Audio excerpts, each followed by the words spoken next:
atomic gigantification was a sweeping Japan nation when along came a dude with an ultra attitude, a common rider who's the greatest kicker of Japan.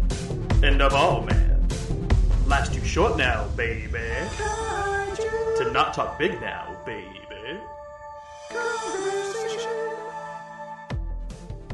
Hello, ladies and gentlemen, and welcome back to Kaiju Conversation. I'm your back from the dead host, Elijah, and joining me, as always, my lovely co-host and editor. Hello, I am Rex. And like I said, I am back from the dead. I am better. I had to go to the doctor twice. But I can talk, I can breathe, and I can actually yell or talk quietly and not want to die. That's crazy. Congratulations. Thank you. So Rex, how have you been? We haven't really been talking. You're kind of ghosting me. Hey, I've just been busy. With? All sorts of things. Assignments. I don't remember what the other thing was, but there was something else. That sounds like an excuse. No, I actually just don't remember. I think you have to understand. I remember at most the past 2 days, and then I'll forget. Once 48. Oh, I can read. It says Elijah, so I'm gonna. Oh, goody. Yeah. Bear in mind, that was not memory. I was just reading off what was in front of me. So Okay. So at G-Fest, I'm gonna get a little sticker that says, "Hi, my name is Rex." I'll need that. Oh no! Get one for yourself. Put like a name tag on yourself, and then that'll help me a lot. Okay, I'll do that. Yep. Thank you. You're welcome. So, what kind of assignments? Anything cool? Anything you want to talk about? Well, film assignments, frankly. Just analyzing a couple movies. One I'm doing right now is the Florida Project, which stars like Willem Dafoe, and it's from Sean Baker. Pretty good movie. So I'm doing like a contextual analysis on that. It's only a short, little thing. It's not anything too crazy or too long. I'm almost done with that thing, thankfully. Well, that's pretty exciting. Yeah. Oh, and I'm setting up for a camping trip for like a few days. Okay. I would die. I am not one to do the whole camping thing myself. I have not gone camping in about a decade, so And honestly, I'm not really the one all that involved in the organizing because I wouldn't know anything about how to do that. I think you sleep in a tent on the ground. A tent is like a cloth building. Man, having a tent is optional for me. I'll sleep on the dirt if I have to. It's fine. I kid. See, I'm one of those people that if it's not a beanbag or bed or a couch, nah. Well, I guess I did sleep in a windowsill once. Okay. And I've slept in my car a handful of times. If I slept anywhere else, that's weird. I've definitely slept on the floor before, at least once. So how have you been? I mean, outside of being back from the dead, pretty busy. Right. My short film, I got a camera. I bought my first camera. Oh, that's the other thing I did. I was filming. That's right. Now I remember. Thank you for the reminder. You're welcome. But please continue. I bought my first film camera. Congrats. What model? It is a 6K Blackmagic Blackmagic Pocket Cinema Camera 6K Pro. I don't know what that is, but nice. Grattan from Giant Monster BS, the same person who did the music. He went to film school, and he's been a huge help. Like, he was on the phone with me the whole time, and it was like a 2-hour phone call. On what camera to buy, what equipment to buy. I ended up spending about a little less than my car. Jesus. Like, I don't know how it happened. But I ended up spending a little under how much my car cost. And so, needless to say, I'm very happy. I have the camera coming in. I have a lens. I got some rail. I got a pocket battery, some like plug-in batteries. I got a SSD card drive, whichever one you want to call it.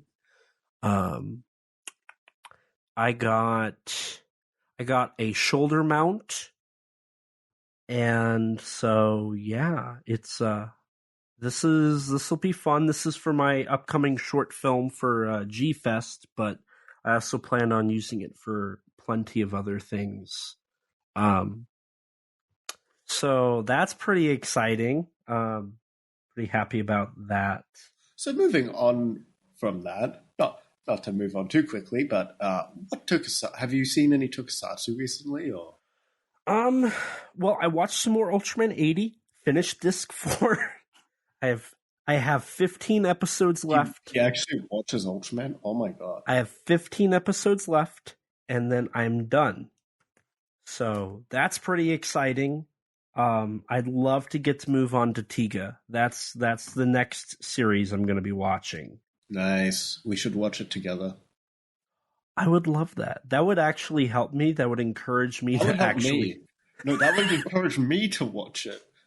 So here's what we need to do. I've started Tiga like 3 or 4 separate times. Now, can you commit to like at least like 2 or 3 episodes a night? That's the big question. Sure. Okay. Sure, why not? So here's what we're going to do.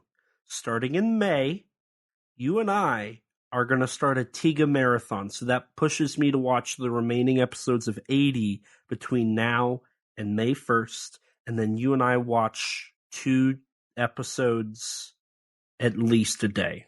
Mm-hmm. Okay. Okay. It's on recording. It's official. It has to happen. Okay. Cut back to 2 months later when it hasn't. Maybe.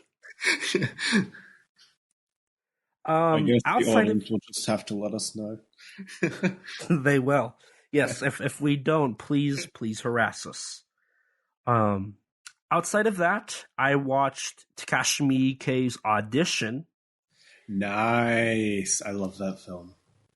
I don't think it's my favorite Miike. Well, I know for a fact it's not my favorite Miike film. But I was actually genuinely surprised by the actual like duration of the film, what it actually was. Yeah.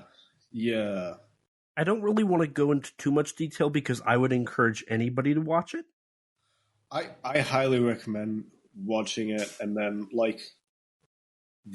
a few months later watching it again, because I think it's even better on the second watch. And then seeing it on the big screen, even better. I'm so glad I saw it on the big screen. It kind of screwed me over for getting home, but I'm glad I saw it. I almost got to watch it for the first time in theaters, but I kind of forgot and didn't have time. And that's been it for me. So how about you? Well, unfortunately, I've only watched one movie as of recently. That could be... It's not even really Tokusatsu, but it is related, you could say. Oh. Have you seen? I might have. So I think what we need to do is we need to rise together and say the title, or we're gonna fall alone if we don't.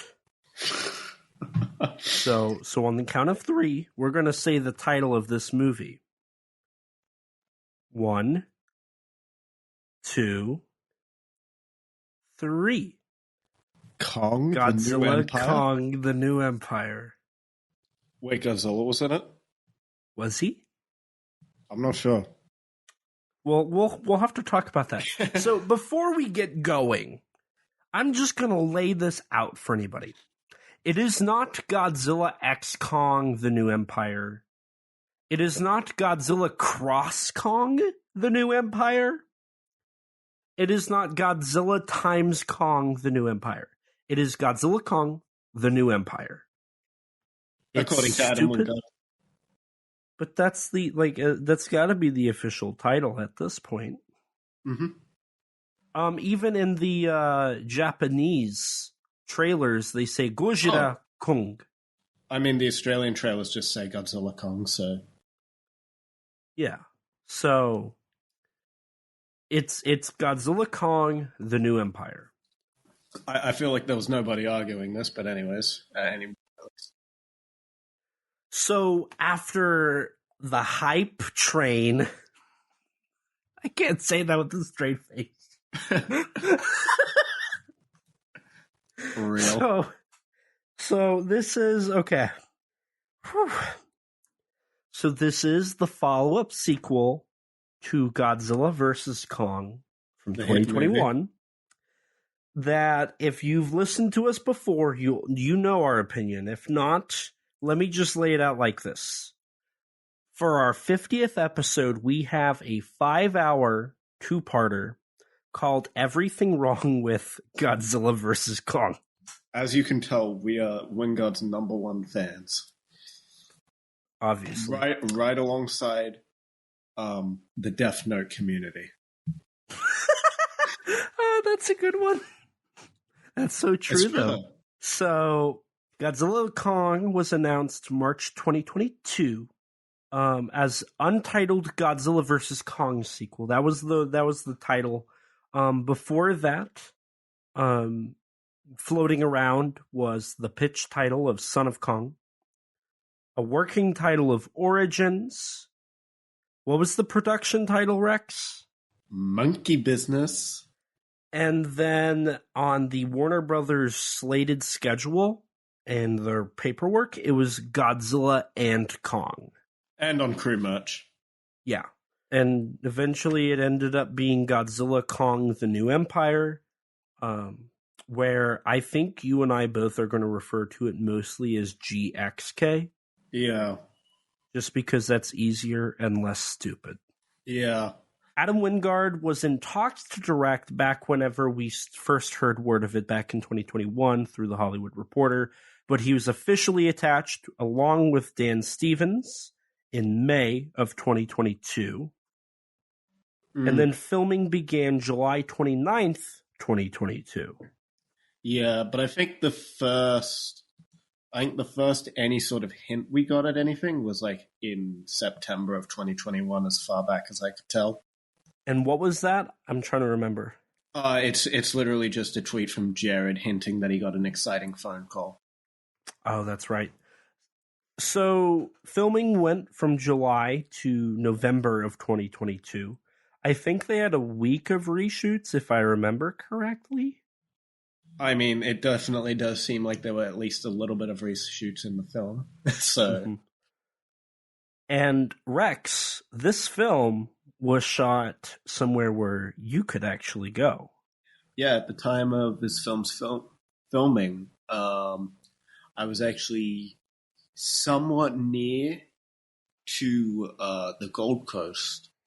So I ended up trying to go to see one of the filmings locations and maybe see if somehow I could sneak on set or something like that.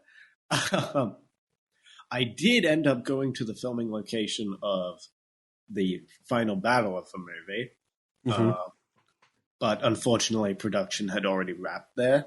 Supposedly there was a truck that I passed by that was like a crew truck, but I never noticed it, so unfortunately, I was not able to make it on set for Godzilla Kong, The New Empire.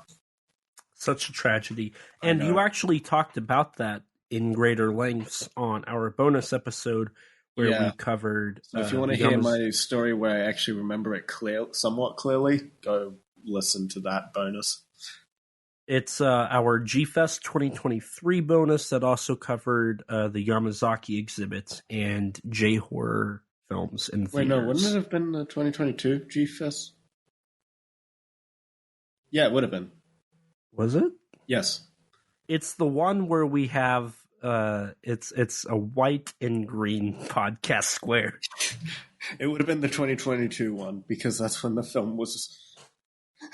That's when the film was being filmed, and when I was in that area.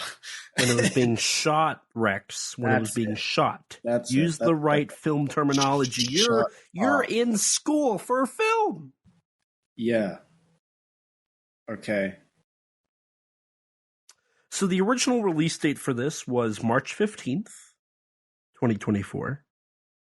And then it got pushed back to April 12th, 2024 due to the strikes. Correct? Yeah. The actors and writers strikes going on at the time. And then due to some unforeseen circumstances we still don't know about, Bong Joon-ho's next film, Mickey 17, got removed off of Warner's release slate. And so they moved GXK up to March 29th, 2024. Mm-hmm. Bear in mind, Dune 2 also got moved forward as well. Because Godzilla Kong, I think, replaced Dune's previous release date, which was the same day as Mickey 17. I might be getting that slightly mixed up. I don't remember. I just know that it was. I think Dune 2 at one point had one of the release dates for Godzilla Kong. I think so. Replaced it at one point. I don't remember the exact. Didn't they move Dune 2 to March 15th initially? It might have been that, but then it moved to February.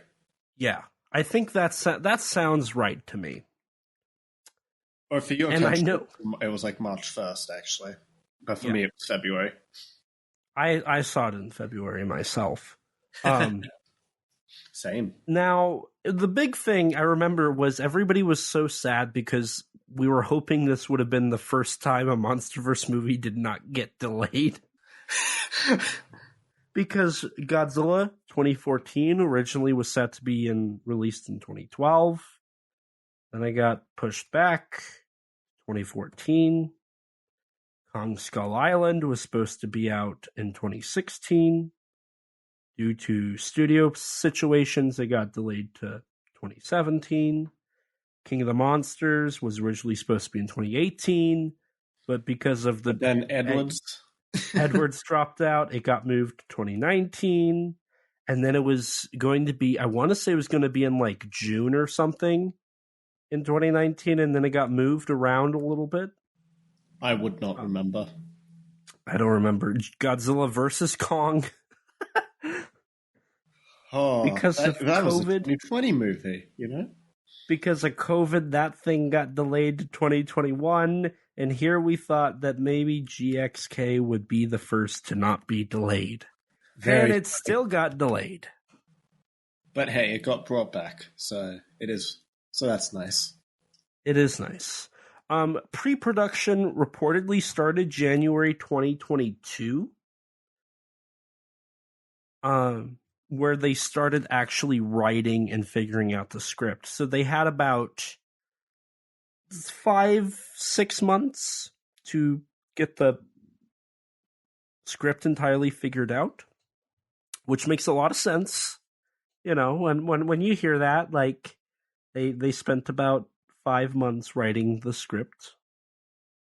You know, that makes a little bit of sense. Plus, you know, the board meetings and figuring out all the locations. So it might have only been 3 months. And in recent times, we found out the budget's reportedly $135 million before marketing. The lowest of any MonsterVerse film. Which makes a lot of sense because when you consider... Yeah, you can tell. Yeah, you can tell. And as another little tidbit of info... contrary to what somebody in the fandom who is prolific for quote-unquote knowing things said, it was co-financed with Warner Brothers. Legendary paid 75%, while Warner Brothers paid 25%. Yep. So, the film was Wingard showed interest in doing this film shortly after Godzilla vs. Kong came out, and unfortunately, he got his way. And you know what? He's interested in doing a third movie now. With the pitch reportedly happening in April. Yes. So... Aren't you excited? Well, we'll talk about that, shall we? With that being said, I think we could go ahead, and just as the movie does, quickly transition into the actual film itself. Before we do that, let's just establish how many times we've seen it, what formats, and go from there. Well, mine's going to be pretty simple. I've seen it twice currently, and right before this recording, I found out that I'm apparently going to see it a third time tomorrow. There you go. Both times I've seen it, I saw it in VMAX, which is basically just a regular screen, but actually decently sized. Mm-hmm. And yeah. What are you going to see tomorrow in? I don't know, probably just regular, I presume. Gotcha. So, I've seen it 3 times. I've seen it in ScreenX. That was the first time I saw it. Really? I saw it in... Yes. You saw it in ScreenX first? Interesting. Most of the time I see ScreenX because that's the most convenient theater for me to get to.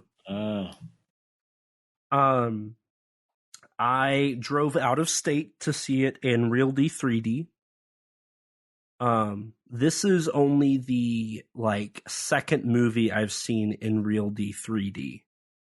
Fun fact. The only other film I've seen in Real D 3D was Godzilla 2014.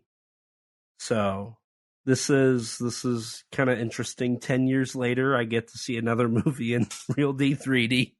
So this is how you celebrate the 10th anniversary? Yes, that's how I celebrated. And then I drove to see it in IMAX. So my third and final time, which is where I took down my actual notes, was in IMAX. So with that, I think we can go ahead and jump into this. Coolio. So right off the bat, you can tell this is the same writing team. Well, 2 of the 3? Oh, 3? Yeah, the whole intro pretty much is very obviously and alluding to the intro to Godzilla vs. Kong. Right, it even has the same song. Is it the same song? Oh, yeah, it is. And it's the same song.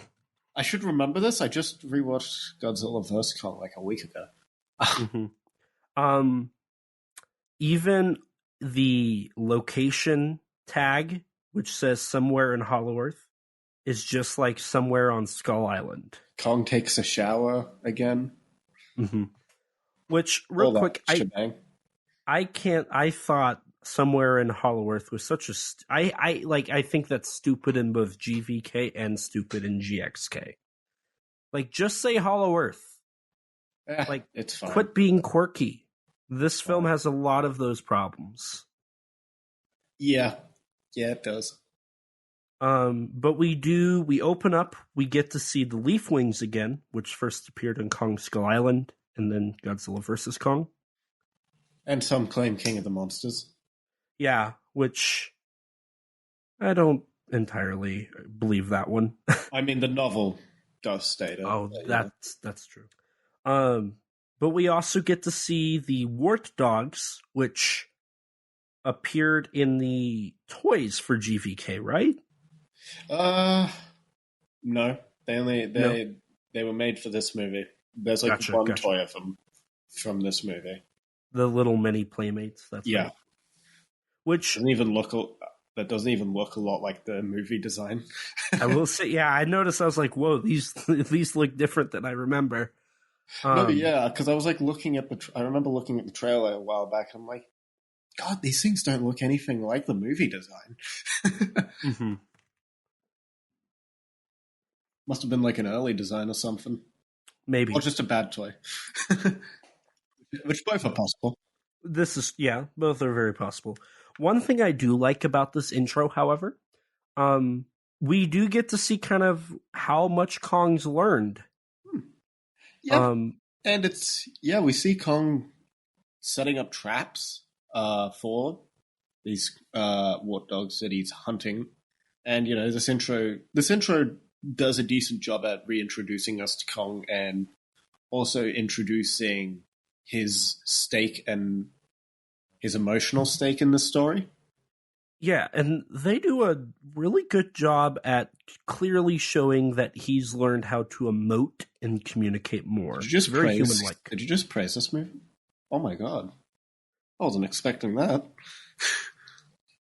Now, I'm not saying I like that per se, but it does a good job at doing that. Okay. Like, this is a very... in this film, Kong is more like a human than a monster. Mm-hmm. I mean, for all intents and purposes, he is the protagonist of this story. Right, yeah. He already arguably was in GVK, but here I don't think there's any question. Mm-hmm.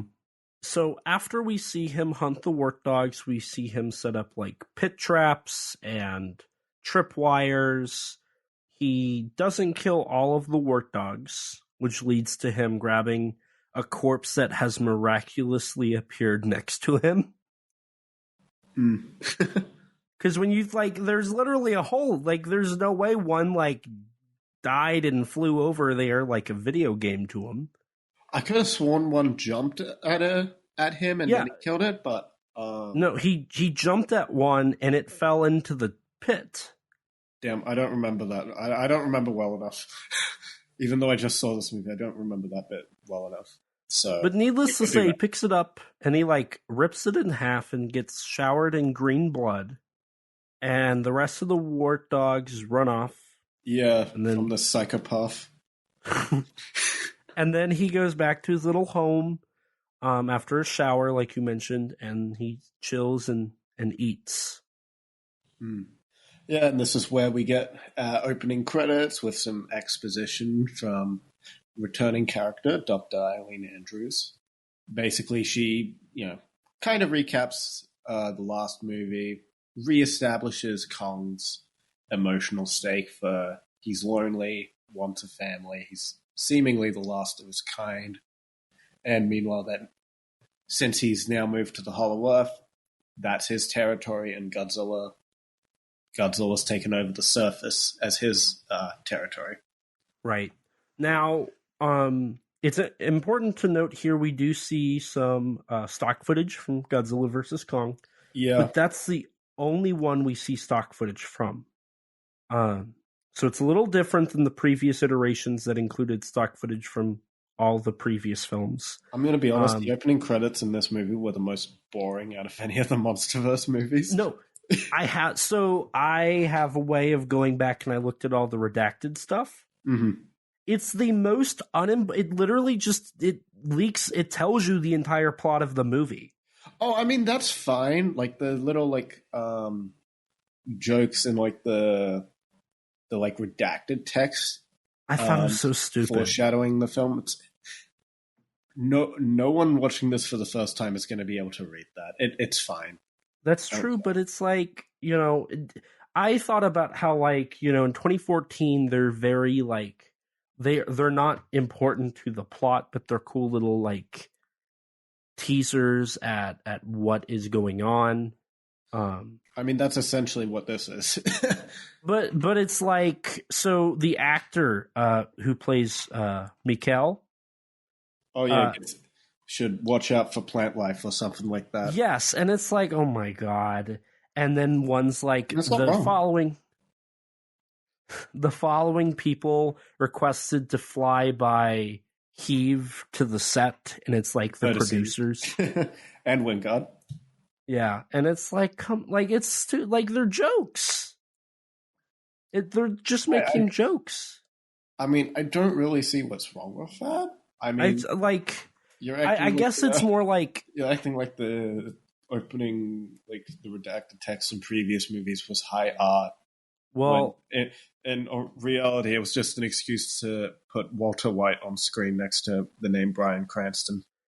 Well, it was like when you think about it, so like King of the Monsters, it used it for setting up the future, right?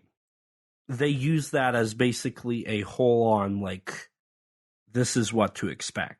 In GVK, it kind of did what King of the Monsters did and alluded to stuff, but also was just world building in of itself. Mm-hmm. And then here it's just. I mean, the thing is as well is that like right next to it, you've got like this even smaller text that actually is real world building. So you've still got that, anyways.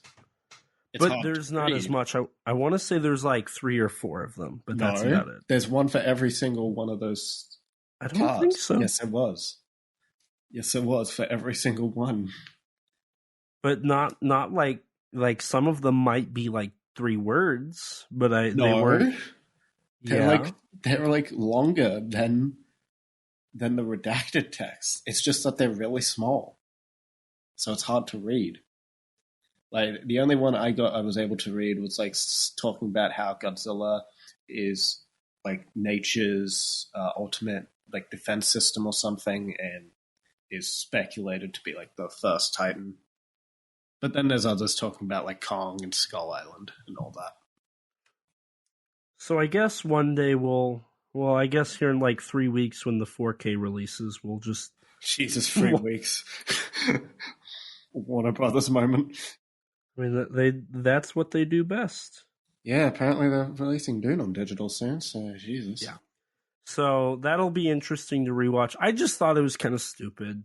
Like, I'd like those to be a little less ha ha ha funny moment. I don't really care. I think the issue more is just, I don't know, these opening credits it just feels like a weird departure stylistically from the previous opening credits. Where it's like you have the redacted text over just fairly normal footage. Mm-hmm. It's a weird contrast to all the previous films. Right. No, and even the title sequence is the title sequence. It just cuts to it. It just smash cuts to it. Like, and it's literally just like it's like not the most like unenthusiastic smash cut title in a film, or an unmotivated. And like every other MonsterVerse movie, the title has an animation. In here, it's literally just what you see in the trailer. It's literally the trailer one. Yeah. Like in all the other films, they have something like different from the trailer, but no, they just use the trailer assets here. And I was like, why? It's just like such an unmotivated cut too. Like there isn't really a lot of build up in like the audio or anything for that smash cut. There's a little bit in the music, which is just recycled from GVK. Right, it's the mega track. Well, it's the opening credits track in... Is it? Because I didn't remember, like, it didn't sound as good. No, yeah, it doesn't sound as good, but it is almost beat for beat the same at certain points. And then they recycle it again. Like twice. In like, the Egypt scene. Yeah.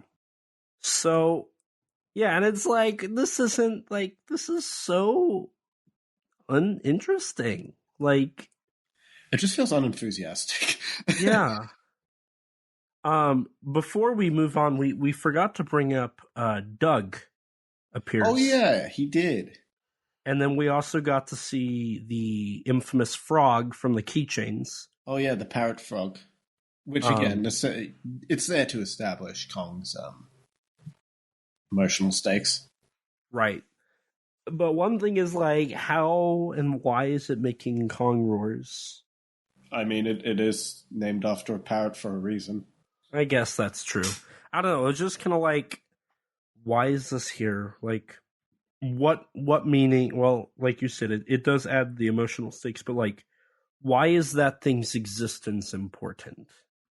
It's not. It's just there for that one purpose. Well, and to like be another creature in the Holoworth. Right. I mean, hey. Credit where credit is due. They have enough creatures where it actually feels like the Holoworth is somewhat alive. Yeah, that is true. Because there's a lot of creatures in this movie. Yes, which is better than the previous film. Now, like you brought up in the opening credits, we do see Scylla appear. Mm-hmm. And and we get an establishment of Godzilla, which this is such an awful fight between Scylla and Godzilla.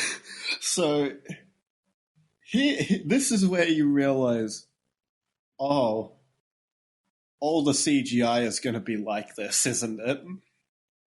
Where it's kind of plasticky, clay-like. Oh, I wasn't even talking about the actual blending of the monsters into the scenes. I was more speaking about the animation. Oh, fast and blurry? Yeah. Because Scylla and especially Godzilla, not looking the greatest here. Mm-mm. I mean, design-wise, I'd argue that Scylla's actually been improved upon. I think the slight update to her design is actually a decent improvement over a King of the Monsters design, so fair enough. She's more colorful. Right. But now, is that a Muto roar they give her? I don't remember hearing it, but probably when Tiamat shows is up later in the film, they use the female Muto's roar. Yeah. I'm pretty sure even they Godzilla, blended. and even Godzilla uses the Muto roar at one point. Yeah. They reuse the Muto roar so much in this film. I mean, to be fair, that's been this thing since King of the Monsters. Let's be real here.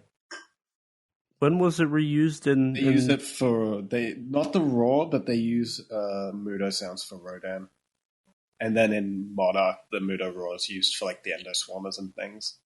Oh, that's true. That's fair. Yeah. And then Godzilla just obliterates Scylla. Yep, he but jumps again. Whatever gravity is lacking in the Hollow Earth is clearly also lacking on the surface world now, because Godzilla just is really fast. Mm-hmm. He may as well be the Flash at this point. Now, it's also important to note, while we're talking about this isn't evolved Godzilla. It's literally just the 2019. It's regular Godzilla, who used to be very slow. And now he's Mario jumping and...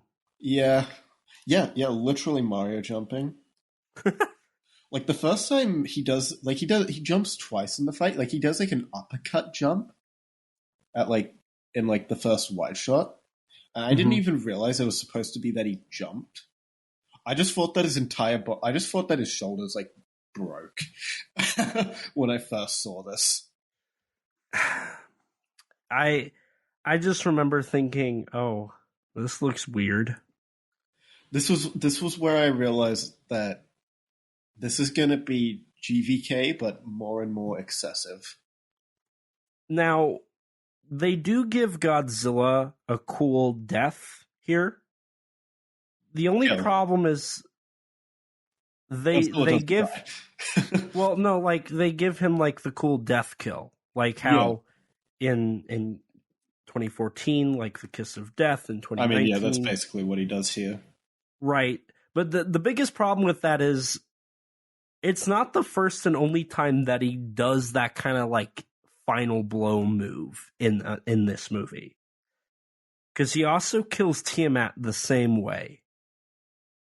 Which kind of leads to an uninteresting, death for Tiamat. See, I disagree. I thought it was very funny that Godzilla just kills two fan favorite kaijus for the 5 people that are big Tiamat and Scylla fans. I thought it was very funny that he killed them in 10 seconds, Final War style. See, I just was because here's the thing: you say fan favorite, but Scylla's lineup is 25 seconds in King of the Monsters. Yes, I know. That's why I said fan favorite for 5 people. And the 5 appearances in 2 comics. Yeah, that's more than what Tiamat's gotten. Tiamat's in 2 comics, and this is her first film appearance. Yeah, which, by the way, she was sculpted by Dope Pope. Her design's from Dope Pope. Yeah. And I got to throw this out there just for the sake of it, that Doug was named by Henry Winston. Wait, he was the person named Doug? Henry Winston. He hosted It Came From a Monster Movie, and he was the guest for Kaiju Conversation Live in March. Because he made a post, he was like, "This is Doug, Titanus Doug." And then after that, it went viral, and Legendary just adopted the name and never gave him the credit for it. Also, doesn't Godzilla make a Showa, or is it a Showa, or is it a... I'm pretty sure the roar in the opening credits is more like 98. No, it sounded Showa. It sounded like the same one that they used in like King of the Monsters. Like the same, like slightly reverberated one from King of the Monsters. I will say, this film does feel like Wingard was a little more like, let's cater to the fans, but we're not going to beat them over the head with it. Which I can appreciate. I appreciate that, yes. Because there are there's quite a few fun references in the film, but most of them are like background or like deep cuts. There's no like terribly in your face references that the Showa roars are and some of the music are like the most in your face. Yeah. And speaking of music, Junkie XL's Godzilla theme has returned to tons of fanfare. Yeah, which it's basically a Fukube, but without the licensing fee. Yeah, a couple notes were removed. And maybe AI was used. We don't know, but I'm willing to bet that there was AI put into this movie. We have actual recorded evidence of Junkie XL admitting he uses AI in his music. No, I'm pretty sure he just says he likes AI and would like to integrate it into his music, but he hasn't used it yet. Well, if that's true, then maybe not. But we're gonna say it's bad enough that we're gonna say AI was probably used in it. So after the events of the opening credits, we return to the Monarch base in Barbados. Yes. There's an unknown signal appearing with a strange pattern of 3 like triangles. Which I remember when I saw the trailer initially, I was like, "Oh, I wonder if that's like," because in the trailer we see Gia's vision of it first, which we see a bit later, a couple scenes later. Which I thought, oh, is that like a Godzilla thing? Like, does it have to do with Godzilla? Because, and for the 2014 promotion, they did a whole thing for his roar, and they had like the sound waves, and I was like, is it like those are like that's his roar sound waves, or is that his fins? Like, are they doing something cool where like it's a Godzilla problem? I thought it was just setting up for like the pyramid sequence, like in Egypt. I thought it was like foreshadowing that. Which, I mean, there is a little bit of foreshadowing that sequence later when we're introduced to Gia in school. And there's like a diorama in her classroom of like a monkey on top of the pyramid. Yes. But before we get into that, so we're reintroduced to Dr. Andrews, played by Rebecca Hall. And a new Monarch leader? Because they call her director, right? Yes. So, because Dr. Andrews is the project lead of the Kong division. And so at first I was like, okay, so maybe she's the director of that division, right? But then throughout the film, she's monitoring Scylla. Yeah. She's monitoring Tiamat. She's like talking to people in France and that submarine. Like she's literally talking and observing everything. So then it's like, there's no way she's just the head of the Kong department because she wouldn't be worried about anything outside of, is Godzilla coming here? I'm very sorry for Kyle Chandler's demotion. Yeah, so we've had initially it through extended material, correct me if I'm wrong, but Serizawa is supposedly the head of Monarch, correct? In 2014 in King of the Monsters? I don't remember if he actually is the director of Monarch, but he is the one we see the most, so. I want to say he is. Because they talk about how, yes, because in the Monarch TV show, they talk about, do you want to speak to Serizawa? Like, he's the one above who we think is the director of Monarch, and then the show does a thing where she's the head of Monarch now.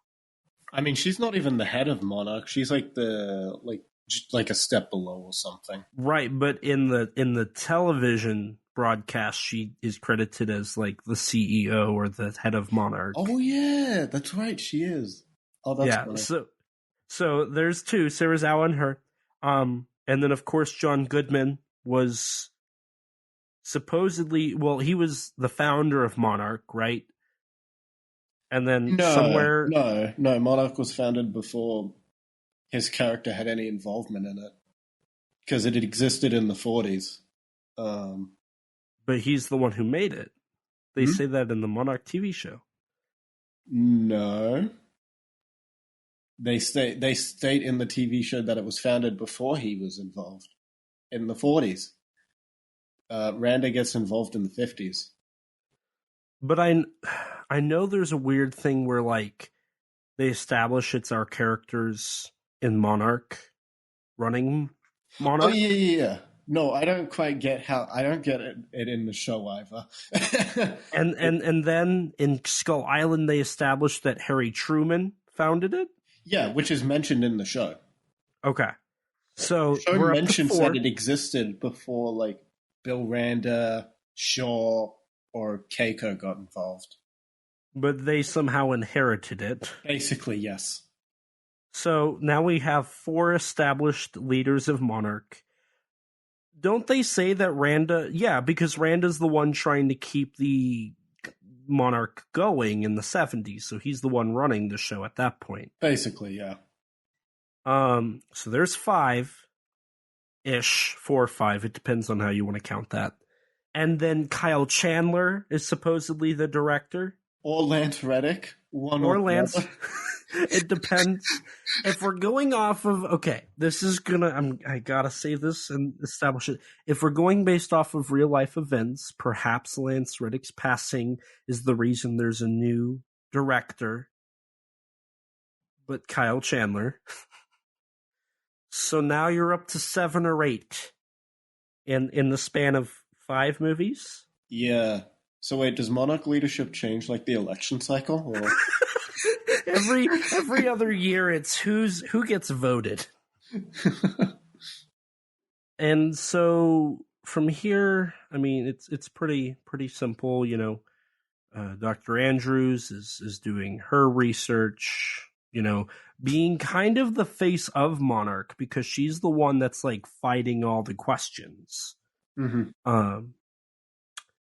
And then we have our director, and you know, they're just kind of talking about everything.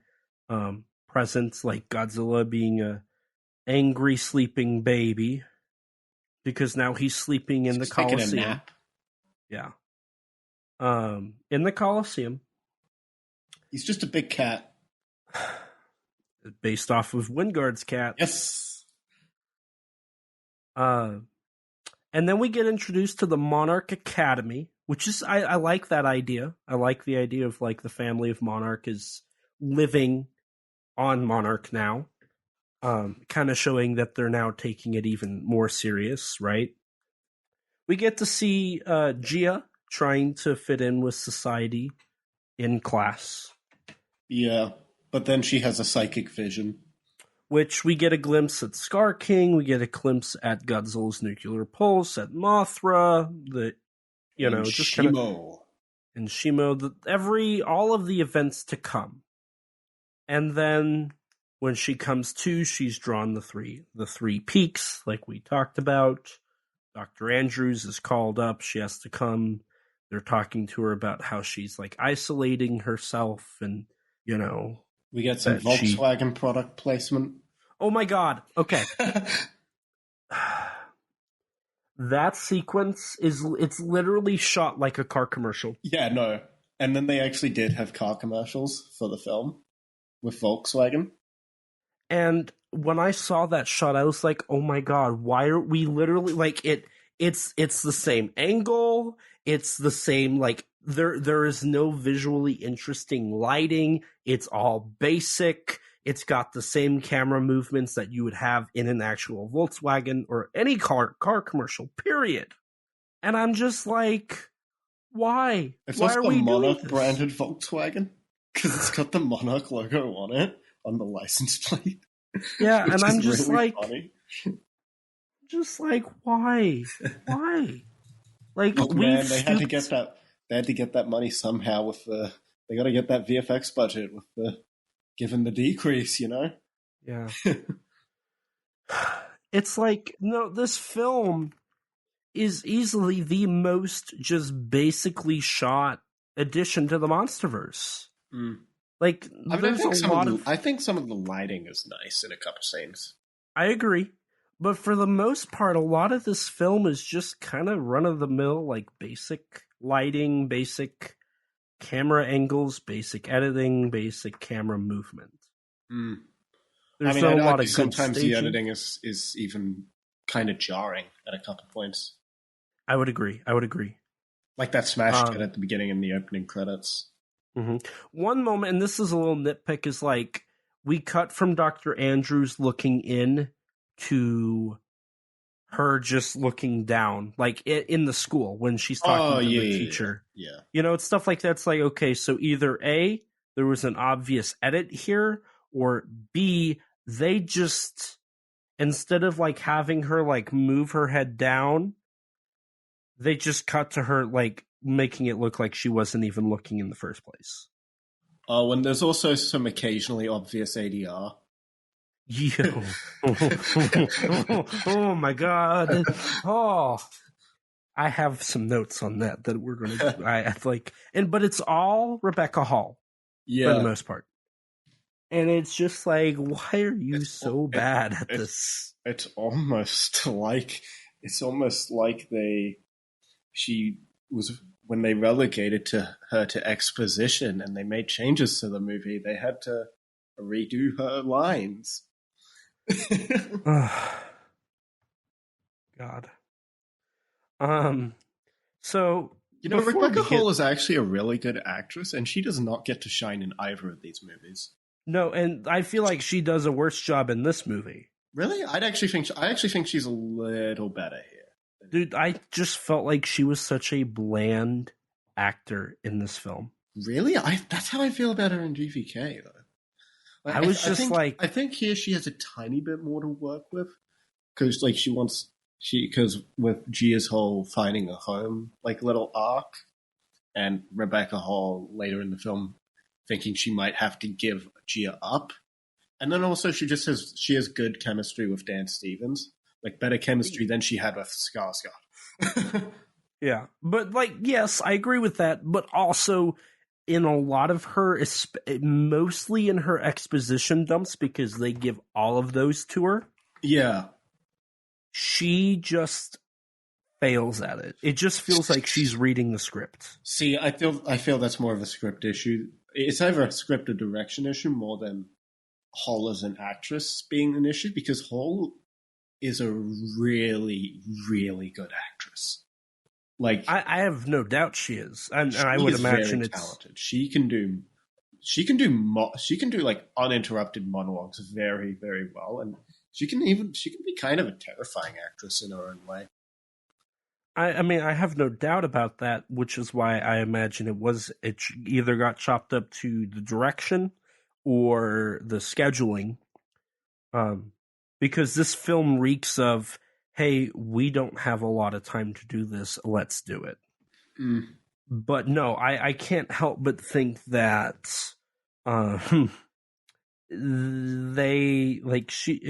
she falls flat here, and I hate it, because I imagine, and from what you've told me, like, she's a good actress. She She's should very not talented. have this. I mean, that's kind of the issue with MonsterVerse in general. A lot of talented actors. Most of them do not get any chance to shine in these scripts. Mm-hmm. Like Bryan Cranston is one of the few actors. John Goodman as well. Samuel L. Jackson. They get moments. Ken Watanabe gets Ken better. Watanabe as well. But like they get some moments to shine. But like Vera Farmiga, Charles Dance, Rebecca I'd say Hall. Millie Bobby Brown. I'd include Millie Bobby Brown into that. Sure, why not? Wasted. Kyle Chandler. He can be a great actor. Oh yeah, Kyle Chandler. I actually like Kyle Chandler in GVK and King of the Monsters. So I know a lot of people don't like him, but I actually enjoy him in both films. Lance Riddick. Oh yeah. Bro, I almost forgot about him. For all 10 seconds he's in GVK. It literally looks like he's just reading his lines off of the screen. Oh, and even what's Walter Simmons' actor? Oh, Damien Bichir.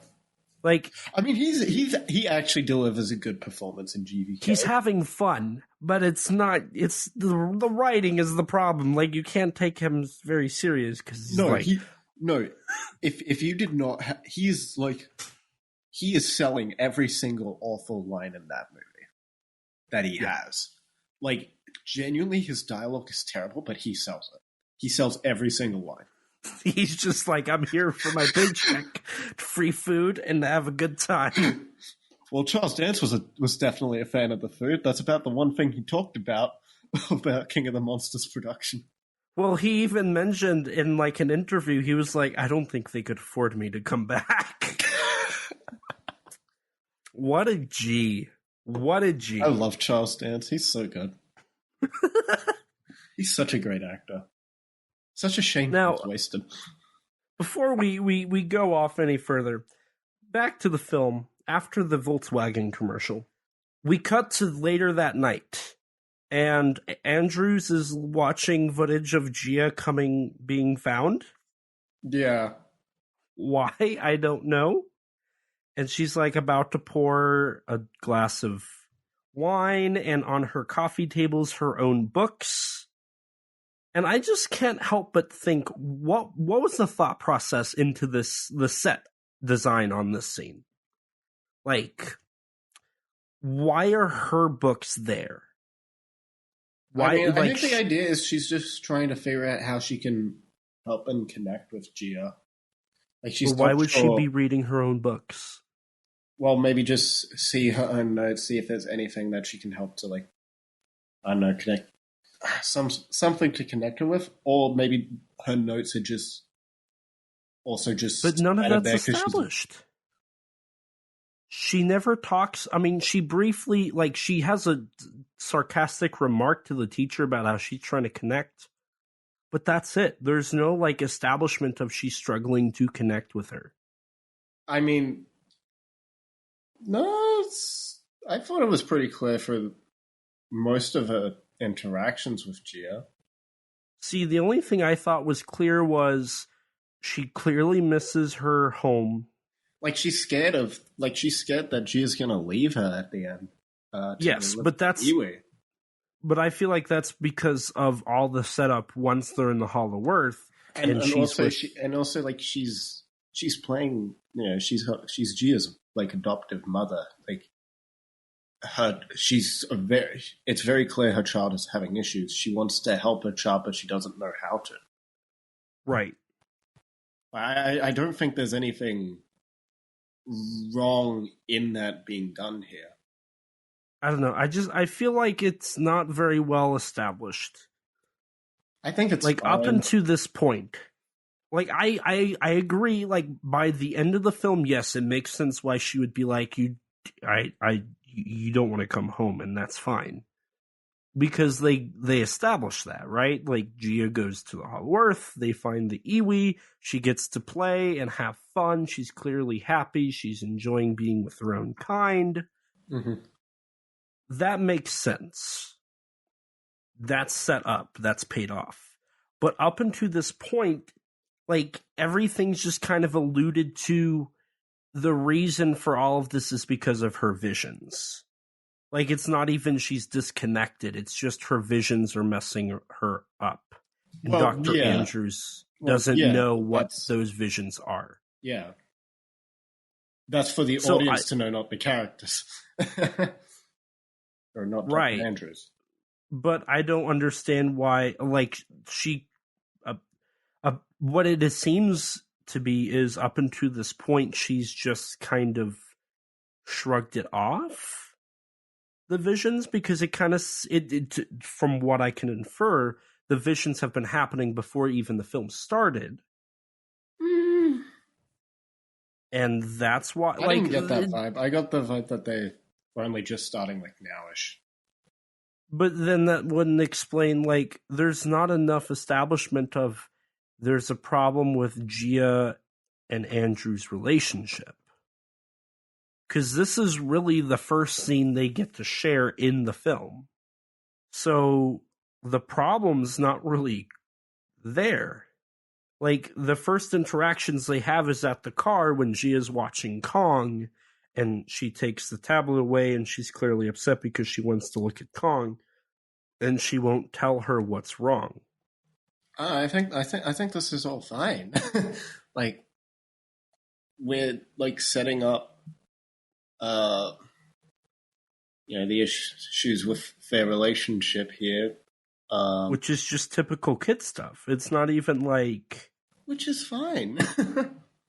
But, like, that's not to the greater issue of trying to connect with her, understanding her. That I don't think that's really an issue.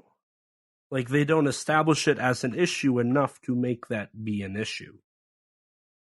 I mean, unless the whole thing is Gia does not feel a place on the surface.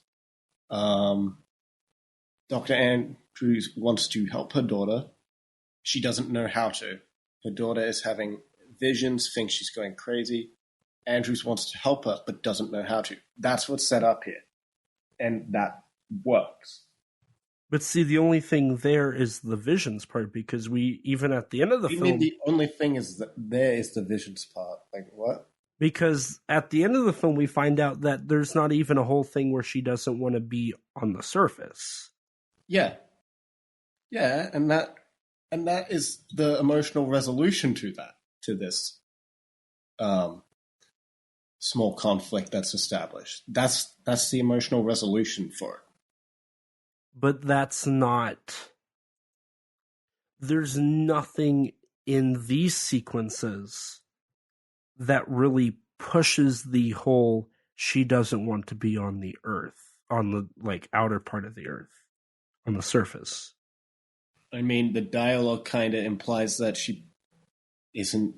The dialogue and visuals imply that she... I don't understand entirely what you're arguing here. So our first sequence, obviously, like, the reason she, like, even has all of that whole conflict is the visions, right? And then they're talking about how she's not really talking to anybody, and she's isolating herself, and they're trying to reach out, and Dr. Andrews is. That whole thing makes it sound like it's the visions that have been making, like, it sounds like it's something that she's been doing, because they're like, she's not even talking to her friends. And when they say her friends, it's like, oh, she's pre-established friendships, right? But now she's not talking to them. Why is she not talking to them? One would infer she's not talking to him because of the visions. What's wrong with her, she won't tell Dr. Andrews. But later that night, she caves and tells Dr. Andrews. The issue is, I'm seeing these visions. I think I'm going crazy. Okay. Right? You're just explaining what's happening. I don't see the issue. So where in that is her being established as she doesn't want to be on the surface? Because everything there is... Well, that's Andrews' own inference. But she literally tells her, I think I'm going crazy, I'm seeing visions. And then Dr. Andrews goes to find out what's wrong with her, what those visions are. So why is that still something... Like, the whole that whole like secondary thing of, oh, it's because she doesn't want to be on the surface, like none of that makes sense. I think it does make sense. I think both things can be true at the same time. But it's not the true. The film never suggests that it isn't true, though. That she, like, the dialogue establishes that she doesn't feel at home here. And that's a conflict that is brought back up later in the film. So I think you were just wrong, personally. See, but I don't think that's it. Well, you're allowed to be wrong. It's okay. You're allowed to be wrong. But clearly I'm not. Well, clearly you are, because, like, literally she literally says... I'm not saying she didn't say that the psychic visions... Like, I don't understand why that's a opinion or a thought that she's having, Dr. Andrews is having, whenever she tells her later that night, this is what's up. I don't get that. Like, the whole secondary thing... It's just an ongoing thing. She's stated that she's been trying to reach her... The dialogue implies she's been trying to reach Gia for some time now. This signal only starts appearing at the beginning of the film. Right. So these are two separate issues. That are seemingly one thing that should be... that are just happening simultaneously. It's as simple as that. But by the end of the film, we find out that that's not the issue. Yeah, and that's the emotional resolution. I don't know. The way it is presented would make one assume that it's the visions that are the problem. I completely disagree. I disagree with you. I think you're wrong. I think you're stupid. I think you're an idiot. Okay, but I'm not. So, checkmate.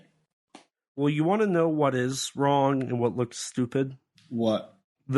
So they return back to the Hollow Earth, right? In the following scene, where we're back to Monarch Outpost 1, mm-hmm. And we see on the cameras one at a time they all go off, and then we see a monkey footprint, and then we see its eye look in the camera for some reason. Why it's bending down that far to look into a tiny camera it probably can't see, I don't know. But it looks awful. Silly monkey. Like, it looks like a 90s CGI scene. I mean, to be honest, outside of Scrye King, Zuko, and Kong, all the other monkeys don't look very good. They are all very clearly lacking in detail on their CG models. But I'm okay. I'm going to ask this now. How did the red handprint happen?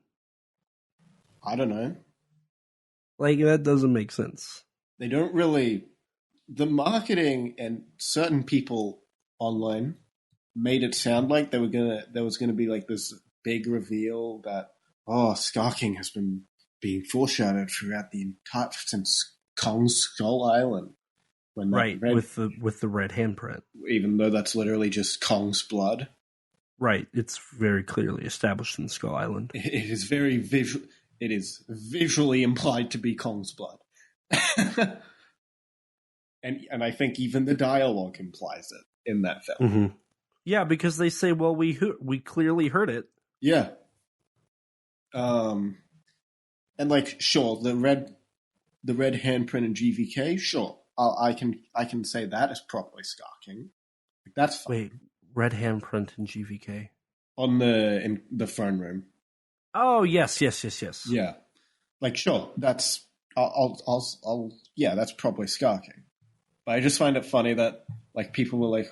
And the marketing, too, kind of hinted that it was going to be, like, some big reveal.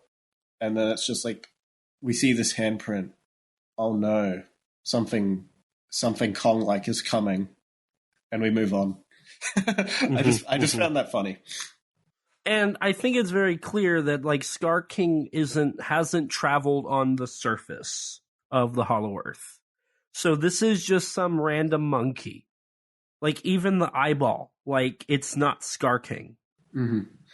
So that whole buildup just kind of feels pointless at to a certain extent. I mean, yes, it establishes, there's an ape-like presence that's not Kong, but it's not even the big threat. It's just some random... I think that's fine. I don't take issue with that. It's just setting up the threat of the new empire. I agree. Like, it's not a big thing. It's just, it's kind of stupid that that's what they're doing with that. I don't know. I don't feel like there's an issue here with this. I feel like there's a more... Like, I will say, I don't think the film does a great job. I think it spends too long setting up this threat, which ends up making the Scar King, Shimo, and the whole new empire kind of not as intimidating as they should be. Yes. Like, I definitely think there is an issue with the villains in this film. Yes. And the pacing... On a dramatic The pacing level. is a mess, because essentially this movie, excluding credits, this movie is about an hour and 45 minutes. The first act is about 2/3 of the film. The first act is about an hour and 10 minutes or so. And where I consider the first act ending is where Kong gets frostbite. After he meets Scar King and Shima. Right, because then the second act is him getting the glove, getting Godzilla, and teaming up. Yeah, and then the third act is, the last 10 fight. minutes. Yeah. Yeah, I would agree with that. Act 1's an hour and 10 minutes.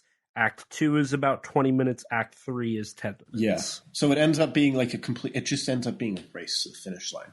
And thus, Scar King and Shimo don't get as much time as they should to leave much of an impression as a threat.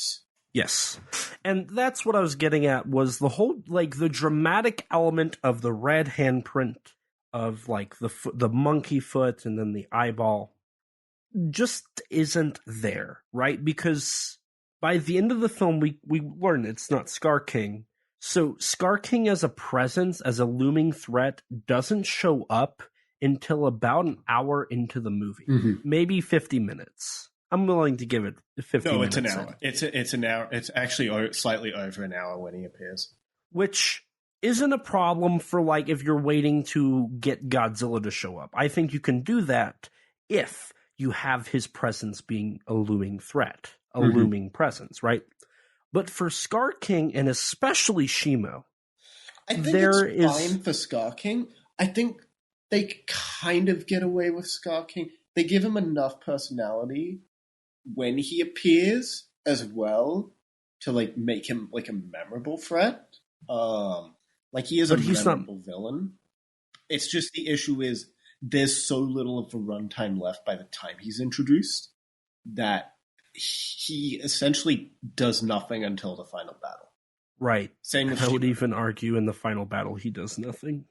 I mean, yeah, the final battle is him just getting wailed on. Yeah. Essentially. But see, the whole thing is, like, they set up, so about 50 minutes in then, they set up the idea that this is an end of the world level problem. Mm-hmm. But Scar King as a villain is not set up or is not a looming threat until an hour into the movie when he is present, and the 10 minutes prior when they established the end of the world thing. But following that, like, literally right after they establish that, we get him. And he loses to Kong on his first fight. Mm-hmm. So that looming threat that is set up 10 minutes prior... I mean, he loses in a sense, but, like, he's still pretty confident, so I don't really take it as, like, much of a loss. The issue is, it just, even though he doesn't necessarily lose per se, it just doesn't help him making him seem like much of a threat, where, like, you never get the impression that Kong couldn't just defeat him by himself. The issue is that Scar King has Shima. Which is then the next thing they establish. But Shima is in so little of a film that she doesn't get much time to really leave an impression as a villain. Right. And so really it comes down to the whole army being the threat, right? Because that's what we see first attack Kong. Which is fine. But then barely contribute to the climax. Right, and the army in air quotes is maybe a dozen apes. I mean, it is more than that, but like for the climax's purposes, you see like maybe like at most a dozen in the climax help.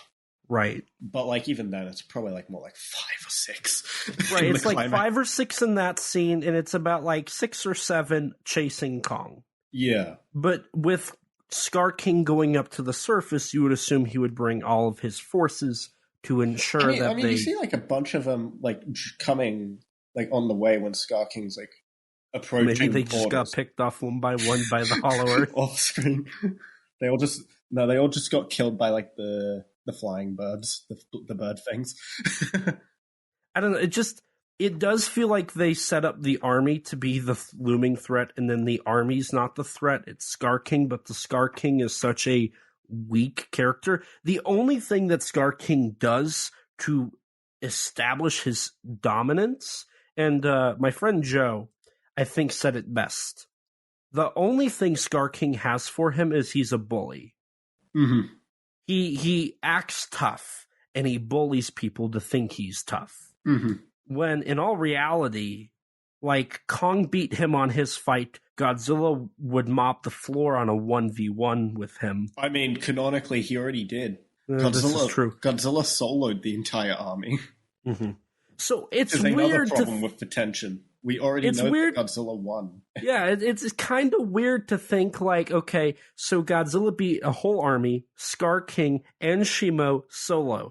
Now it's Godzilla, and then he gets evolved with Kong with a axe and a augmented arm and Mothra, and Zuko if you want to throw Zuko in there.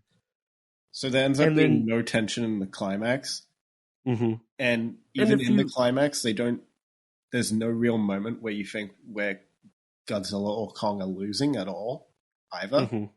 But that we're way too I know far ahead. But there's a little bit of a problem. So Dr. Andrews hears something in her house fall and break. She goes to Gia's room. Gia's holding the Kong doll from GVK in a little tent, and she's crying, and she's talking about how she thinks she's going crazy, and she's seeing these visions. And that's when she travels to Miami, Florida, where we are reintroduced to Bernie of the Titan Truth podcast, Podcaster Rep 2.0. There are some cool references. Yeah.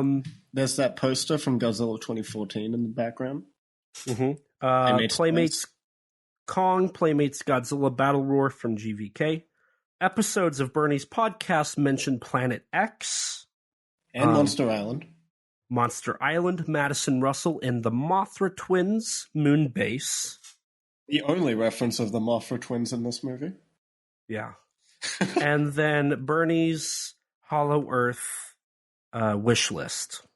So Monster Island was previously established in air quotes in Monarch, so maybe it's a callback to that. Maybe it's I don't think it was specifically calling that. I think it's just Monster Island from the Toho films, you know? I don't know. Well, like in universe, if they would ever like, I don't think they thought about this in universe. I'm gonna be honest. Well, it's funny enough. In the opening credits, they mention that Bernie's show only gets 73 downloads a day. I know. Oh, you knew that? Yes. So, how do you feel about that, Mr. Podcaster? Very cool. Good on Bernie. So, I mean, it would be cool for them to maybe bring up Planet X, like, officially in, like, another film? I don't know. I kind of feel like that's the only thing they haven't really touched on next. And that's the only thing leaving Bernie as a crazy person. This is whole but, like, aliens thing. Why would you do Planet X if Ghidorah's dead? Well, in the novelization, they do say that Ghidorah is just the runt of his species. Oh, God. So what are we going to have, Kaiser Ghidorah? Kaiser Ghidorah, baby! Godzilla Kong, The Rise of Ghidorah. But yeah, Dr. Andrews goes to meet with Bernie to figure out what's happening with and what's the significance of these patterns in the data. Mm-hmm. Which, this is where he talks about how Monarch apparently, like, completely disregarded his assistance with MechaGodzilla. Yeah, they act whole, and the script tries to act like we ever saw Rebecca Hall and Bernie actually interact in GVK. Yeah, because he only interacts with Kyle Chandler. Yeah, bro, they just stand next to each other in GVK, and they're acting like they were like working together through the entirety of like defeating MechaGodzilla and all that. Yeah. Also, do they basically establish that Madison Russell has turned into a conspiracy theorist? Basically, yeah. Despite the fact that she would probably be involved with Monarch? Mm-hmm. I mean, let's be real. That's basically what GVK was doing already. This is true, but they cut 90% of it. Not really. She's still very clearly a conspiracy theorist in GVK. Yeah, she's a no-tap kind of girl. Yeah, that's the whole reason she gets involved in the MechaGodzilla plot.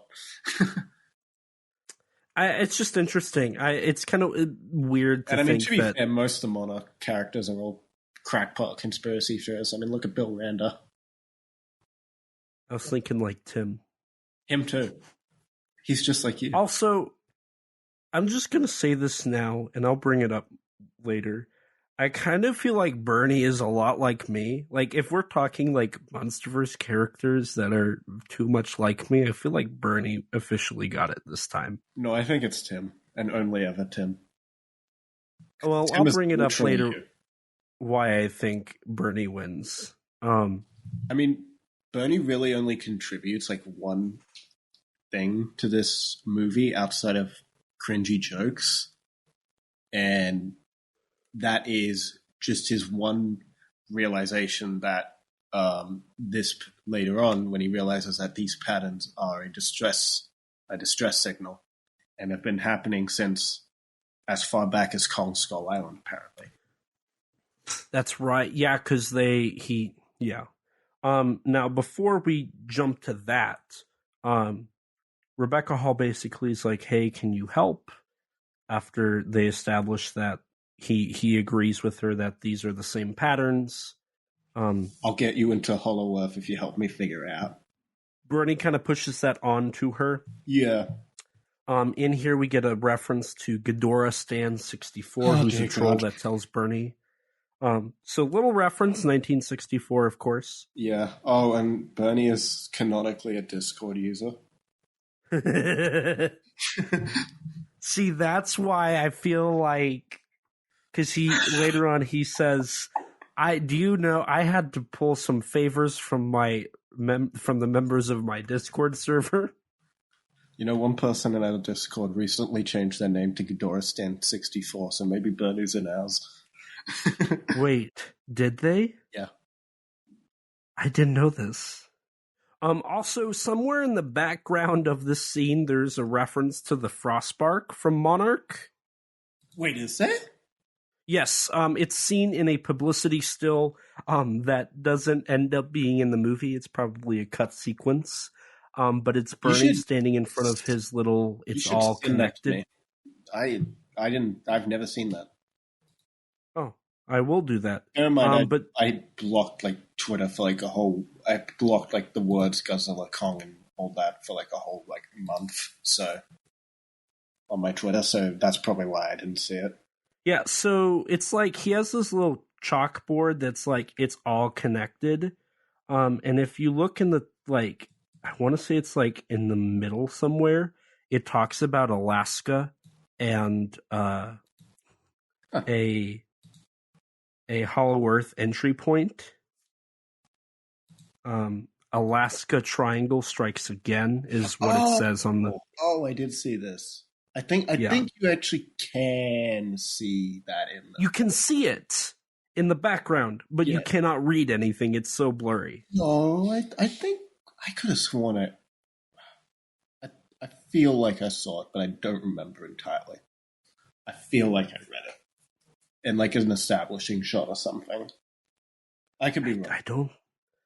I don't think so. But that does lead to something that I'm going to bring up once or more twice. So I remember you said this with Kong Skull Island as a negative when you and I think, just watched the film casually.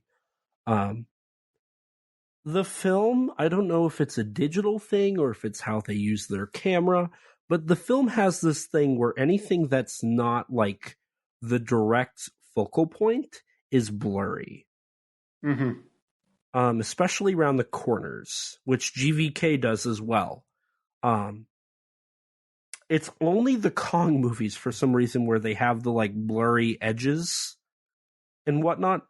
And throughout this entire movie, that happens. Yeah.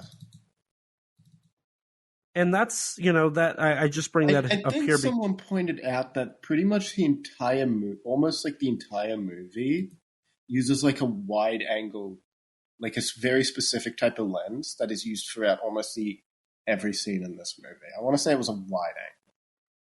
So that's why every shot in this looks the same? As far as I could gather, yeah.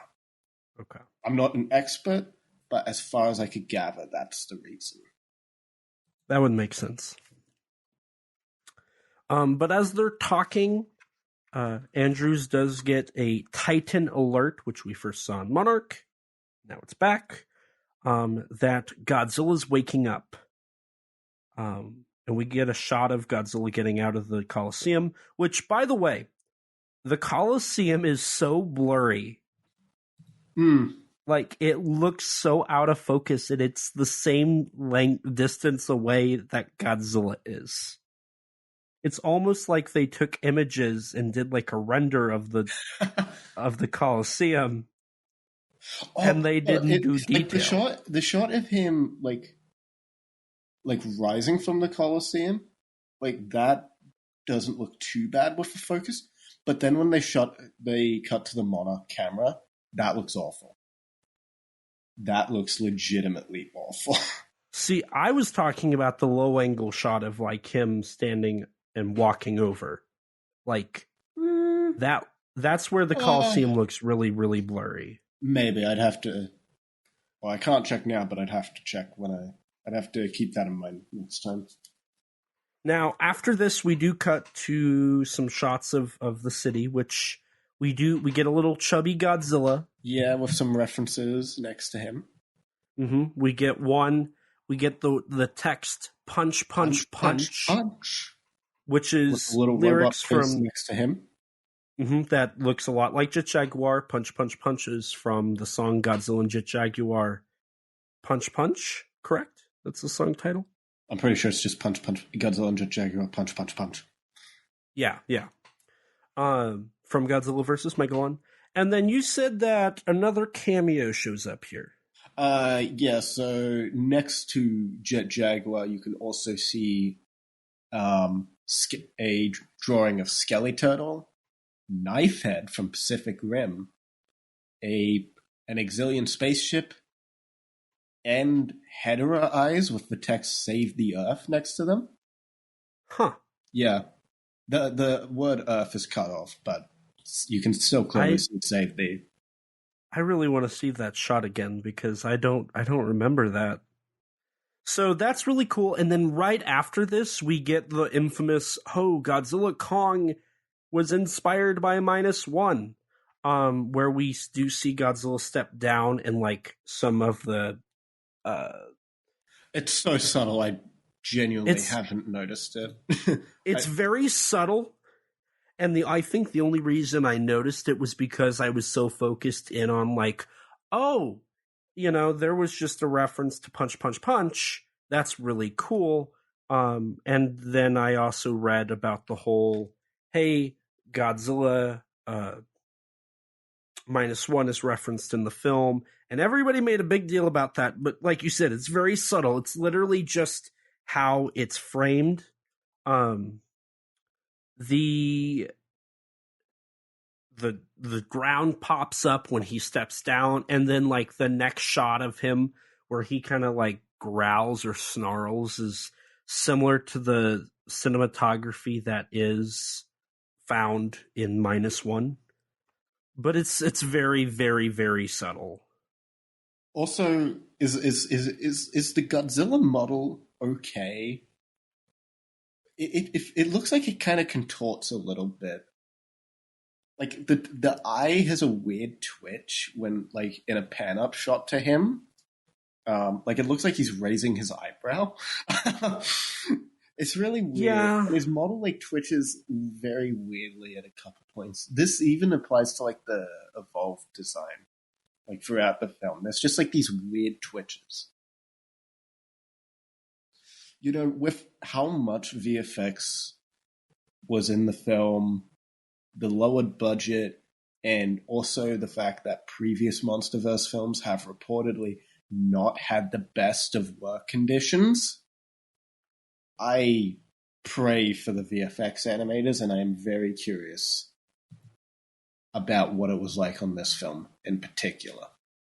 Yeah, no, see, between the similar scripts setups, because another thing, and I think we've gone far enough into this film where we can establish this, the movie doesn't stop. It just jumps to each thing, right? Because literally Godzilla's story has been, he wakes up, he goes to Rome, he kills Scylla, he sleeps in the Colosseum, he wakes up, he goes to the Godzilla's ocean. entire story is after he kills Scylla is he just he sleeps, he wakes up from the Iwi transmission, and then he's just training, or he's collecting energy for the final battle. Mm-hmm. He's literally only in this movie for the final battle. Yes. That's his entire and then even so, like the humans just kind of jump from scene to scene, I guess that's kind of it, really. Like that's kind of the issue, the big issue with the writing of this film. I remember one of the early reactions pointing this out, that this film is a lot of setup for a somewhat underwhelming final battle, and yes. Yeah, pretty much everything that happens is almost solely there to build up to the finale. It's 90% just setting up for the climax, just so we can have like a 2v2 plus Mothra and other characters fighting. Right. But like my big thing is like, I know that you in our Discord server had mentioned that you actually were reminded of Final Wars. And I don't know if we've got to it yet, or if it was just the whole Tiamat and Scylla thing. That's mainly what made me think of Final Wars. Okay.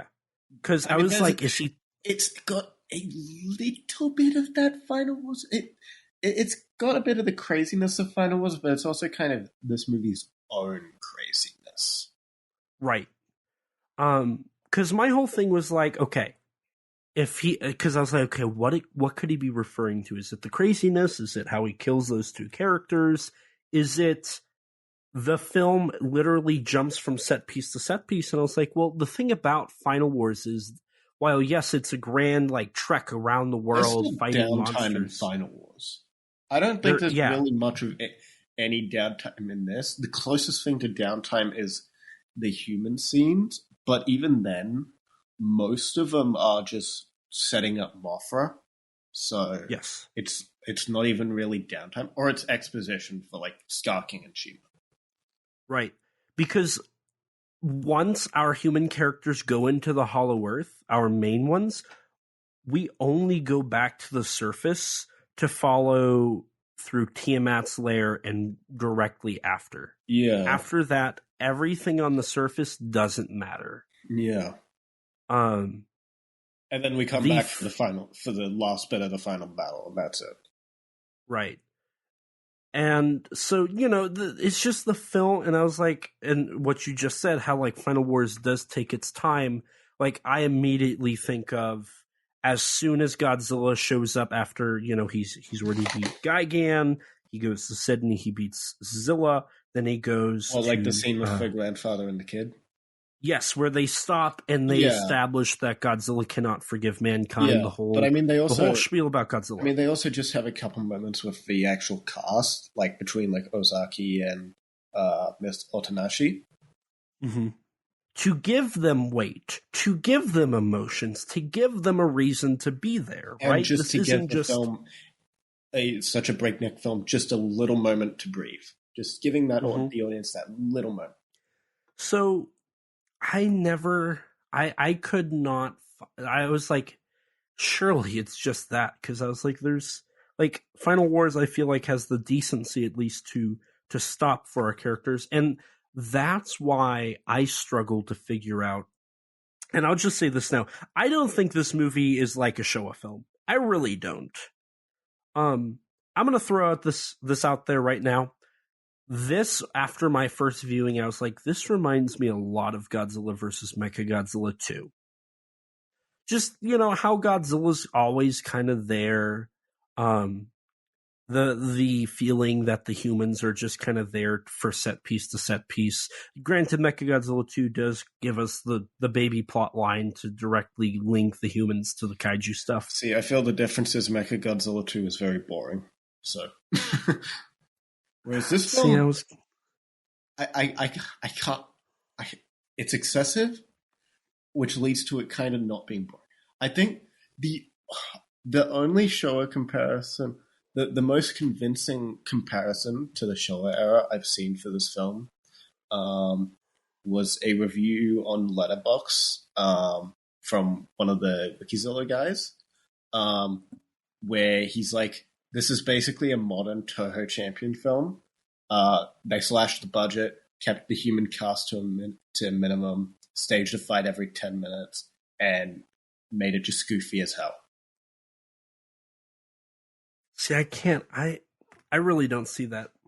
Because when I think the Toho budget is very Champion, true. Yeah, the budget's true. Because when I hear Toho Champion, of course, All Monsters Attack.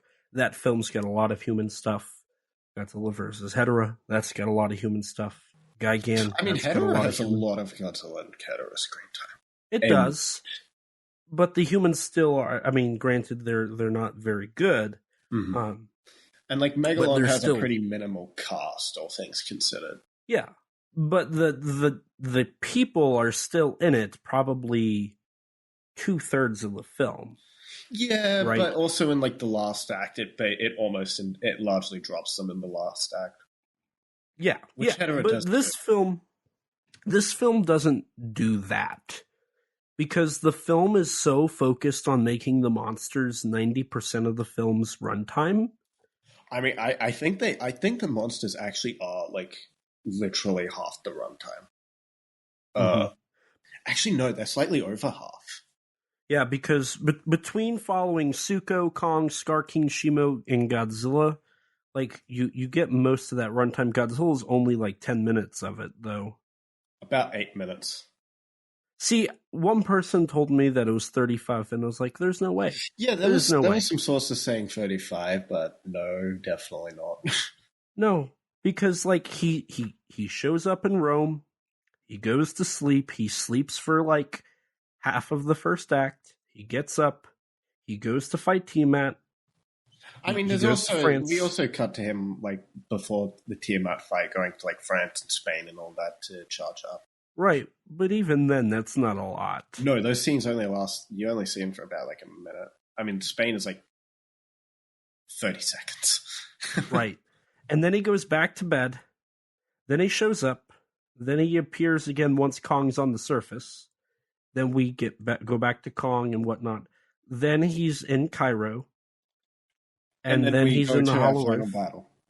And then he goes back and then he's in Rio. And then he goes back to Rome and sleeps. Like, there's about 35 minutes worth of content there. No. I will say, in spite of him having apparently the least amount of screen time in this movie of any of the MonsterVerse films, he did feel he somehow felt slightly more relevant here than in GVK, which I just think... Because he's just a plot device. Well, I think it's more that they just spaced his scenes out slightly better. After the first fight in Godzilla vs. Kong, he basically does nothing until Mechagodzilla is activated. Like, he doesn't show up at all until Mechagodzilla is reactivated. And then the next time you see him after that brief glimpse, you're in Hong Kong and you're setting up for the climax of the film. Mm-hmm. I don't know. I felt like Godzilla in this was just literally a plot device. And I mean, yeah, he's been a plot device in all four of these movies. In all four movies he's appeared in. No, not to this extent. I don't know. Like, I mean, in this film, he's literally, like, you already said it, he's just here for the final fight. And, like, that's it. And even in the final fight, until they get to Rio, he's not necessarily the focal point of the fight. Because for a lot of the main fight in the Hollow Earth, they focus on Mothra, they focus on Kong and Scar King, Shimo, and Suko. Now, Godzilla's still there. Like, I'm not saying that they don't, cut to him. I feel the fight is just, like, it's like a 10-minute sequence, but it ends up feeling so short that really no one gets a ton of time to shine. I'd agree. I'd say Mothra gets the most time to shine in that, but that's because she gets the Deus Ex Machina moments. I don't even know if I'd say she gets a ton of time to shine. Like, we see her defeat a couple apes, but then after that moment, she barely does anything in the fight. She's not there. She doesn't even show up. She just lets them fight on Rio by themselves. She doesn't help. I'll bring that up later. But we need to get back here because we're now 2 hours and 5 minutes in. I'm gonna die. And I'm not even done with my first page of notes. Oh, Jesus Christ! Where were we again? So Godzilla's leaving. Have we even established Trapper yet? No, that's the next scene. Meanwhile, Kong comes out of the water, out of the Hollow Earth, and everybody freaks out because, oh wait, Kong's on the surface. This is Godzilla's territory. If Godzilla finds out, we're all gonna die. This is where we find out that he's hurt from the illusion earlier about his tooth. Yeah. He's up here because of his tooth. Which is inspired by a real Adam Wingard's own personal toothache. I didn't know that. Yeah. And that's also why Kong's beard is graying. Because Adam Wingard's beard in real life is grey. Huh. Okay. So this is where we get the introduction to probably the most fun character in this movie. Mm-hmm. Trapper, played by Dan Stevens. Who comes in on a floating, I don't know, kind of yellow ship. But this is where we're introduced to one of the most obnoxious elements to the film. What, all the licensed music that he plays? All the licensed music. And the only reason we have licensed music is Dan Stevens' character can't go an action piece without playing music.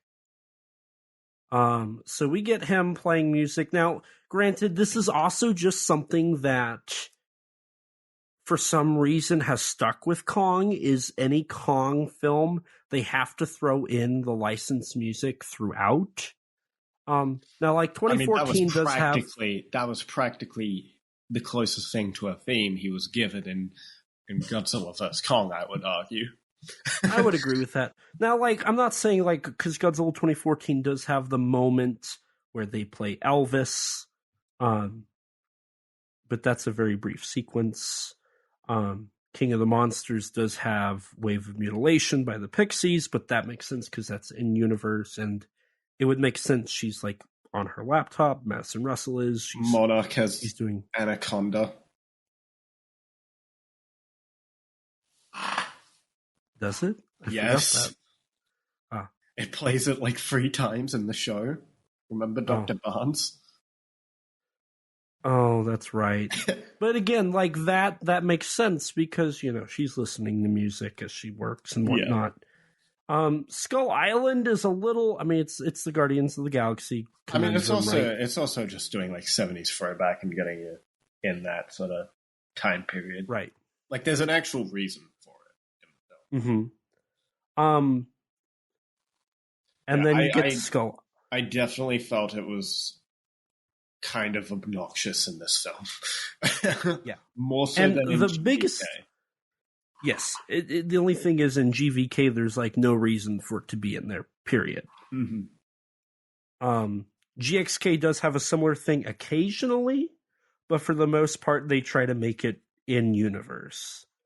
That being said, I will say I think all the music that's licensed is good. Most of it I already have on a playlist that I like. That doesn't warrant its reason to be in the film. But Dan Stevens' introduction does establish he's kind of a fun character. You know, he's got the button up that's always unbuttoned. That's a Hawaiian shirt. He's here for a good time, not a long time. That's kind of how he vibes. He kind of feels like. He's got great hair. He's got great hair. So he goes down. He takes out Kong's tooth. Basically, got my hair, but slightly better. And then he. Here's the thing, though. Like, so they show the whole pulling the tooth, right? And then they don't show him putting it in. Yeah, they just cut that. Like, they jump to him being on the beach and talking to Dr. Andrews. Weird. Like they do at least establish it, but I did feel it was a little weird to not show it. But whatever. But this is where I kind of... So, during their interaction, I was like, oh... During their interaction and when he's pulling the tooth, I was like, oh, the dialogue in this is just your run-of-the-mill Marvel movie writing. Now, granted, that's been a problem since I'd say King of the Monsters. Yeah. I mean, I will say at least the interactions between Rebecca Hall and Dan Stevens, they have legitimate chemistry, so it does kind of feel like real human interactions, which makes sense because it actually is inspired by their real world relationship. Because, like, you know, they talk about how they were both like in like university together, which is actually true. Rebecca Hall and Dan Stevens were like, I want to say they were like either roommates or like they were down the hall from each other or something like that. During university, in college. Oh, yeah. In real life, they were like they knew each other. They've known each other for a long time. They're good friends. If I remember right, Rebecca Hall is the godmother to Dan Stevens' children, or maybe he's the godfather to her kids. I don't one or the other. But the point is, their chemistry does feel real because it is. Huh. Yeah. I didn't know that. Yeah. No, most of the dialogue in this scene is probably inspired by that. Oh, so what it was she performed in several productions alongside housemate Dan Stevens in college when she was at Cambridge. So that's what it was. I mean, there's some interviews where she also talks about it a bit more. Huh. Interesting. Yeah. So, but the way I kind of got it in the movie, I kind of got the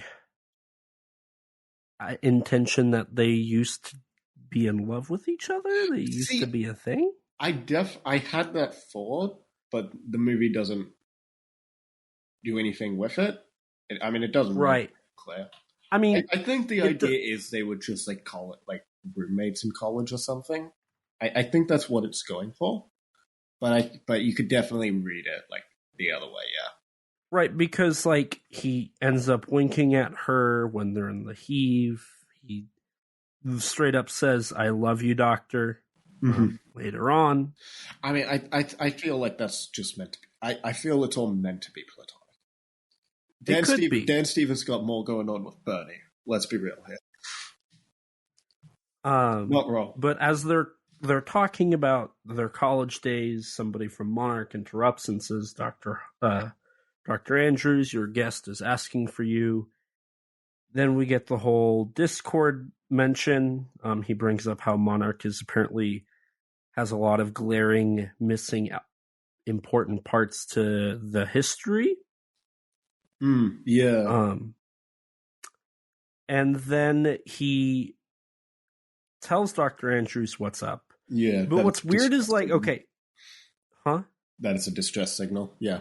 Right, but like as he's trying to explain it, she like acts like she doesn't know what he's saying. Mm-hmm. Which is kind of weird in a way, simply because it's like, okay, so she knows about the Titans, she knows all this, and suddenly she's like, I don't understand science. I think the idea is more that Bernie's ramblings are just very incoherent. Okay. I mean, that would make sense. I think that's more what it's going for. So after this, they meet up with the director and Mikkel. They talk about what's going on. They talk about Kong. And they decide that before the military and the government finds out about what's going on, why Godzilla's awake, they need to go to the Hollow Earth and take care of it. So that leads to our... so Mikkel's the one who's leading the mission, but all of operations controls is under Dr. Andrews. Dan Stevens is coming. As they're preparing, Gia convinces Dr. Andrews to let her come along, and then we get a pointless slow motion hallway shot with synth music for no reason. I mean, hey, it's probably the best music in the film.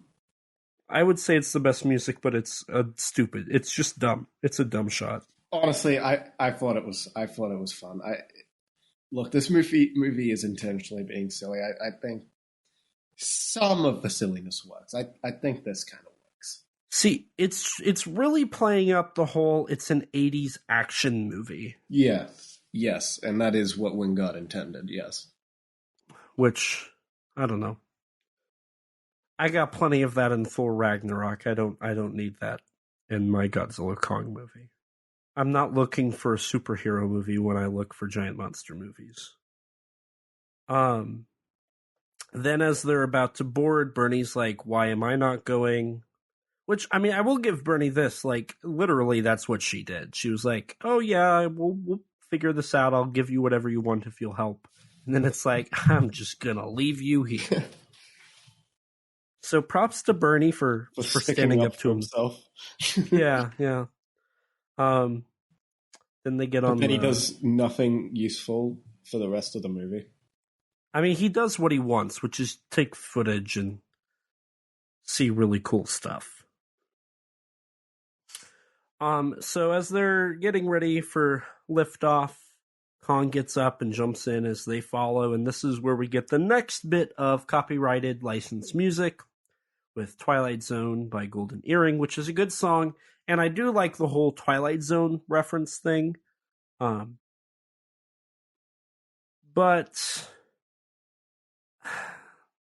this is where I was like, okay, this is what's going to be throughout the entire film, isn't it?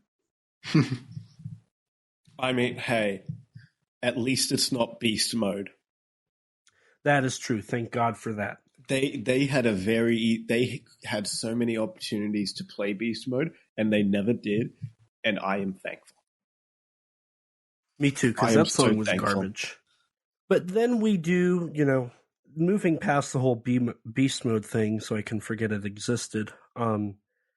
We go down into the Hollow Earth. We get the same visuals we did last time. The whole 2001: A Space Odyssey kind of homages.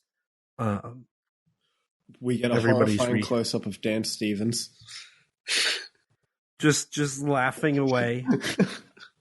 Then we're back into the Hollow Earth. Kong is off doing his thing while we're off doing our thing. We get an introduction to another new species in Hollow Earth. Oh, yeah. The verticines. Yeah. Then, thanks to plot convenience, which this isn't the worst plot convenience in the film by any means, they have mimicry. Electronic, mimicry, where they can mimic these kind of creatures. It's like a camouflage. Yeah. Meanwhile, up in the on the surface, Godzilla is now in France, or not? Yeah. Going to a nuclear facility, consuming some of the radiation. Which I was really hoping they were going to find a way to like actually make this movie say something about that stuff, but they don't. He just eats it and he moves on.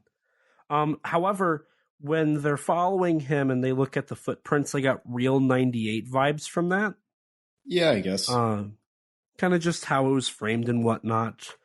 And then, of course, we get the nuclear pulse back. After Godzilla charges up, he gets to nuclear pulse like he did in the Heisei films. Yeah, but then he never really uses it again, I don't think. No, he doesn't. So there was no point in giving him that ability anymore. Outside of just this visual. Yeah, and it's not even against anything that actually was harming him. It's literally it's just the French military. Yeah. Also, while he's swimming, they use his quote-unquote scientific name, Titanus Gojira, so they do have Gojira show back up, if we're going to throw out that reference. And another reference I didn't bring up, Bernie had a sponsor. Oh, yeah, Gargantua. Gargantua Insurance, which... Do you think that was supposed to be a wink towards Gargantuas? Or? Maybe. There's like a couple things where I'm like, maybe this is an intentional reference, but there's also enough room for like reasonable doubt with that as well. Right. Are you specifically referencing like the whole Mothra goes up to calm the boys down? What do you mean by that? When Mothra goes up to Egypt to tell Godzilla to help fight in the Hollow Earth, and he does, and they all team up. Like what is that referencing specifically? Ghidorah, the three-headed monster. Oh, I don't think that was specifically inspired by Ghidorah person. I mean, like the role of Mothra in that, obviously, but like probably not as specifically meant as a reference. Yeah, I didn't sequence. I didn't get this vibe that it was supposed to be. I was more like talking about how like a couple of the creatures in this seem like they could be somewhat inspired by previous like Toho monsters, like Tiamat and Manda. Yeah, I mean Tiamat is from like a King of the Monsters design, but like there's like that tree that eats Mikhail. That like maybe that's, I doubt it, but you could maybe speculate that could be like a callback to Maneater from All Monsters Attack. Or, I wrote that down. I was curious. Or like the King Kong fights a giant serpent in this, just like in King Kong Escapes and 76. Right. I also and then there's also like a Dragonfly Mothra thing that could be a Fairy Mothra reference. See, I thought they were going to do Fairy Mothra at first, and then when it was a dragonfly, I was like, oh. I mean, it still has like Mothra-like eyes and the bioluminescence. And it's yellow. Yeah. So, like, I do think that's what they were going for. Oh, and I also put potential Ultraman reference to the whole plant eater thing to the, is it Greenmons? Oh, that thing from the 66 show? Yes. Maybe, I don't know. I just thought of Maneater because that's a Toho monster. That's fair. But no, I wrote those down too because I was like, are these supposed to be references? I doubt it, but like, are they? Yeah. Yeah, I feel like if any of them could be a reference, maybe the giant serpent. Maybe. See, I feel like the giant serpents. I feel like the plant is the most possible. Well, I mean, but the plant is like one of the most obscure Toho monsters, though. True, but I feel like that's like the one of the most iconic things in that movie. Not really. No one ever talks about the plant. Fine, if you just want to harass the poor plant like that. But I'm not wrong. Most people don't even remember there's a plant monster in that movie. Well, they're wrong. Yeah, I know. But but I mean, it's kind of like the same thing where I mean, some of the monsters in GVK, it's like, are these inspired by is Doug like Warbat? Warbat, like King Cobra, or is Doug inspired by the giant lizard in King Kong vs. Godzilla, or is he inspired by Manila? Metadon?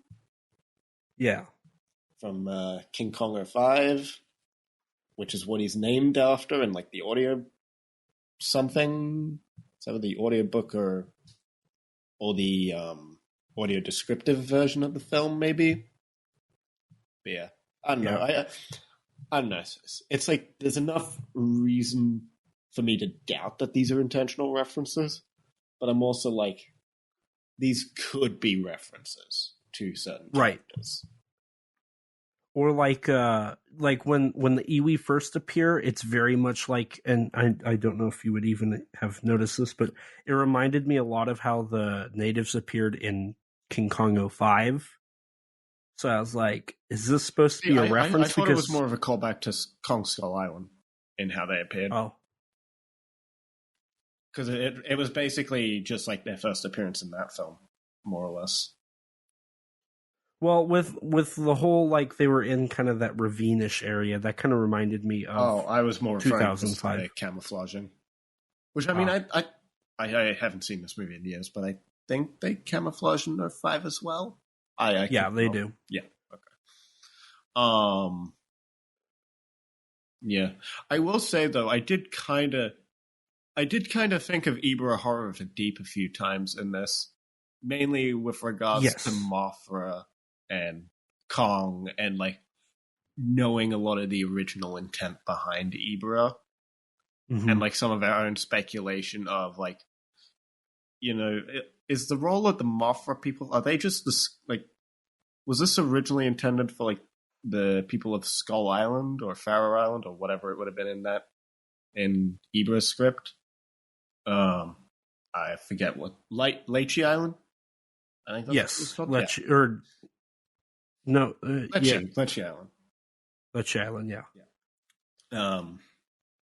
But I doubt that was intentional, but it's kind of it was going through my mind at a couple points. How the Mothra and Kong people were kind of mixed, together. Yeah, I mean, in this film, they basically are. Yeah, they are in this one, absolutely. Whereas in Ibra, it's just like likely a side effect of just script changes and rewrites. Right. Which, I mean, I guess here it kind of is too. And then, you know, there is the whole, like, Mothra doesn't really show up to the final act. Yeah, that Ibra. Too. And, like, really, she's just there to save the humans. Yeah. And then, of course, just the whole fact that it's King Kong and Mothra, and this one you have Kong and Mothra. Yeah. But I highly doubt I think it's coincidence. But kind of like how GVK is basically a blend of King Kong versus Godzilla and King Kong Escapes. Right, yeah. Like, there's no... Like, I would love to think they took direct influence from Doctor Who on the villain of GVK, but I highly doubt it. Yeah. I wish it was true, though, because Doctor Who is amazing. But no, I'm kind of on the same page with of you there. There is a lot of those like, oh, could this be a reference? Is this a callback, or is this just a coincidence? Right, and even later in the film, I'm like, when they do the whole flying in anti-gravity, I'm like, is this meant to be a Hedera reference? I mean, Hedera is one of Wingard's favorite films in the series, so like, I'm sure it was at least somewhat inspired by that. But I also feel like if that were the case, he would have tried to like have Godzilla use his atomic breath to like propel him away or something. I'm genuinely shocked that the film does not either do the hetero flying, like directly visually reference that, or the Megalon dropkick. I genuinely thought it was going to. Yes, I agree. And like, as stupid as that would have been, not gonna lie, little disappointed it didn't happen. Right, because even like Wingard did honestly, the whole shoving. If you're going to go this far, you may as well go the full mile. Right.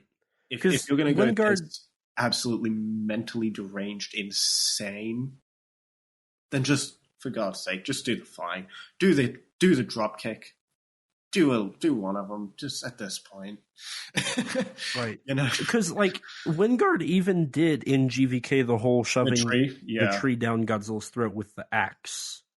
Like, it's not out of his wheelhouse to, like, do those visual references. Right. I mean, I'm glad Wingard doesn't beat you over the head with references. Yeah. But I feel like if you're going to do references, do it here. Do it in this battle.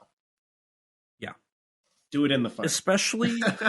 Especially if you're going to try and market the film as this is like the tip of the Showa era kind of film. So, you know, it's a little shaky at best, I think. But we should get back into the plot. Yes. So we're in Hollow Earth now. We're back to Hollow Earth. Yeah. We find Godzilla's the outpost one that's been destroyed. Kong, while Godzilla's swimming to the Arctic Ocean. Yeah, FYI. Kong goes on his adventure. I don't think we mentioned this before, but the place where Kong killed the wart dogs, his fight there seemingly triggered like a small like cave-like area to open up in the Hollow Earth, which is where Scar King and his crew all come from. Right. And you know, Kong finds his axe, takes that, and you know, explores that area. Right. And up until this point, the way it's like you said, because of the cave in there, because of the wart dogs, it ended up opening up to be bigger. Kong, you know, is exploring it, and that later is touched on later that it's become a problem. As he goes down into it, his axe starts to light up, and then it lights up the crystals, which I don't think that happened in the last one. I don't know. I don't understand how that axe works. I don't care. It's whatever. I could have sworn the axe only lit up when the Hollow Earth energy that also seemingly was supposed to be Godzilla's atomic breath. Mm-hmm. At least that's what they kind of alluded to, I thought. Mm-hmm. I mean, what powers the axe. Yeah, that's that Godzilla. Same energy source, essentially. Yeah. That's how I see it. Yeah. That's why Godzilla's atomic breath is that way. And that's why it charged it. But seemingly not so much. I don't know. It glows at random points in this film for no reason. Quite literally no reason. Later on, when it's stuck by the portal, it literally starts glowing for no reason. It's not near a crystal. It's not near Godzilla. It just glows. Also, I just realized their whole thing is like you have to go through portals to get to the Hollow Earth, yet Godzilla blasted a clear gateway. Yeah. I've had this issue for a while. Like, it's weird. Also, I mean, the thing is, like, this whole portals thing, just, I don't know, the whole Hollow Earth, and, like, now that Monarch exists, Axis Mundi, I don't understand how any of it works in this universe. None of it works. It feels like they're just... See, the Monsterverse just feels like 2 or 3 separate universes. Because there's, like, no continuity that's consistent. Right, because in King of the Monsters, they kind of established that, like, Godzilla goes to the Hollow Earth, which are just a bunch of tunnels throughout you don't need a heave to go to the Hollow Earth in King of the Monsters. You can just be in a regular submarine. Right. But seemingly that's not the case. Yeah. But then, in like, Monarch, you could just fall through the portals to access Mundi and be fine. Right, because but later on they establish you have to. Well, no, don't they have to create? Oh no, because they have to call up a Titan. That's another thing. You have to call up a Titan, but only for to the have access the Mundi energy. portals. Yeah, which they say is because of the radiation, but Kong is clearly not a radioactive monster.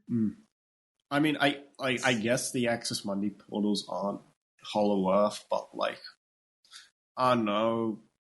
What is Access Mundi? This is more of Monarch's fault, not GVK or GXK's. But what the hell is Access Mundi in this universe? Right. It's cool. And how do you get to Access Mundi and not the Hollow Earth? What distinguishes the Access Mundi portals from the Hollow Earth vortexes? Right. Also, one of the portals that is in this little area where, we're at seemingly disappears. Does it? Because, like, there's very obviously two, right? And then Kong goes into the one and it sends him to Cairo and then he comes back out. But then when they go back into it, it sends them to Rio? Oh, I mean, they showed that there were like 3 or 4 separate Hollow Earth portals. So I just assumed like Kong goes through one, goes to Cairo, and then in the final battle they just went for a different one. That would make sense. That would make sense. But no, it. This is more a universe thing than specifically this film's issue, but none of this lore makes sense. Right, and then there's the whole thing that like for a continuity that apparently has people whose job it is to specifically maintain consistency in the lore. There is no consistency in the lore. Right. Because even like in 2014, the whole Hollow Earth thing was they just go there to sleep. Yeah, and there's like radiation on the ground or something like that. That's about it. Yeah, the inner heat of the core, the Earth's core, they heat that radiation. Right. And then the whole Skull Island thing was more just Skull Island established it rather than G15. Right. But with Skull Island, it was like a tunnel, and Skull Island just happened to be a piece of Hollow Earth that got pushed up to the surface. Mm-hmm. Which it's weird. I think this center of the Earth idea is cool. It's visually cool. I don't mind how the Hollow Earth has been used in these Wingard films. I think they're the more interesting aspect of the Wingard films. Yes. Like I think I remember a lot of us back when GVK came out where it's like kind of done with Monster vs. Godzilla. Don't know what you could really do with him next, but like we'd be down for like maybe Kong Hollow Earth movie if we get it. Right, I agree. We all did agree. Yeah. But even then, it's like it's so weird too. The whole Hollow Earth and specifically Godzilla, the whole Godzilla Hollow Earth thing. Like him going to the Hollow Earth is a little weirder, right? I think it's just weird because it's even weirder now, just with like how he also protects like Access Mundi as well. Right. And then like Access he Mundi apparently is seemingly like the surface world, but funky. See, I wish they just kind of kept it to the Hollow Earth has a few places where you can pop out or go into. I don't think there's issue with GVK's expansion of it and its take on it.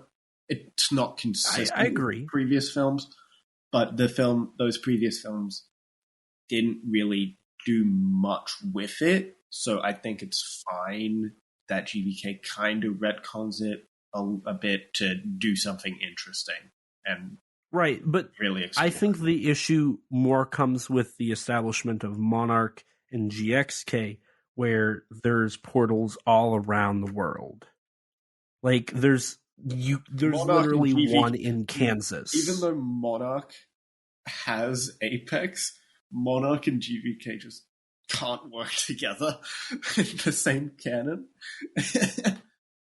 Yeah, and the whole Heave thing was Apex's thing is now Monarch's thing, and Apex is nowhere to be found in GXK. Yeah. But alas, Kong, as we said, explores the Hollow Earth. He finds for the first time a member of his kind, Suko. Right, which he tries to interact with, but Suko ends up biting him and runs off. Kong follows. And then he's ambushed by a bunch of other apes who just jump him. Right. Using bone weapons. Hilarious. And Kong kills one, and then he almost kills another, but he tries to save that ape. But then that ape tries to kill him, so he just pushes it off. During this fight, when Kong just grabs Suko by the foot and starts using him as a club. Yeah, that Suko surprisingly has very good durability because Suko he never is shockingly strong. Like he literally at the end of the film, he one of the fully grown apes holds onto him to not fall off a ledge. Bear in mind, Suko's like maybe a quarter of his size, and Suko just kicks him off with one foot. Yeah. Like Suko was strong, maybe stronger than Kong. So Kong, and he probably has the highest body count of the film when you consider all the other apes that he kills with those boulders. Right? Yeah. So Kong kills two of the apes. Was a bigger threat than Scrye King. He has the higher one of the count. Scrye King has like one. Yeah. So one of the apes runs off. Then we get a hilarious, in air quotes, shot of Kong throwing a rock and hitting him in the head. Honestly, this movie was such a stupid cartoon. By this point, I was laughing. I was just kind of like, okay. No, when Kong started using Suko as a club, I remember seeing that leak, like the leak describing that, but I had completely forgotten about it. So when it happened, I was mouth agape, just laughing. I was just sitting there in silence. Damn, you weren't having fun. I was. I honestly, at this point, I was like, okay. See, at a certain point, I just gave up and just went with the movie stupidity. I just sat there. That's sad. Now, right after this fight, this was when I really realized, I was like, there's no scale to Kong. See, sometimes there is. Yeah. It's not really in the framing, though. It's more in the scenery where, like, the objects around him. But even then, it can be pretty inconsistent. The thing is, it's less like... It's not that there's no scale. It's that Kong and Godzilla are meant to be over 100 meters tall. They seem like they're maybe like 20 meters or so. Right. Yeah, because the only times where there's really weight, like that much weight, I would say is when they like throw something and it quickly... The animation, there's no weight. Especially Godzilla. Yeah. Godzilla in particular, like when you compare how he was moving in any of the other entries, even GVK, he's lost all weight. He may as well be a paperweight. Right. When like Kong will throw his axe or something and it like quickly falls to the ground, there's a little bit of weight. And then maybe in like the fight in Cairo, there's weight. Sometimes. Where there's scale. Yeah. Even and the then Rio fight has some scale. Not weight, but scale in like the composition of certain shots. Yeah. But never weight. Never weight. Shimo never really feels heavy, nor does Scar King. It really is just occasionally Kong and rarely Godzilla. I would say never for Godzilla. I want to say, like, when he's, like, by the Colosseum, when, like, we see some low-angle shots of him in Rome, that's where there's weight or scale. Yeah, but it's also, just like, some of those shots. Yeah, but also from the film's opening moments, Godzilla is jumping. Right. But yeah, Kong ends up getting Zuko to essentially point him to where all the other apes came from. Zuko tries to kill him with... Hold on, you skipped over a couple things. Well, shut up, I'll go back to them later. Zuko tries to kill him with a giant serpent by luring that, but Kong ends up killing it, and to Zuko's surprise, doesn't get mad at him, and ends up even offering the kid some food. Right. And what did I miss, sorry? Well, first, if we're going to talk, I mean, we've already pretty much said most of the things about that fight with the sea serpent. Yeah. But the only other thing I wanted to add is people like to praise this movie for not cutting the monster stuff, but they literally cut this entire fight. Oh, yeah. Like, there's no fights until Scar King and Kong fight, outside of, like, Kong fighting the gorillas. I mean, they show a bit of the fight, but they cut away from it, and then it's over. Yeah, and, like, the bulk of the fight's just not there. Like, the part where Kong actually attacks back.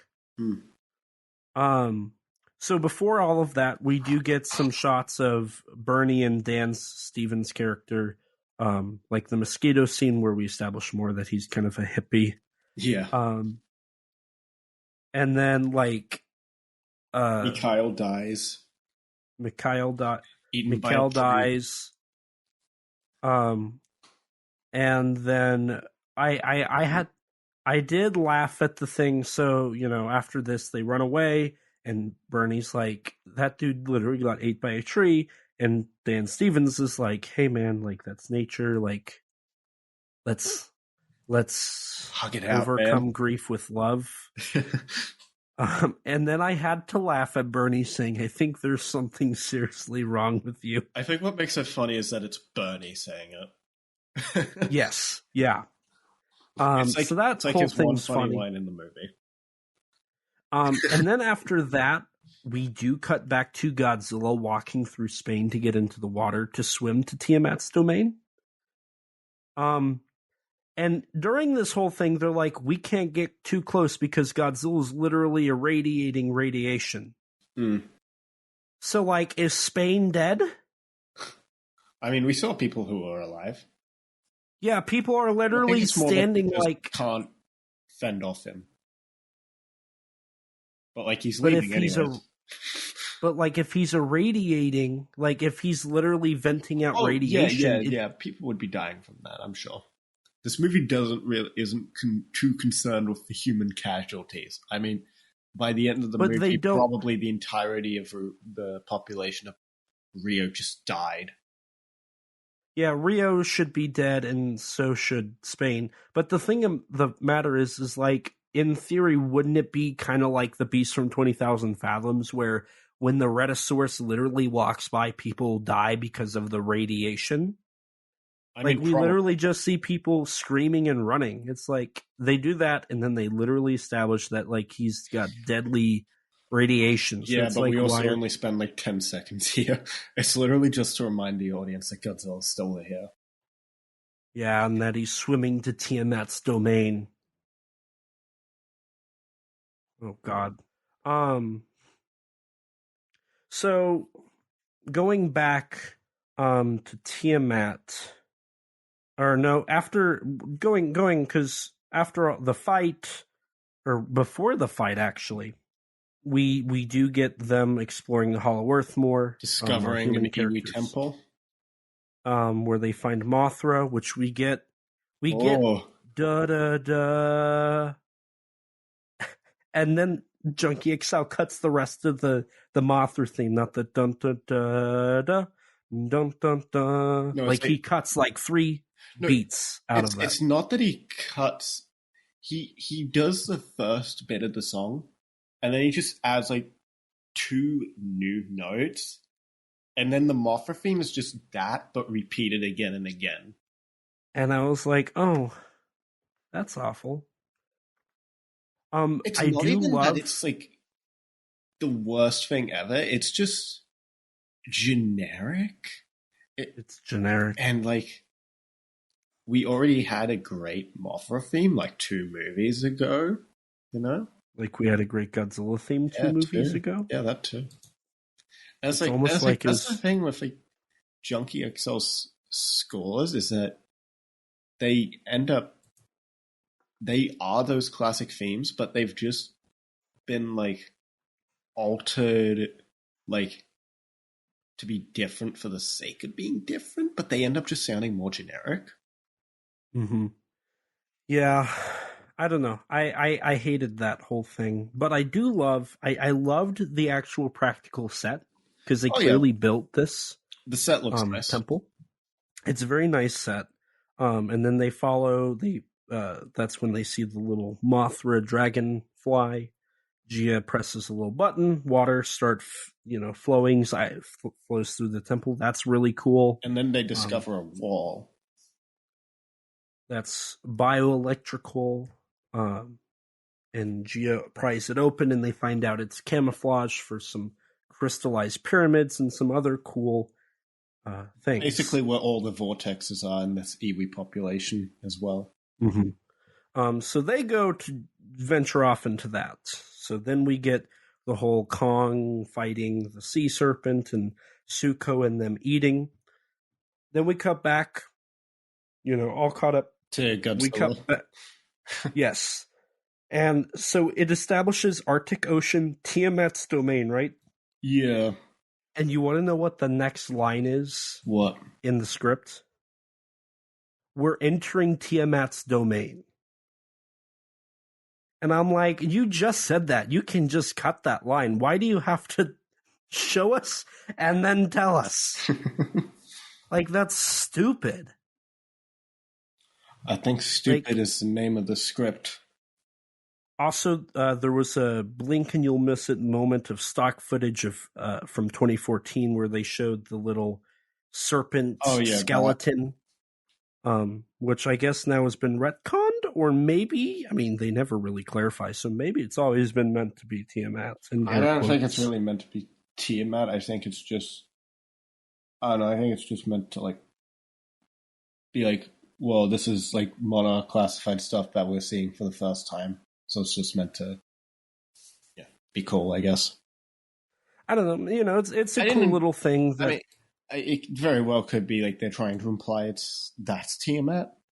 Because, it is a serpent, so maybe, I don't know. Right. It's just a little cool detail, and it calls back to something that's older, and it doesn't really retcon it, which is rare for this franchise, so that's cool when they do that. So, then we get Godzilla showing up out of the blue, firing his atomic breath into Tiamat's domain, and then Tiamat just bursts out of nowhere, and they fight for 20 seconds, and then Godzilla... And then they cut the fight. Again, this is my problem. They cut the fight. Like, that's a fight people probably would like to see.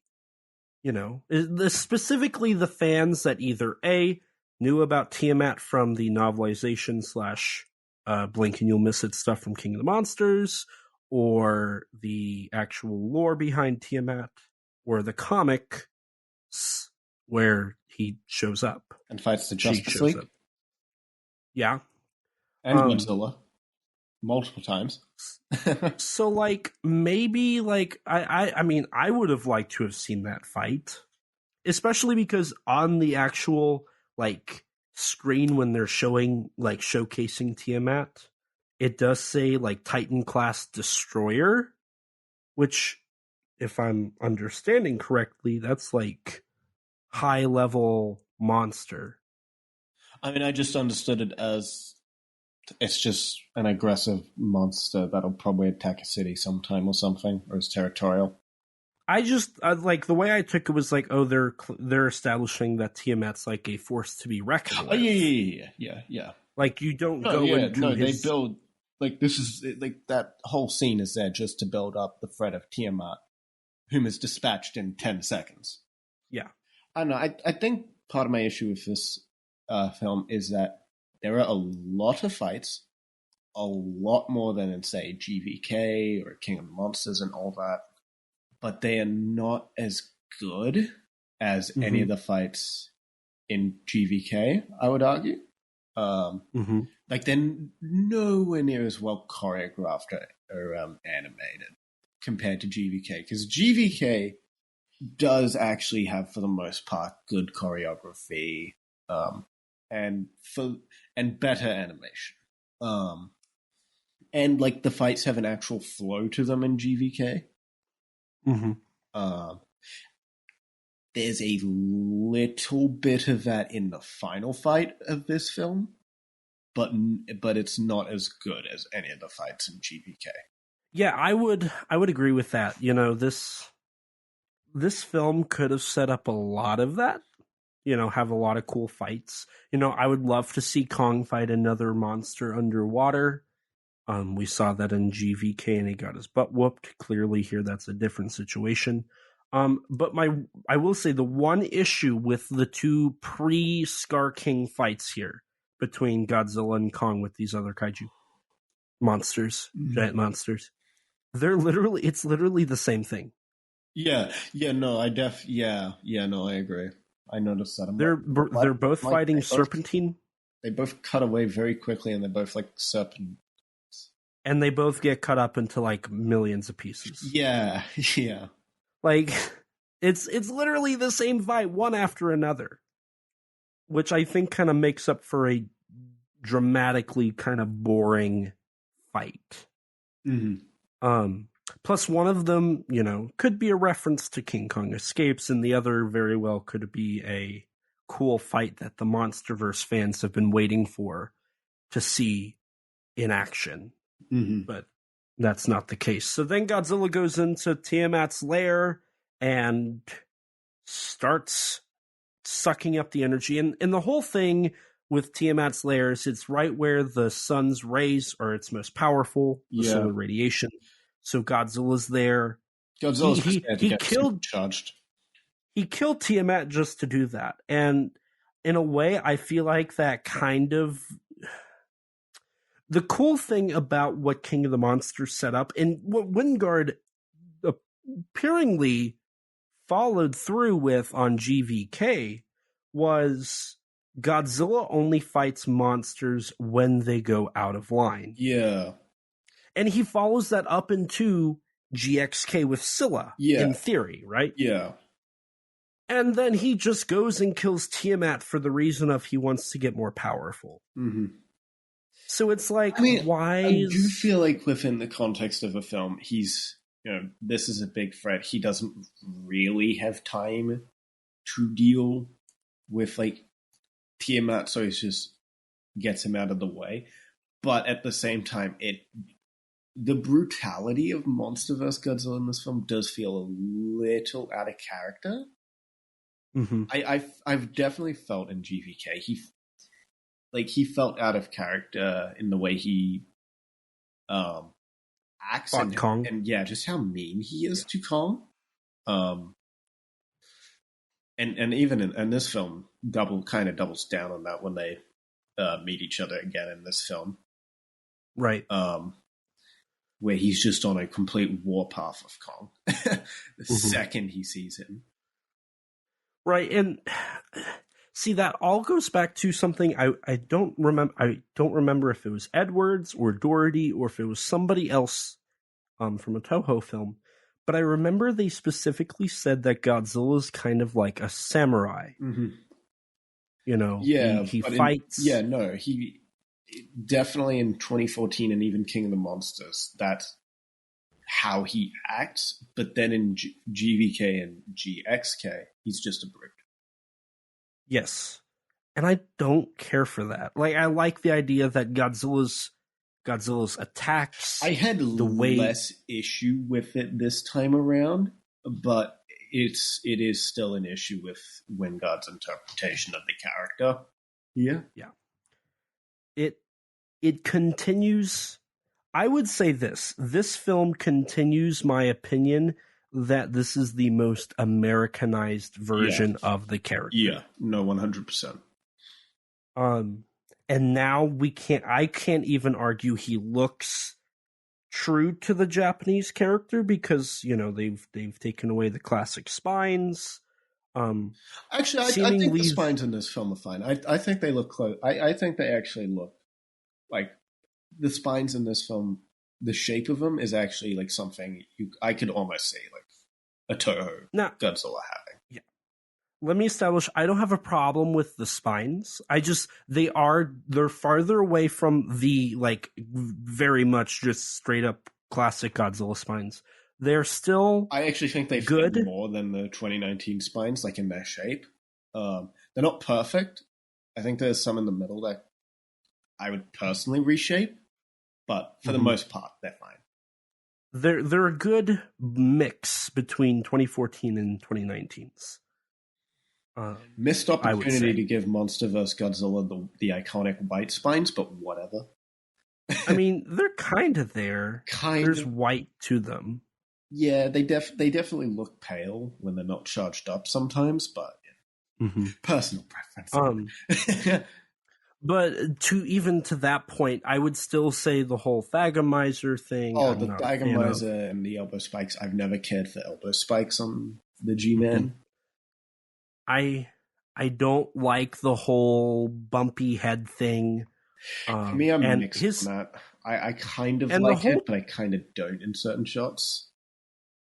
And the whole chest thing just looks clunky. Yeah, there's a weird dip in his chest. I don't get it. At certain moments, the build of Godzilla at certain angles makes him look just really blocky. And then some shots he actually almost resembles his normal self, like with the chest, like when he's roaring up in the sky in Egypt. Yes, that looks pretty all right. And that doesn't have just the divot in his chest, right? But there are moments, especially like when he wakes up in certain other parts of the film, where he just looks really disproportioned. And also, this 2019 model, the rendering on it scenes, the CGI just in general for this film is like a noticeable downgrade from the previous films. Now, that's probably because just how much there is in this film. Since there's a lot of CG sequences, a lot of monster action, and there is a lower budget, so I understand why. But it's very noticeable that the animation for Godzilla and the rendering is nowhere near as good. There's a lot of shots that just look straight up ugly with Godzilla, in spite of the fact that this is it's a pretty decent model, all things considered.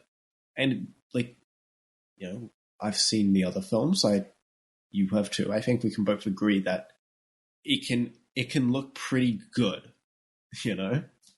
He can do pretty well. But in this film, he just, frankly, is not a lot of the time when he's in that 2019 mode. And even the evolved Godzilla doesn't always look well rendered, to be honest, unfortunately. A lot of the time, in fact. Yeah. And And I do think it's a little weird how I think a lot of the people who praise this movie also condemn Pacific Rim Uprising. But I feel like GXK and Pacific Rim Uprising would make a perfect... It would be a great double feature. Double feature. Yes. Yes. They Wholeheartedly have basically agree. The same tone. They have the same tone. GXK goes a bit further. Yeah. They have the same tone. Similar They color have palette. the same color palette. They have the same look. Like, they would make a perfect double feature. Mm-hmm. Is this what we call insult your franchise double feature, or insult the source material? Insult the creators? Maybe. But see, like, the people who will say GXK is a good movie will say that Pacific Rim Uprising is a bad movie. And I don't get that. I don't understand that thought process. Now, some of the people who will say Pacific Rim Uprising is a good movie will say GXK is a bad movie, and then some people will just say both are a bad movie, in which I think I'm in that camp. Different strokes for Oops, different did I folks. let it slip? Different strokes for different folks, I suppose. Anyway. I think I let it slip 3 hours and 5 minutes in, my opinion of this movie. Shocking. But back to what we were talking about. We do get the introduction to the Iwis, but they also don't feel like the Iwi. They definitely don't feel like the same people that we saw from Skull Island. Now you can make the argument, well, different tribes, because they very clearly like establish that Skull Island Iwi are different from Hollow Earth Iwi. But that being said, I still feel like these Hollow Earth Iwi are way too emotive. One of the cool things about the Iwi from Skull Island is they would just stand and stare. They wouldn't make noise. They wouldn't visually respond. Mm-hmm. Now, they do, like, bow their heads a little bit and whatnot, right? But it's not like they'll smile at you. They'll, like, look around to see what's going on. It's like they understand everything that's being said and they react to everything that's being said. But like I said, I think you could also argue, well, different tribes suck it. I didn't have any issue with their portrayal per se, but they definitely did feel different. But, you know, different director. So, yeah, different director, mostly different writers, so that's just going to happen, frankly. Actually, entirely different writers, because interesting thing to note, Max Bornstein isn't even credited. Max Bornstein? Oh my god. Yeah. That's why this wasn't so boring. I mean, speak for yourself. I did. Another little fun visual Easter egg. The female Iwi that, like, interacts the most with our like our main characters. Not the queen, the other one that, like, walks Gia to the queen. It looks like she has the Mothra symbol on her cheeks, which is a cool little Easter egg. I wasn't paying and I do love to her face paint, so I didn't notice that. I will say I do love the whole Iwi setup in the Hollow Earth. I think that's a cool little thing. I think it makes sense. I think it makes sense with, like, all the previous lore that was established. Yes. Speaking of lore established, we cut back to Kong, who is now getting closer to the place where the apes are and Scar King. Yeah. And then we see a larger Titan's body. Just a Titan who would be like 10,000 meters long or something. Yeah, like a mountain. Like basically a continent sized, or like country sized at least. And I can't help but think, like, at what point do you say, okay, this is stupid. Like, this is way too big. Yeah. Like, I mean, it's a cool visual, but yeah, I agree. I feel too big. Too big. and then, you know, I continue to ask the question, what's the reason for it? What's the thought process behind this outside of, it looks cool? I mean, Rule of Cool can work, but I don't know. This movie definitely pushes the bound for Rule of Cool a lot. Yeah. to say the least. So then we cut back. I think we cut back to This is where we get the exposition, and we get a little cameo in the hieroglyphs from a certain cut monster.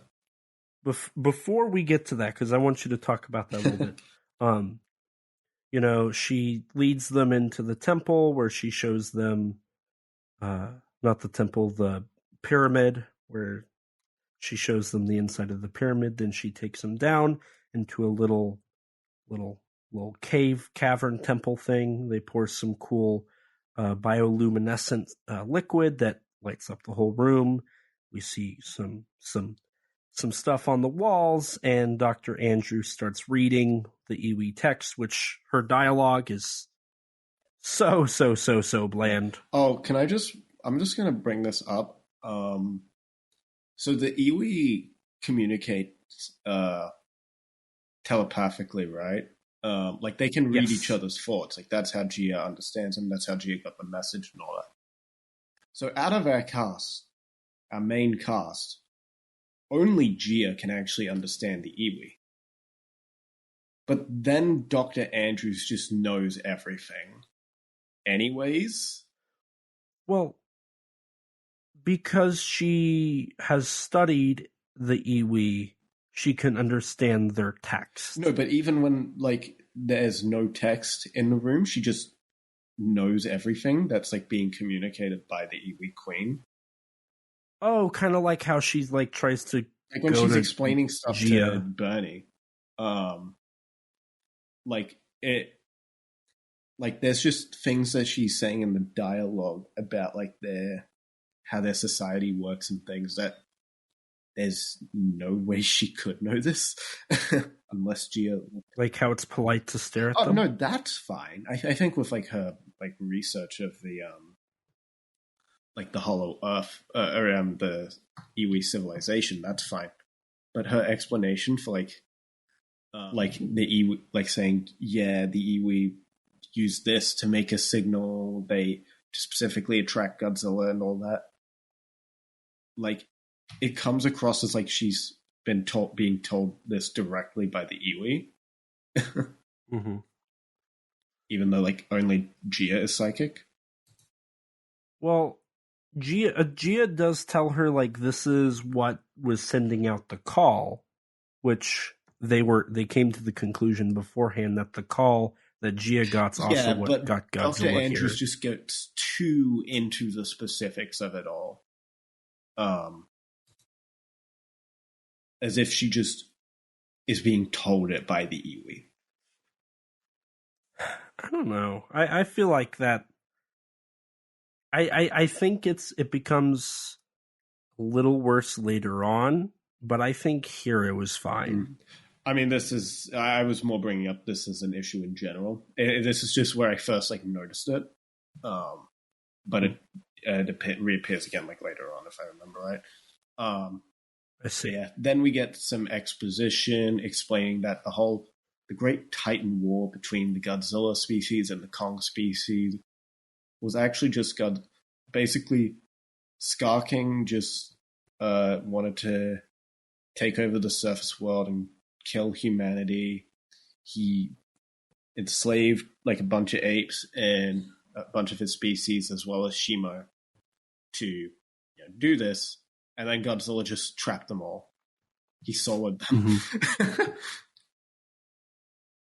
Which ends up removing so much tension when you realize that Godzilla can just win. Right. It's not even like a prediction, it's right? It's just he did it before. He'll do it again. Yeah. This is also where they set up that at the end of the world, an Iwi from Skull Island will wake Mothra. But in the background, you can see a hieroglyph showing a cut titan from the film named Phosphora.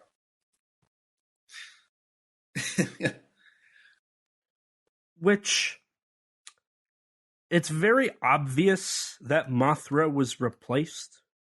Yeah, you can tell. In my opinion. Yeah, especially later on when Mothra actually appears and she just shows up from thin air. Right. Like there's no I mean, talk about any like egg or cocoon, like what was established in King of the Monsters and was cut from GVK. Right. They retcon the whole Zaya Zhang's character. Yeah, there's no mention of the twins outside of that one like Bernie podcast episode that you mentioned. Right. Which doesn't even make sense now. Yeah. And Mothra's whole being in King of the Monsters now no longer makes sense. And Godzilla's reaction to Mothra doesn't really make that all much sense. What do you mean? He would recognize her, right? I mean, he did. Yeah. But not as much as you would imagine he would have. I felt it was fine. I would have preferred. I would have liked a little more interaction between Mothra and Godzilla and Kong. I would have liked them all to have a little more interactions with each other, but I thought it was bare minimum. I thought it was bare minimum enough to be fine. And then I'm 99% sure Gia wasn't supposed to end up showing up in Cairo. Yeah, that's kind of weird that they brought her to Cairo. Like she like it's not even Mothra who like tells, and that's the whole thing. Like everybody's like, oh, Mothra gets Godzilla and Kong to team up, and like she's the one that gets them. But it's very visually, it's obvious it's Gia who communicates telepathically to Godzilla. And in the opening credits, they mention that Gia has the ability to telepathically talk to Titans. Again, just kind of spilling out the whole plot of the film. But then, can Kong... I guess Kong doesn't have telepathy then. Kong doesn't get access to that ability. Well, Gia communicates with Kong. Yeah, but she uses sign language. Not entirely, because there are other moments like where she, later on when she's like, he's hurt, he's in pain, like... I mean, I just took that as... I think Gia... But, like, Godzilla can't talk to Gia, but Gia can talk to Godzilla. Mm-hmm. Sure, yeah. The same way that Kong can, but they were also teaching Kong how to use sign language. I guess, I don't know. Because that was something that Dr. Andrews... No, Dr. Andrews was teaching Gia, so maybe Gia was teaching Kong. That's kind of the thought process. Yeah, that's how I've always taken it. Yeah. So maybe it was just kind of like, if I'm going to learn, you're going to learn, because like it's obvious they have a telepathic connection to a certain extent. See, I never got that vibe. I kind of got that vibe. So, it could be one of those things where like Phosphora was originally supposed to like just communicate and be the Mothra stand-in, but then when they brought Mothra in, they decided like Mothra's just the peace offering to Godzilla, kind of being like this, I'm back, hello, and G is the one that's like, we need you to come to the Hollow Earth to fight Scar King. And then Godzilla agrees, and then Kong is happy. Mm-hmm. That's kind of how I read it, which isn't what happened in Ghidorah the Three-Headed Monster at all. Because in that film, it was the fairies that told Mothra to tell Rodan and Godzilla they need to team up to fight Ghidorah. Yeah. Gia's presence in that Cairo scene definitely felt weird and unnecessary when Mothra is there. Right. So that's just kind of my assumption is Gia is the one that's actually doing all the heavy lifting, that Mothra is just kind of there to be plot device for Godzilla. But, going back in here, we also get a clarification on what the monster that ate a star was, because when that got leaked, people were like, Space Godzilla? Not leaked, but it was in like the novel, and there was art in the concept art book. Yes. From a cutscene in GVK. But now we know that the monster that ate a star is literally just referencing Godzilla himself. Godzilla. Yeah. So that got clarified. And there is strangely in this exposition, you can tell that there's some exposition that's been cut here, because it was leaked a long while back that Shimo was supposed to be the first Titan, and there is mention in the opening credits of a theory that Godzilla could be the first Titan, but we're not sure. And then that's never actually mentioned in the movie again, outside of the opening credits reference. Yeah, because the working title was Origins, right? Yeah, and we said this somewhere where we were like, every MonsterVerse movie and their initial plot synopsis is like discovering the secret that changes the trajectory of the whole universe at the hollow of the Skull Island of the Axis Mundi. Right, and they're like, we've learned the origins of the Titans. Yeah, learn the origins of the Titans. And it's like, there's no origins here. I mean, I know at some point there was an alleged leak. I don't know how true this is. That allegedly there was going to be a reveal in this film that the Titans were from space or something. Which, if that's the case, I remember hearing about that. Yeah, because the whole plot leak was Godzilla was an alien. I never read the rest of the leak. I just remember hearing that one bit. It was probably fake. I hope it is. I hope so. Because that's a stupid origin. But yeah, I hope that now that the novel is out, that someone gives a read through and starts uncovering those little bits that were cut, and even better, maybe we get some more information on the cut scenes of the movie. Maybe one of those people that that had that early access to things like Phosphora tells us a little bit about, hey, here's what was originally going to happen. Right. Because, see, it's weird. This film didn't have the amount of time that GVK did to rewrite, to edit, to do all this stuff, right? But it feels like this film has the exact same problem that GVK does, which is it feels like there's like 3 versions of this story. See, and we get the chopped up version. See, I think it's less of an issue here than it is in GVK, because I feel like in GVK, the movie has been boiled down to its absolute barest of minimums to the most generic way of telling that story. Yeah. Whereas here, I don't think I can call this story about a monkey about Godzilla and Kong fighting the monkey uprising entirely. I can't entirely call that generic. Right. I agree. But like the whole phosphor thing, like that's very obviously redone. So the whole you can tell most of Rebecca Hall's shots and lines in this scene are reshot. And that like Dan Stevens and Bernie are like the original filming. Yeah. I agree. Yeah. So like the last 30 minutes reeks of phosphora removal.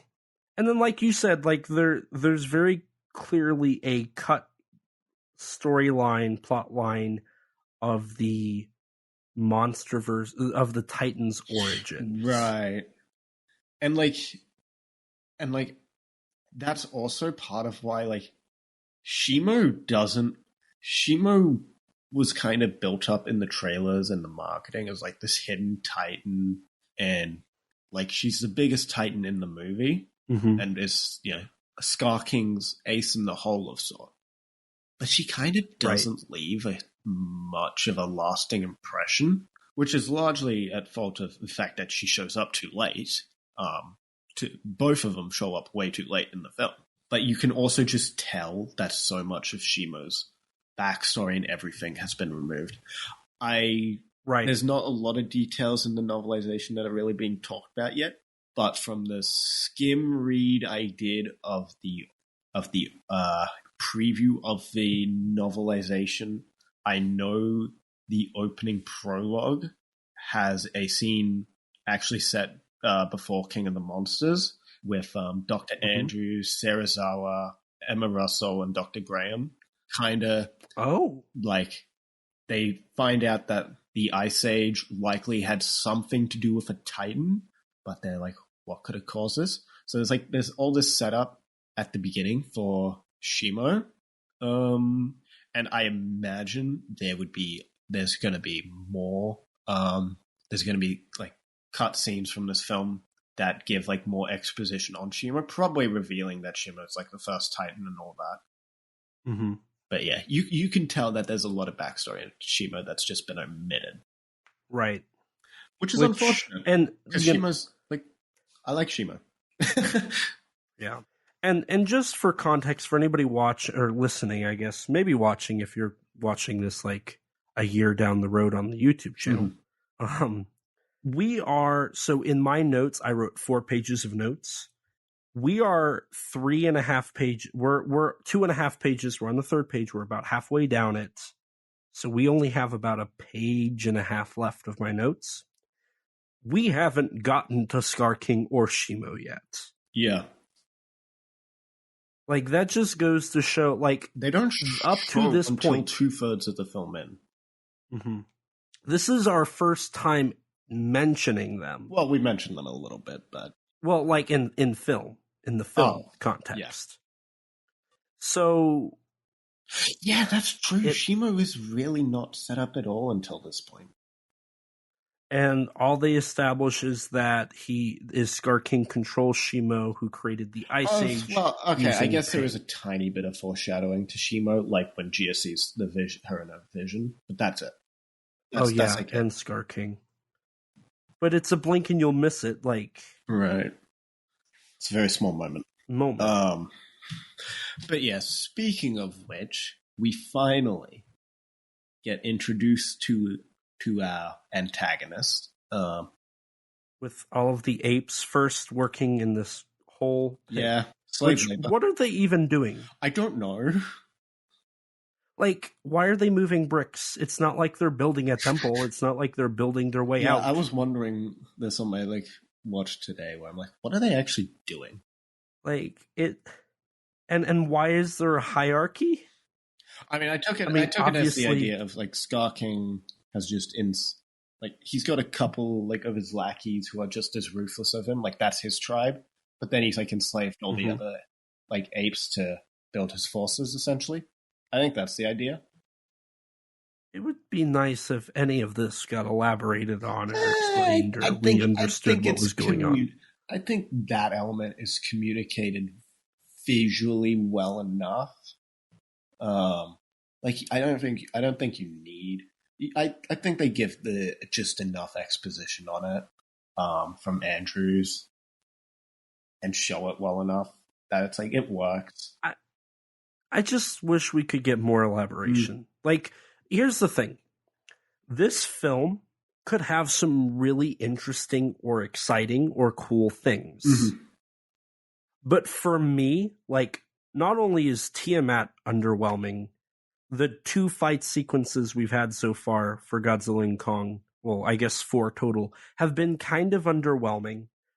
The Suko Bat thing's been fun. Dan Stevens has been fun. Bernie's been fun. We're just now getting to some cool elements with the Iwi. And that's about it. The film has been so underwhelming that I'm, at this juncture of the film, I'm kinda just there. I'm there. And, now we're starting to get to something exciting. Kong walks down, he sees one of the gorillas drop a rock and get abused by one of the gods. But again, we don't know why. What's the concept? We don't know. We do get some some interesting visuals. We see some gorillas' heads on stakes, it's very Planet of the Apes like. I don't know if they were going for that. I kind of don't like that. I will say this, and I think I've said this since the first trailer and all this. The concept of it being a bunch of apes, literally it feels like Planet of the Apes, just isn't interesting, and Scar King as a villain, for me, and they don't, he's just an underwhelming villain. Once Kong sees the ape getting abused, he goes over and helps him and then kills the guard. Well, he doesn't kill him, but he knocks him out. And then, Scar King is alerted. And then he walks out and, at first, okay, he's all right looking. He's kind of cool. He's generic menacing. villain. And then when he gets out... And then he does a funny pose. Yeah, and I'm like, why are we looking like a hot-headed teenager? I'm going to be honest. I think that's the best part about Scar King. That he acts like a hot-headed teenager? Yeah, he's zesty as hell, and it's hilarious. I just was like, oh, God, okay. No, I thought it was... I thought it made him more interesting. Genuinely, he seemed like just a really generic, evil bad guy from the trailers, but he ends up having, the most personality out of any of, the MonsterVerse villains. So, yeah, I would agree with that. So, I think that made him actually fun. I think he's a lot of fun here. It's stupid, but it's funny. And it's memorable. At this point in the film, I've yet to truly have fun. See, I'm going to be honest. I've been laughing at this film for almost the entire runtime. I've chuckled at a handful of things, mostly from the human characters. One time with Kong. Oh no, I was dying during Scar King's interaction when he starts sizing up Kong and then starts just making fun of his tooth. I was just losing it. I was just sitting there like, okay. And then anytime Godzilla shows up and just runs and has no weight, I was also losing it. See, I wasn't I'm sitting here trying to piece together this film. I'm like, oh, okay. So like you said, he jumps down. He's kind of trying to size up Kong. We get a little fight. I know I had assumed that the distress call they were getting was the gorillas pounding the ground. Mm-hmm. And I was like, I hope to God it's not that, because that's stupid. And it was not that, so thank God. But no, and then they fight and Kong wins. I got the impression that Scar King could keep going. He just chose to use Shimo. But, as said before, it's not great for the villain who's just barely being introduced 2/3 in the film to not really win his fight. It doesn't help in making me think he's the next big threat after Ghidorah, Right. And see, that's the big thing. So this film, in the scene just prior, where they were doing the exposition drop for Shimo and Scar King. And I'll get back around to that. And that's another thing that was allegedly cut, that I hope novel touches upon, if this leak was true, that apparently Shimo was the one that froze Ghidorah, supposedly. Yes, I remember hearing supposedly. That. Which would have been awful. I think that would have been a horrible retcon. I agree. So here's the thing.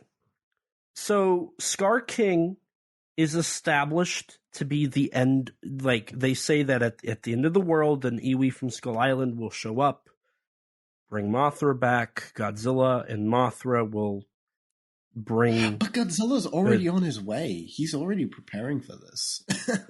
He knows. Right. So it's like, okay, so it's like, okay, so Godzilla's already getting ready. Mothra doesn't even need to really be here. Like, that's the one thing that's a prophecy, is an Iwi from Skull Island will come, Mothra will be awoken. Mm-hmm. And that's it. Yeah, I mean, Godzilla, we already know he doesn't need any help. Right. So, okay, so they establish it's the end of the world, but nowhere in this film does it feel like it's the end of the world. Kong is now added, so you have Mothra, Godzilla, and Kong just doing Godzilla's work. Yeah. So that lightens the load. We've already seen a end of the world level threat in Ghidorah. Ghidorah was literally terraforming the planet to his liking. The American government was destroyed. The most powerful government in the world was crippled because Ghidorah flooded Washington, D.C., which is very inland. So that means water levels rise a ton. Mm-hmm. And I mean, he had a whole storm surrounding the planet. He had a whole storm. He had every Titan, like, destroying cities around the globe. He was controlling every Titan. The one Titan that, like, stood up to Ghidorah was Godzilla. And Mothra. And that was it. But Mothra had no way of beating Ghidorah. Yeah. So by all, and like, if Godzilla Godzilla could beat Ghidorah, but like, if Godzilla had a problem beating Ghidorah, Kong would have stood no chance. So you have that in King of the Monsters. And now and in the advertising too, they really set up that, like, this is 10 years in the making. This is what it's all been leading to. Scar King and Shimo and the gorilla army. And we're here, and it's like, okay, so Kong can beat a 3v1 pretty easily. Kong can knock one out with one punch, okay. Godzilla could obliterate an entire army himself. He's already done it. Scar King can be beaten by Kong solo. So Godzilla would have no problem with Kong. So, like, Godzilla has no problem with Kong, so Scar King's nothing. And so that just leaves Shimo. And I would venture to guess that probably... And they cut the whole thing about Ghidorah and Shimo, so there's nothing to say that Shimo's more powerful than... Like, it seems like, don't know for sure, but it seems like there's a lot of setup and foreshadowing for Shimo that's been... And, like, exposition about Shimo that's been cut. So we know nothing about Shimo. All we have is Shimo's big, has ice breath. It's big. Yeah, that's it. Now, granted, Shimo can withstand Godzilla's atomic breath pretty well, but Godzilla can also just grapple Shimo. Like, Godzilla has no problem going toe-to-toe with Shimo. Right. Like, there is nothing. Another issue is that there is no struggle. There's no struggle in the final fight. There isn't one moment where you feel like our two kaiju or Mothra are really struggling here. No, it never feels like they're having any trouble. And that's the thing. I don't. One moment where Kong's getting his hand is getting frozen by Shimo. That's about it, and that's less that he's actually in danger, and more that he can't grab the shard that Scar King uses to control Shimo. That's it. That's the issue. And even then, the whole thing about that is Shimo's already done that once, and they did something to prevent that from actually hurting him. Yeah, again. no, exactly. He's got like a whole shield on his arm. So that which was a threat established has been removed. So the emotional weight of the final fight is not there. The establishment of this has been leading up to this is not showcased at all. It's not visual. It's all said in the statement when the end of the world is coming. Now, you could argue, okay, so maybe they're not saying that this is what's going to make the end of the world happen. It's whatever's the next film that's going to be the actual true end of the world, a retcon in of itself.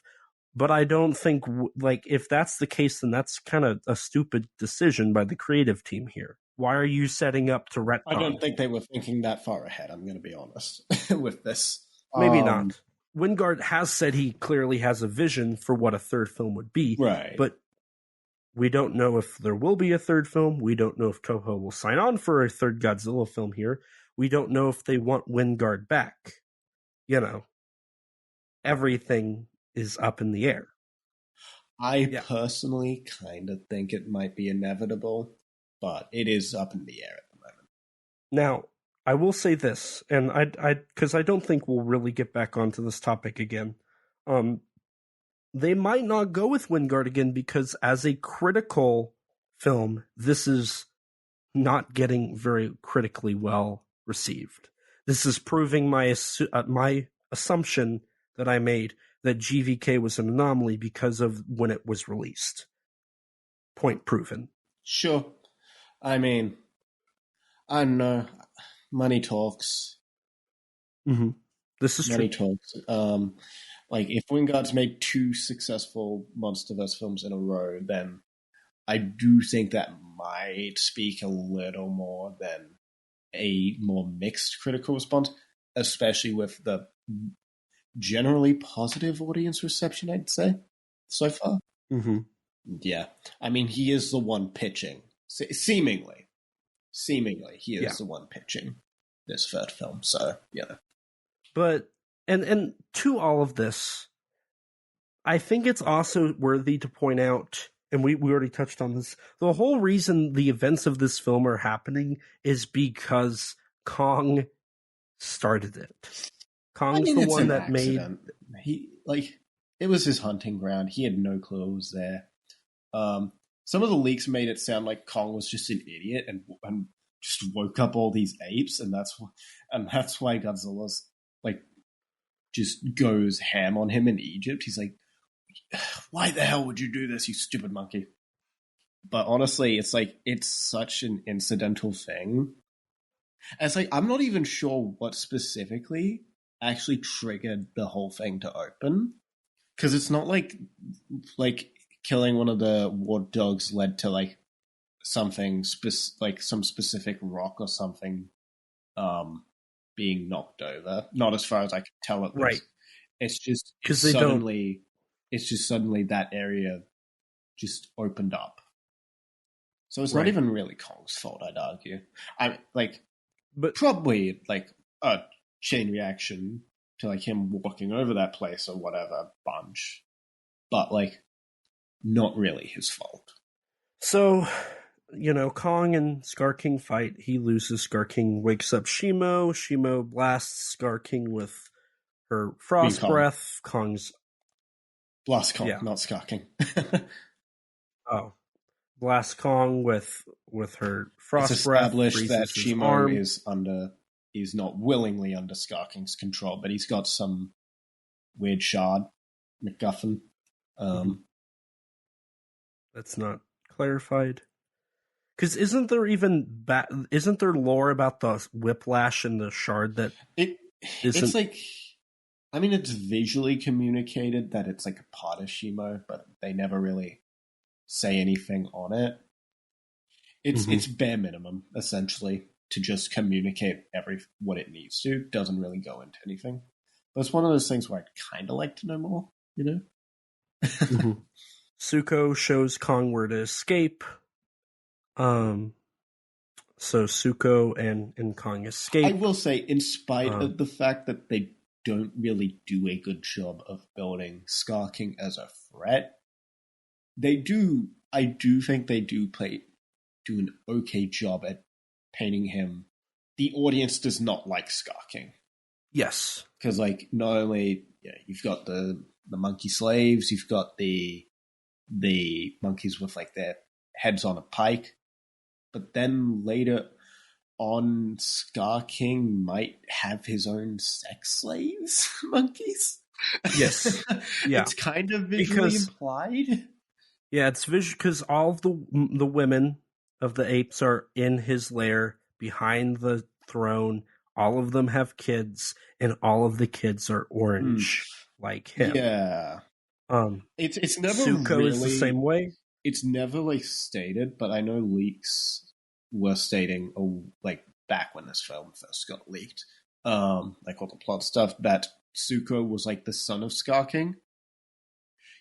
This is like the only scene in the movie that ever vaguely implies that. Because honestly, there's like another monkey that Scar King kills during his introduction scene. That honestly, you could kind of be like, oh, maybe that's Tsuko's father, if it weren't for the fact that he was just gray. Right. But yeah, I would like to make the assumption that they're all like Scar King's wanting a stronger army. So how would you do that if you like make yourself out to be the strongest one in the bunch? Why not have as many children as you can to create a Scar King army, right? Yeah. And if you have the bulkness of of a gorilla with the strength of the chimpanzee, or because he's more like a chimp than an orangutan, like in terms of his agileness and strength, or maybe a baboon, then that would be pretty good in terms of being strategic. And they do kind of paint Shimo as like a threat in this circumstance, right? Kong runs off, and then a group of gorillas go chasing after him. Also, I forgot to mention this, and this might be intercut. I can't recall. But they talk about Mothra with the Iwi, and then they retcon Mothra as the defender of the Iwi? Yeah. Even though that was Kong's job, at least on Skull Island. Yeah. Well, I mean, I guess it's just what they say that's what the Great Apes are for in general, protecting humanity. Right. So, I don't know. And the whole retconning of Kong fighting the apes, and it's not actually the apes, it's the Scar King armies, kind of, that lightens the blow of the grudge between Godzilla and Kong. Oh, Godzilla oh, you said Kong fighting the apes. No, Godzilla fighting the apes and like killing the apes. But retcon just that makes it more weird, the whole ancient rivalry thing. Right, but then the whole apes were killed by Godzilla was a retcon because it was established that the skull crawlers did that. Well, I always took it that like he killed off he got rid of most of them, but there were still like stragglers. Maybe. I mean, I don't know. That's usually how it is. It's kind of hard to kill an entire species by yourself, not gonna lie. I mean, Godzilla clearly has no problem doing that. I mean, yeah, but most of the species Godzilla kills off are like one or two members at most anyways, so... Rest in peace, the Mutos. Well, there's still one left. Maybe. Assuming she hasn't been killed between movies. Well, according to the GVK... Which is clearly wrong. Based on this movie. Maybe. Because Scylla was still alive. Scylla is still alive, but that's the only one that, like, I don't know. None of it makes sense, man. Nothing matters. Because isn't Behemoth supposed to be dead? Nah, Behemoth's alive as far as I remember. Wasn't there a cutscene where Behemoth was going to get killed in GVK? I don't know. I don't remember. I know Behemoth was supposed to appear in the movie. I don't know what his actual role was. He was. But anyways, that doesn't matter. But going back into the film, Kong is being chased by the gorillas. He tries to use his traps. But they realize, and they've got him cornered until Tsuko murders them all. And as they walk away, one emerges, and they never see or hear it, which I'm kind of surprised they wouldn't see or hear that. And he follows them as they... Kong just... Because he senses Gia, he just knows where she is. And so he ends up going... plot convenience. He ends up going to the Iwi area, and because the other monkeys followed him, he gets a glimpse of the portals and runs to tell the Scar King. Which again, how did nobody see a giant gorilla following them that close? Whatever. Then we get the reunion between Gia and Kong. Trapper takes a little look at Kong's frostbitten hand. And he says, he brings up Project Powerhouse, and the dialogue here, they're like, if I go back to the base, I can get some supplies. And then Dr. Andrews says, well, plaster and a cast isn't going to help this. And then he says, that's not what I was thinking of. Dramatic pause. And she says, well, what are you thinking? And then he's like, Project Powerhouse. You can't be serious. It's like, oh my God, the writing here is so awful. Yeah. It's so it's really, really clunky. Yeah, I don't like this scene a lot. This is like one of the worst scenes for me. Also, during this whole scene, and before this, Godzilla. Good, but like, I just, this stupidly contrived. Godzilla wakes up, and he emerges, which the CGI looks awful. I wasn't a big fan of the overhead shot. Yeah, the overhead and the lower, all the shots in this, I think, look pretty awful. I can forgive like the two shots that were in the trailer of him rising, but it's just the overhead shot that kind of kills it for me. And then we get our last that they used. Yeah, they really nerfed his roar. Like, it's just they made like the 2014 roar sound generic. And then during this whole sequence, we get our last shot of the new director of Monarch, and then she just disappears for the rest of the film, never to be seen or heard of again. And then, we go back to Godzilla's off venturing around the planet, whatever. Literally, I have no idea what he does after this. Yeah, he goes to Gibraltar for some reason. For no reason. There's no reason he's there. Like, there is nothing. Like, there's seemingly no reason he isn't just going to the Hollow Earth now. Right. It's like, if he's been gearing up, why is he not just going? And obviously he knows what to do. He's done it before. And he knows he has some idea of what's going on. He wouldn't be preparing if he didn't. Yeah, like, this, just none of this makes sense in the scene. Then we go back. We get the Project Powerhouse thing where Dan Stevens comes back. Like, he very quickly goes from the temple to the heave. I like, just ignoring the fact that he just found the heave so quickly. He apparently just goes back, grabs like would he have grabbed like the yellow vehicle dropship thing from the base on the surface, or was there just one on at Outpost 1? I assume there was one at Outpost 1. Either way, here's the funny thing. Yeah, so he drops off the gauntlets. Then we get more awful delivery by Rebecca Hall here with the whole gauntlet, and he needs, and all this. It's not Hall's fault. It's the script. It's the script. Kong likes the gauntlet. Gia tells him that we need help, and then he goes off to go get Godzilla. And this is where we get that's the suicide mission. It's like, oh my God, the writing.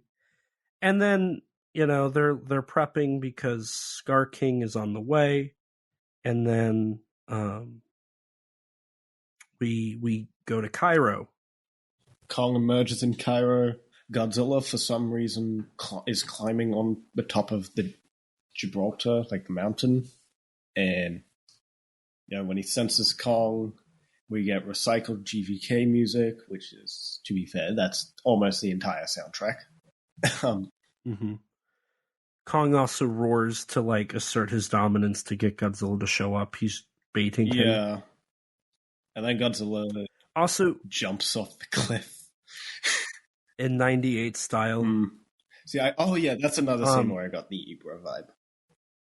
Yeah, that's another fair one. Also, Gibraltar's like an 8-hour flight from Egypt, he just swims there in Cairo. like 2 minutes.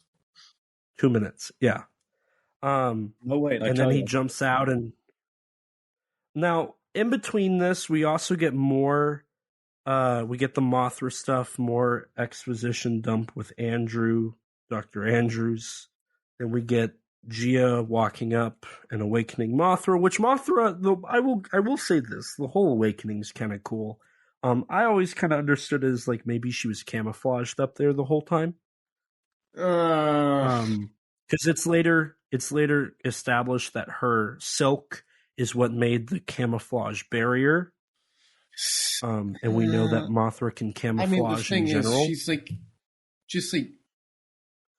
it's like she's growing from nothing in thin air. Like her body just morphs, just like grows from nothing. It's. But you do see her wings like open up. But like, there's nothing there, and then like a small thing is slowly appearing, and then Mothra opens her wings. But I will say, Mothra does look great in this movie. She's probably the best character by far. I agree. I love the golden look of her, the classic look. She does have a moment where I think you hear like a classic Mothra. There's roar. two. You hear like two. Two. Like right when she appears, and then right when she's leaving to go to Egypt. So that's really cool.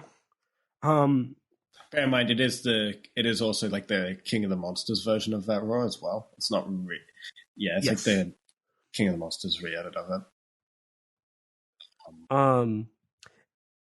And then all of the Iwi started evacuating seemingly, and our characters follow them. And this is where we get probably the best line in this film, because it summarizes what Wingard did here. And that's Dan Stevens' character saying, "While we're throwing bleep on the wall, can I go get some reinforcements?" And you know what? That's the best thing I've heard on this movie. Like that is what we're doing. Dan Stevens was innocent. He was so good in this movie. We did not deserve him. I think he's the only reason the human cast has any like memorable aspects. Kaylee Hoddle's alright. Rebecca Hall, when she's not just exposition dump, is okay-ish. I don't care for Bernie, but he gets like one funny line. Everything else he says is cringe though. So I think my statement still stands. If it wasn't for Dan Stevens, the human characters would be like awful, like legitimately like the worst thing ever. I wouldn't go so far as to say the worst thing ever, but I wouldn't say even in the final film that they're good. Yeah. And then but it's very clear what he's meaning there. Like they're not even like, it's obvious what he's just saying, because he's like, let me get the heave, let me go get reinforcements. I have a crazier idea than going up and getting people from the surface. It's like, okay. Yep, I was like, I know exactly how this has literally been a setup since the beginning of the film. Yeah. Then we go back to Cairo. Godzilla shows up. Where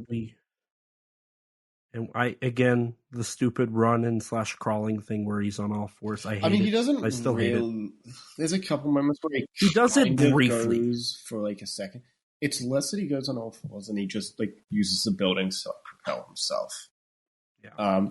Which I think is better than just. It's better, but it's still awful. I mean, his entire just run animation doesn't look right. For the entire this is easily one of the worst portrayals of Godzilla. Mm-hmm. And I think that's carries over from GVK. Yeah. I find it less offensive here than in GVK, even though it's technically worse, because it's just more of what was being done in GVK. Mm-hmm. I think it's worse. Also, I think for me, it's just this film is going so far in everything that I'm just like, you know what, whatever. You, Wingard, do your thing. Why not? Just keep going. Keep the craziness. I'm laughing so much at this movie. I'm not laughing with the movie. I'm laughing at it. But I'm having a blast at this point. Just, you know what, Wingard, keep going. Go crazier. Have Godzilla fly at this point. Also, I forgot to mention, before they cut to Cairo, we get a quick exposition dump by Bernie. That's about, they use this like natural metal to like bring the setting up like the anti-gravity thing. That brings the two pyramids closer, and that creates anti-gravity. Yeah. See, we're setting up for Godzilla to fly, but we never have him fly like in Hetero. Like, what the hell, man? Yeah. And then we also get the moment where the Scar King and his army blast through the cocoon. Oh, that's a bit later. Camouflage thing. That's at the start of the final fight. Yes, it is. Yes, it is. Yes, it is. We cut to Scar King being alerted of. We cut to him arriving, like on his way, but we don't cut to him actually arriving until the final. But he arrives before the kaiju go back down to the hollow. He arrives, and then Dan Stevens shows up, and then Godzilla and Kong show up. That's how it goes. Yeah. Stupid. Yeah. But yeah, Godzilla and Kong fight. It's simultaneously worse than any of their fights in GVK, except actually no, I think it's better than round 3 of GVK where Godzilla wins. It's better than round 3, but it's like not better than the other.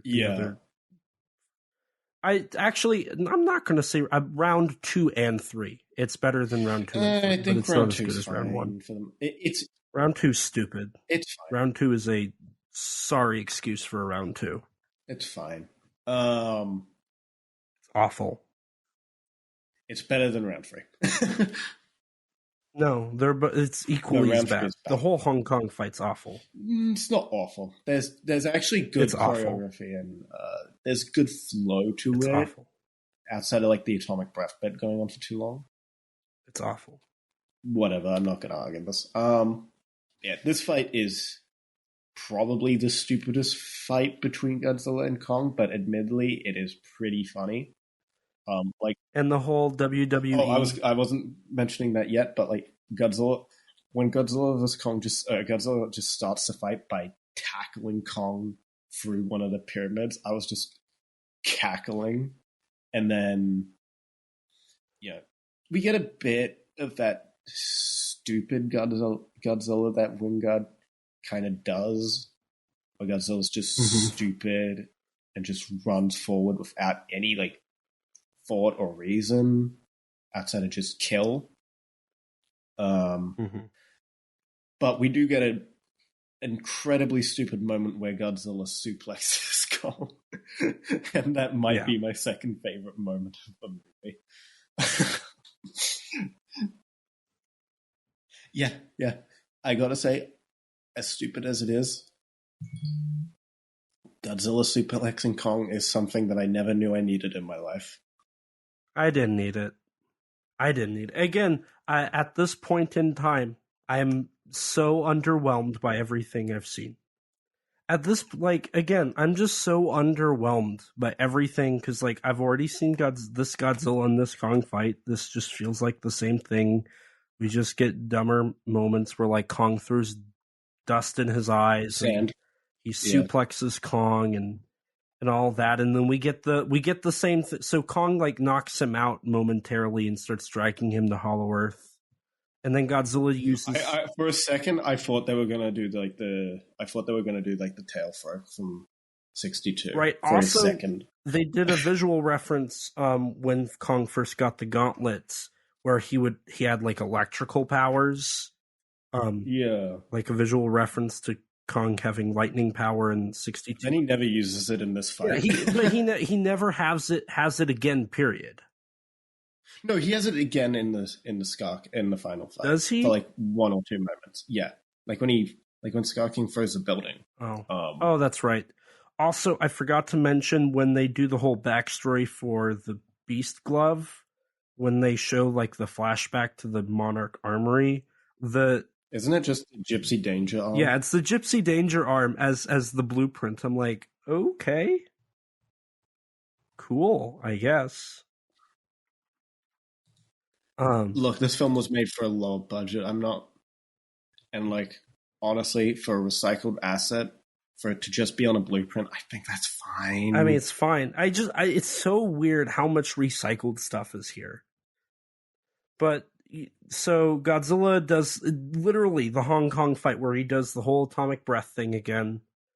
Except enough dust stirs up that like he does a sneak attack on Kong, and then again we get the Hong Kong fight. He steps on Kong twice, and he's about to like use his atomic breath to actually finally dispatch Kong for good. And this is where Mothra shows up, and then Gia does her whole thing to get Godzilla to come down to the Hollow Earth. They do the roar, that thumbnail image. And then we're back to the Hollow Earth. Mm. And then we get Scar King busting through the camouflage, and then just as we think all is lost, we get Dan Stevens flying in to turn me loose, my lover boy, with all of the birds. And at this point, I realized this is literally a Marvel movie. Like, it's so predictable and so, like, just stupid because everything's predictable and underwhelming. I was like, oh, I'm literally watching a Marvel movie. It also looks like a Marvel movie, but I digress. Now, we get the army and Scar King and Shimo all flying in, and the birds fly in, and they use their electrical shocks to stun the troops, I guess. Mm-hmm. And then after they're all dead, I guess, we do get a cool moment, and it's just before anything happens. You just hear the end of Godzilla's roar. Oh, yeah. And then you see a little flash of light come through the portal and, crash into Hollow Earth, which I think is a cool moment. I hate how, as the MonsterVerse has gone on, the filmmakers have seemingly lost the power of Godzilla's roar.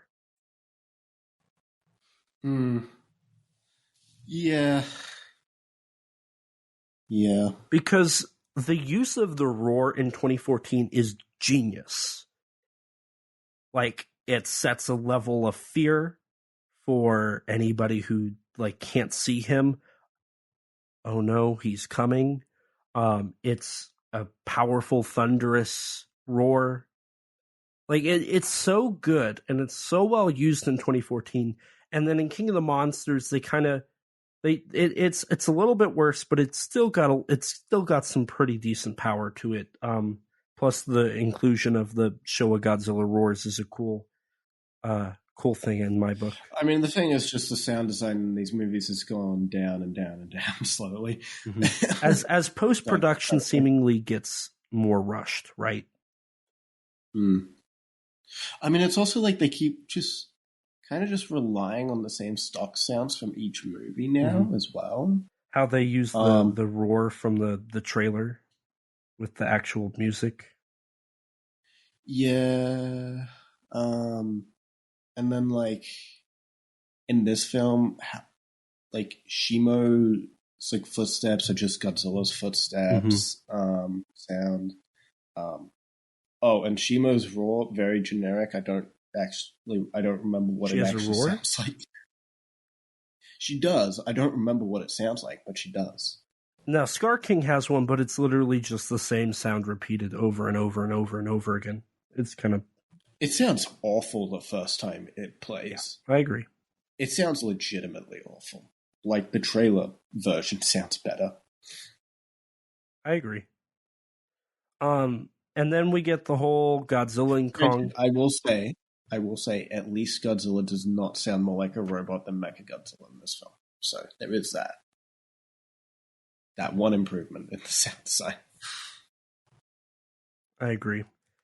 And then after this, we get the trailer shot of Godzilla and Kong jumping out and running.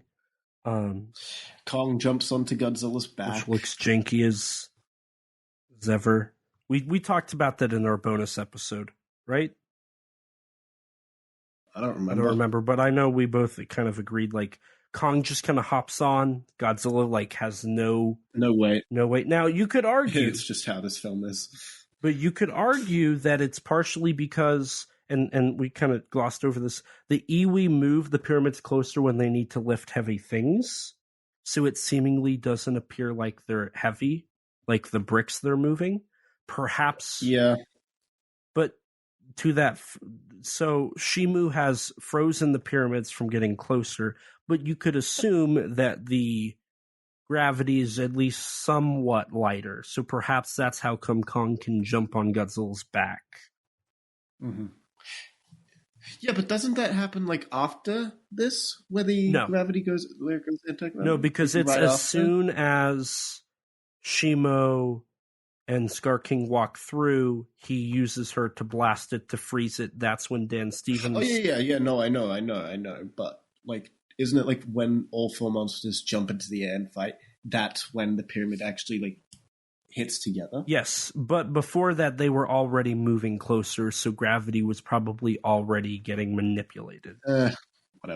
Whatever. But then we get them, running and jumping, the visually. And I was cackling. This is so off the rails that I'm just laughing. I was just like, oh, this is visually mundane. This is the worst thing I've ever seen. Give me more. I was just like, whatever. This is so mundane. It's so mundane. And then we get the whole zero gravity fight, which. Okay. I will concede here.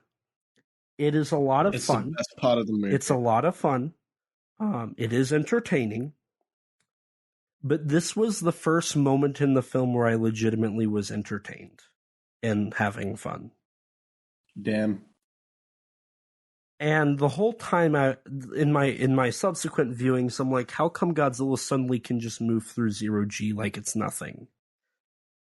And why is, like, and then from this moment on until the end, there is really no fixed camera. Everything's just freely done. And I'm sorry, but you can do that a little bit, but eventually it just gets boring. I don't know. I don't think that's really the least of my issues with this fight. Like, I think this fight is fun as hell in the Hollow Earth. I think it's hilarious. But, like, kind of, this whole final fight kind of ends up being underwhelming. Yes, especially because it only lasts, like, 10 minutes. Yeah, which could work. Typically, a 10-minute fight is actually more than fine. Mm-hmm. But with how much this entire movie has just been set up for the finale. This is meant to be a world-ending threat with Scar King and Shimo. Mm-hmm. You never get the sense that Godzilla and Kong are going to lose. You hardly get Godzilla and Kong, like, actively, like, working together with each other in the fight. You get, like, one moment where Godzilla, like, helps Kong out with Shimo, and then, like, and they tag team Scar King at one point in the last minute of the fight. So you don't really get that much in the way of Godzilla and Kong actually working together. Mm-hmm. Well, that's because Godzilla can beat them both. Yeah, obviously, but, like, nonetheless, like, kind of a waste of the crossover a little bit. I would agree. In that. Especially given, like, the two don't meet until the end of the film, as is, as well. Mm-hmm. So, this would be like and then, yeah, and the fight itself just isn't very well choreographed. Mm-hmm. It's very fast. Particularly the rear part. Mm-hmm. No, because you don't get a single good wide shot of Shimo fighting. No, you never get a good moment of Godzilla and Shimo fighting that lasts more than like 2 seconds. More than like a second and a half. Maybe 2 at most. Like, you get glimpses at their fight. You don't really get to actually see them fighting all that much. Mm-hmm. Outside of like the one bit where Godzilla gets frozen and then Mothra helps him. But even then it flies. And that's cool. That's one cool moment in the fight. Right. As stupid as it is. But you also it's cool. get the feeling that Mothra didn't even really need to interfere because Godzilla would have... No, not really. ...shown up Shimo either way. I mean, you kind of get the whole idea that maybe Godzilla and Shimo don't need to be in this movie. Also, it's important to note, so this whole time Mothra is playing Deus Ex Machina. Also, really cool that while she flies, the gold powder flies off of her. I think that's a cool little visual nod. She just like does the Deus Ex Machina thing to some apes. And then helps Godzilla at one point, and that's it. And saves the humans. And that's it. Yeah. And she disappears. She doesn't do anything in Rio. For the rest of the film, she disappears. Well, no, she comes back at the end. Well, yeah, just to fly down with Gia and then flies off and fixes the camouflage and then flies off again. Yeah. I like it's bare minimum for Mothra as well.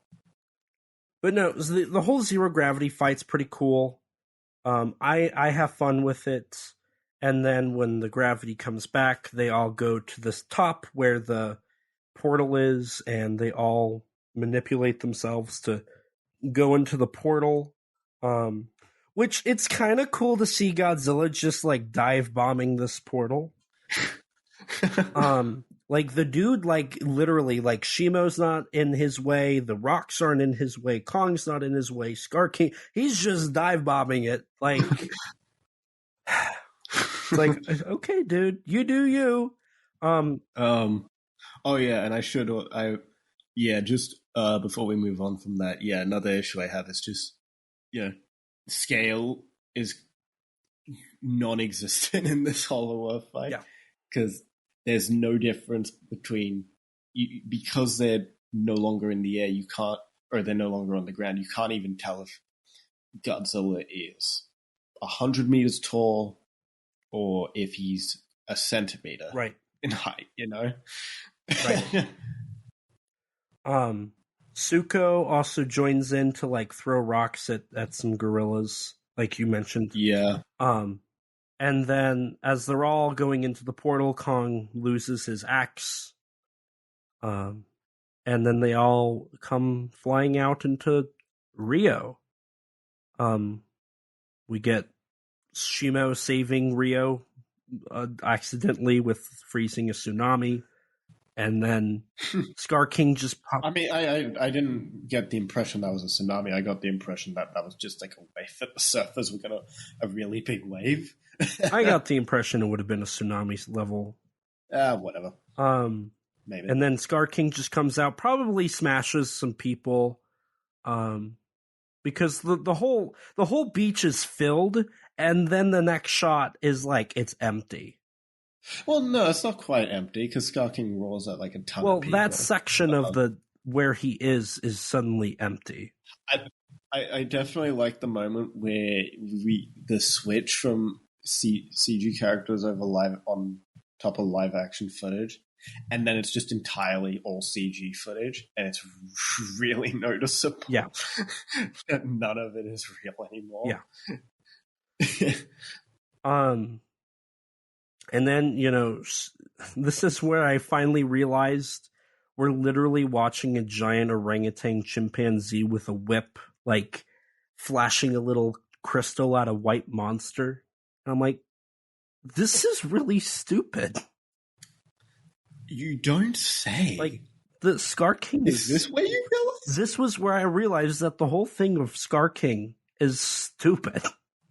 God, I thought it was stupid since before the film came out, and then even more stupid when he started waving that crystal around at Shima. I'm like, what is this crystal? Why? How does it control him? I know this is cartoon logic. I get it. But this is stupid. Really stupid. Like, we are just coming off Monarch and -1. You know?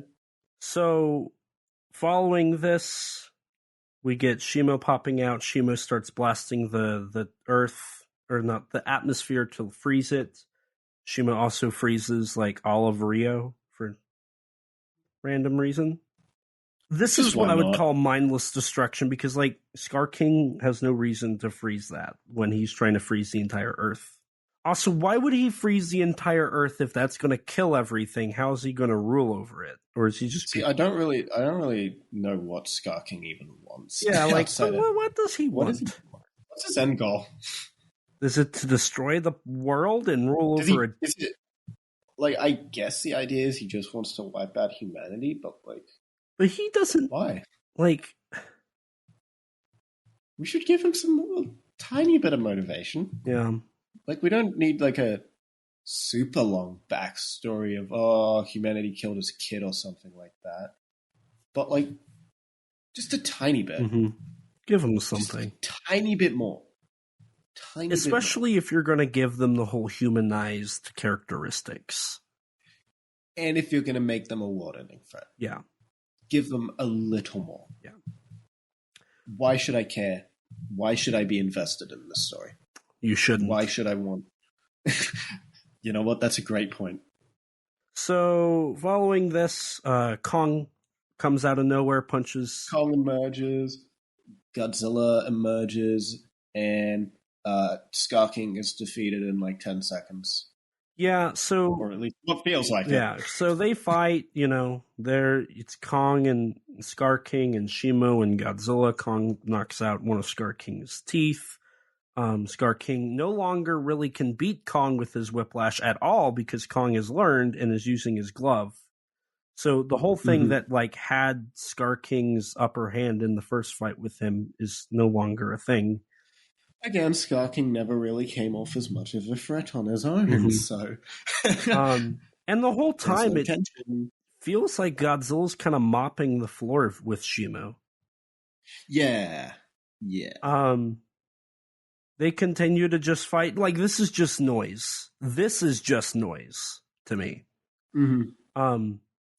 Here I thought we were going to get a purple, like, nuclear pulse Godzilla, but he just gets... But no, he just uses his beam. Yeah, he just uses his beam. So there was no point in establishing the nuclear pulse in the first act, but whatever. Godzilla finally fights Scar King. Godzilla destroys the whip, knocks out the crystal. He, like, runs Scar King to the ground, basically. Once again, showing that he was never going to lose. Also, none of his ape army got up to the surface. Like, they're all dead. I guess the idea is that either they all died or Mothra is holding them off, but we don't see it. And they're all like Mothra's guarding the portals. Like, we only ever saw like 12 of them coming with Scar King, so like in the final battle, so And we know like at least 3 of them died. Yeah. The others we don't know. 2 of them are on a rock. Maybe they died too. But then so Mothra's been guarding the portal. Well, now Scar King and Shimo are past the portal. So why is Mothra not there? Like, Mothra apparently had one job, and she didn't do that one job very well. And then, so Godzilla wipes the floor with Scar King, and then he goes after Shimo. and then Kong and Scar King fight to get the crystal, and Suko. And then Suko comes with Kong's axe and destroys it.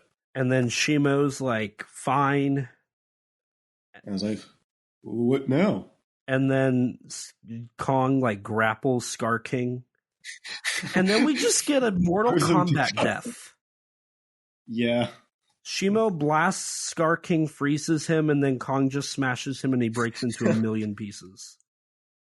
What a video game death. What a way to end this video game cutscene.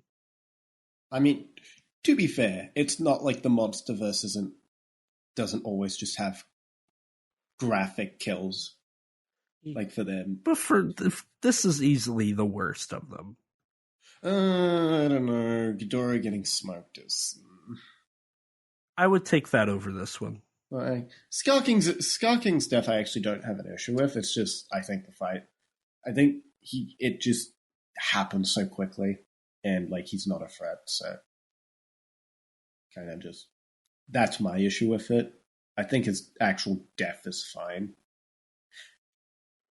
Shame they showed like half of it in the trailers. Yeah, they did. So Scar King dies. Everyone's happy. Godzilla gets rid of the storm. Yeah, Godzilla gets rid of the storm. But after this, the movie just ends. Yeah.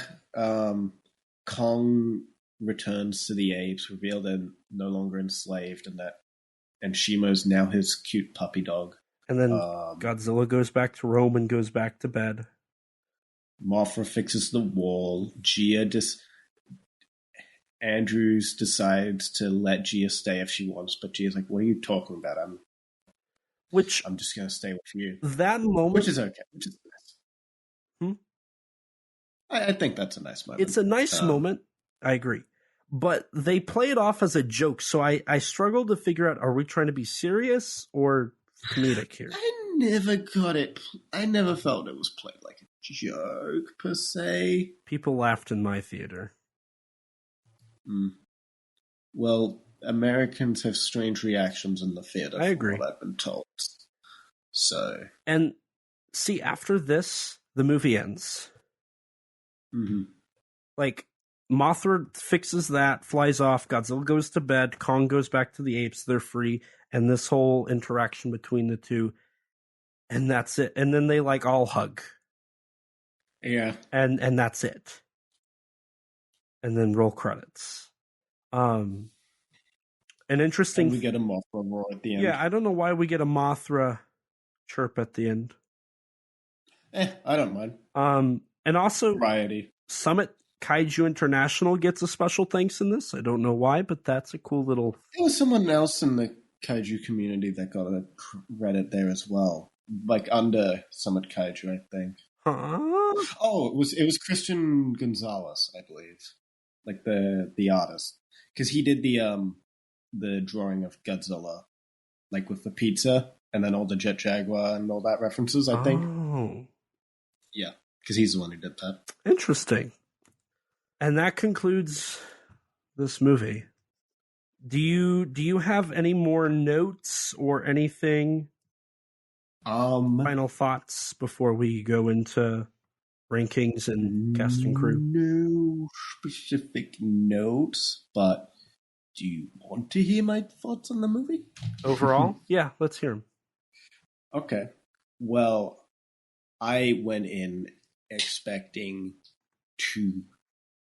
with the lowest possible expectations. Based on GVK, everything seen in the trailers, but with the slightest of hope that maybe I would like it. Maybe somehow I would enjoy it. And, I think this is one of the stupidest movies I've ever seen in the cinema. One of the worst written Godzilla movies. One of the worst written Kong movies. There's some terrible CGI, terrible fight choreography, terrible everything. But this movie is so terrible that I think it's just so terrible that it ended up going around to being so entertaining that I had an absolute blast watching it. Huh. I was laughing throughout pretty much the entire second half of the movie. I was laughing nonstop. I was like, what am I watching? So I actually ended up enjoying this movie. I do not think for a second that it is a good movie, but my God, was it entertaining! And I do think that one thing that helps this movie is that this movie kind of it fixes some issues of GVK, but then it also doubles down and makes new mistakes. But one really good fix is that the cast of GVK is too large. There's so many characters. And, like, you end up cutting between the monsters. You end up cutting between Team Kong and Team Godzilla. Mm-hmm. Team Kong is okay, but King Kong himself is doing all the heavy lifting for that. And then you have Team Godzilla, whom are absolutely insufferable. Absolutely insufferable. Every scene with them is just makes that movie completely unenjoyable until Damien Bachir shows up. But yeah. Whereas this movie, they've trimmed all the fat of the cast, mostly. You don't really need Bernie in here for much of it, but whatever. We're not cutting between one group of characters that is slightly more interesting than an annoying cast. We just have one group of main characters, human at least. And it's a fairly focused little group. Mm-hmm. And I'd say, as cringe as Bernie is, they're entertaining enough to watch, I think. I didn't hate them. And in fact, like, I actually genuinely enjoyed Dan Stevens, and when Rebecca Hall isn't just relegated to exposition, I think her and Gia's relationship is actually, like, interesting, and is probably one of the stronger, like, emotional elements in this film. And yeah.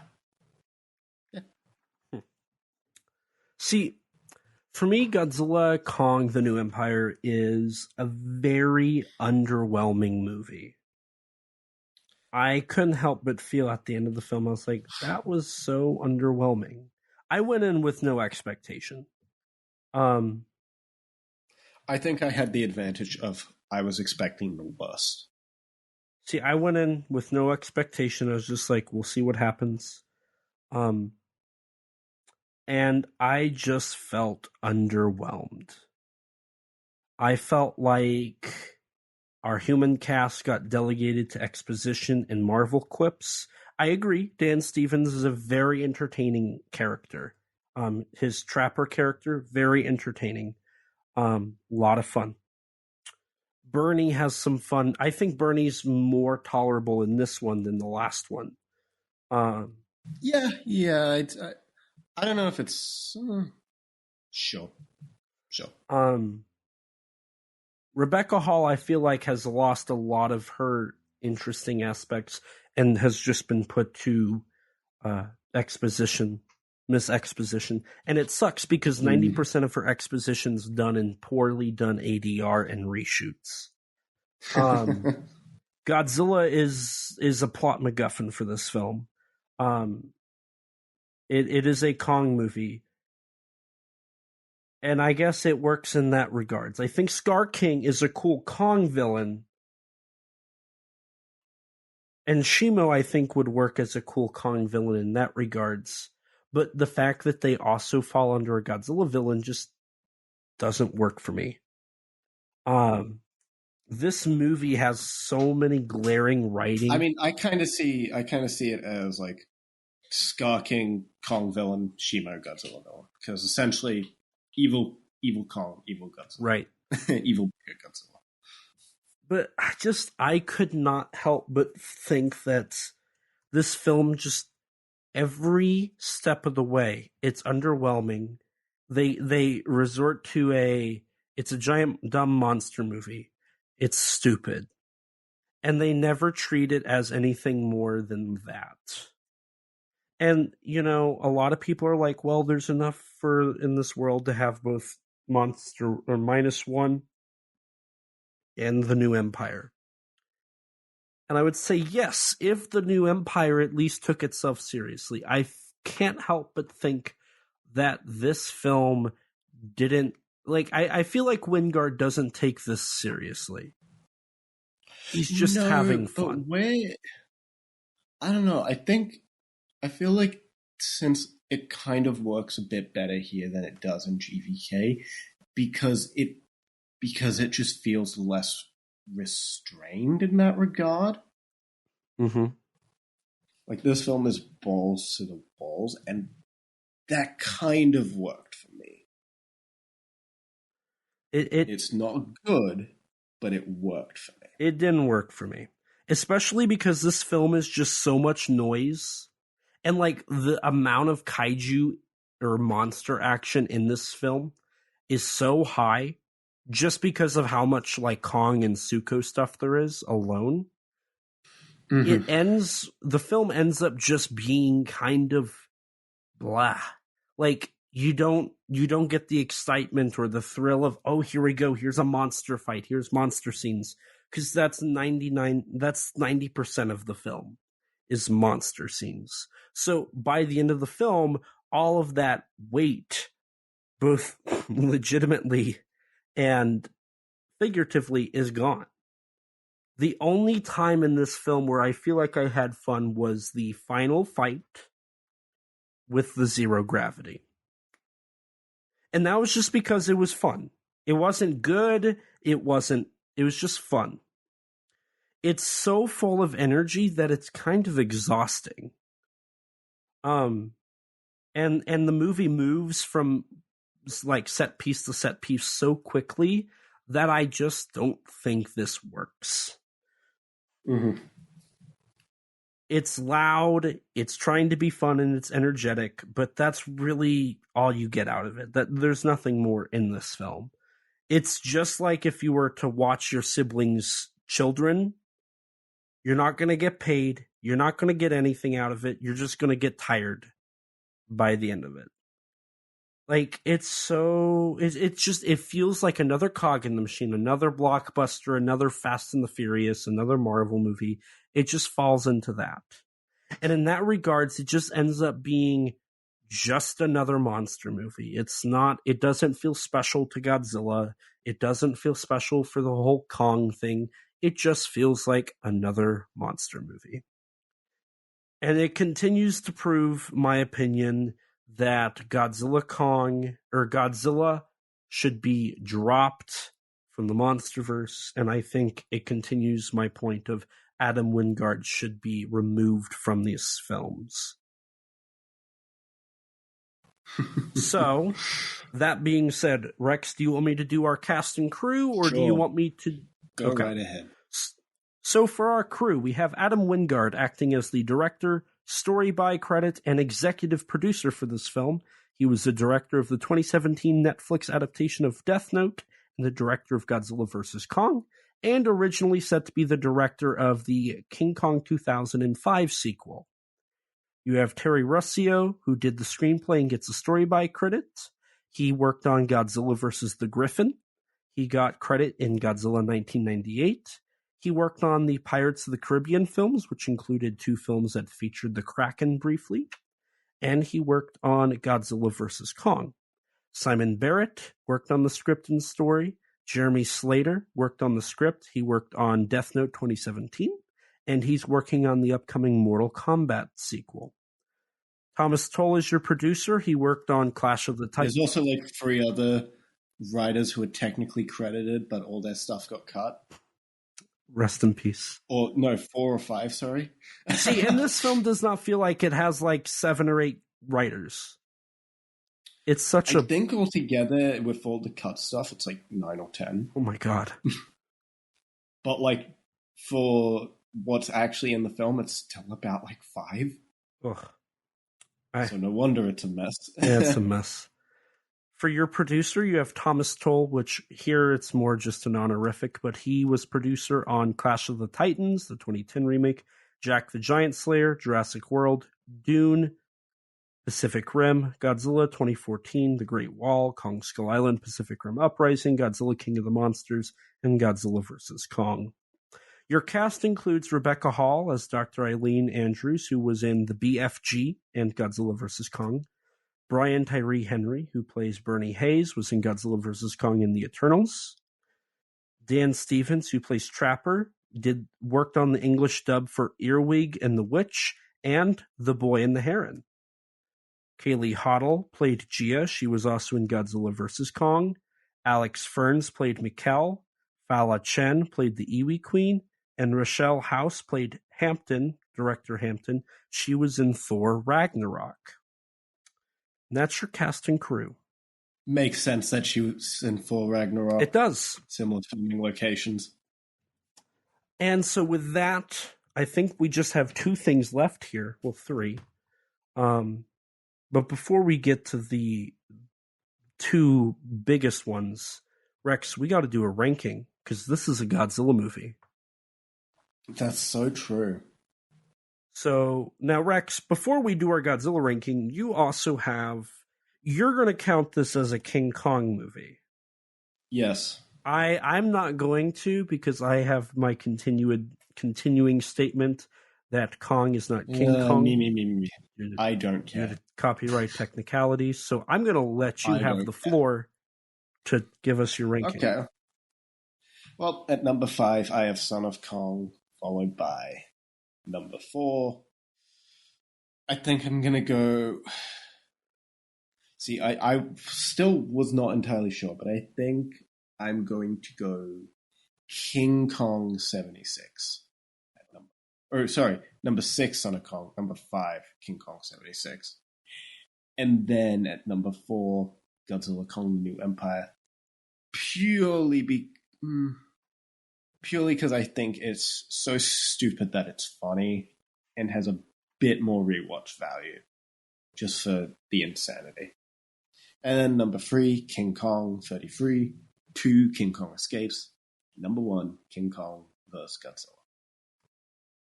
Okay. Now, speeding through this because this is going to be a long one. I don't know how I'm going to finish this. Well, moving on, we're going to do our Godzilla ranking.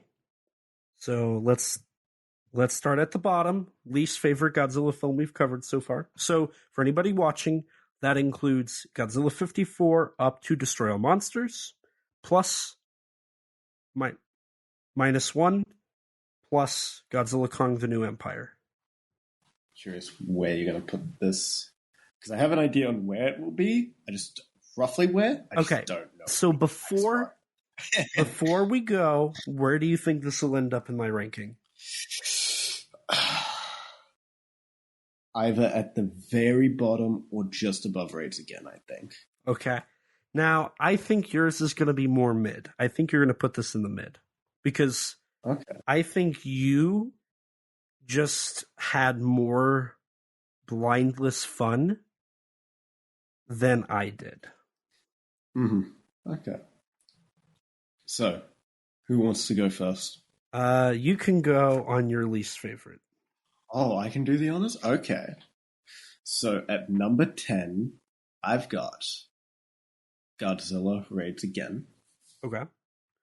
Are we at 10? Have we covered 10 Godzilla movies? Oh, sorry. No, that's 11. My bad. 11. Okay. I was going to say, so at my number 11, I have Godzilla Raids Again as well. Okay. It's a very bad movie. Okay. And then at number 10, I have a feeling we might align because I have Godzilla Kong the New Empire. You were right. It's right above Raids Again. See, I knew there was no chance it was anywhere higher. I was like, maybe Raids Again, maybe. But even then, I was like, there's a chance you might like Raids. You might like Raids Again slightly. I was like, it's like a 50-50 chance. Honestly, so here's my reasoning. The big fight of Raids Again is just sloppy. I have fun. The only reason that this film, I like GVK. I think. I don't know. I like this film more than. I like this. I like this way more than GVK. I like this film more than GVK. So there's kind of a setup for whenever we end up doing a rewatch of that. 5 years later or something. Yeah. Oh God, it's already almost 3. Oh Jesus. God. So it's pretty low. It is already 3 years. I'm not gonna rank it though, simply because I want to rewatch it. I was never on that episode, so technically I shouldn't. Yeah, so that's why we haven't covered it, but we will. Technically, by that account, I shouldn't do King Kong 33, but whatever.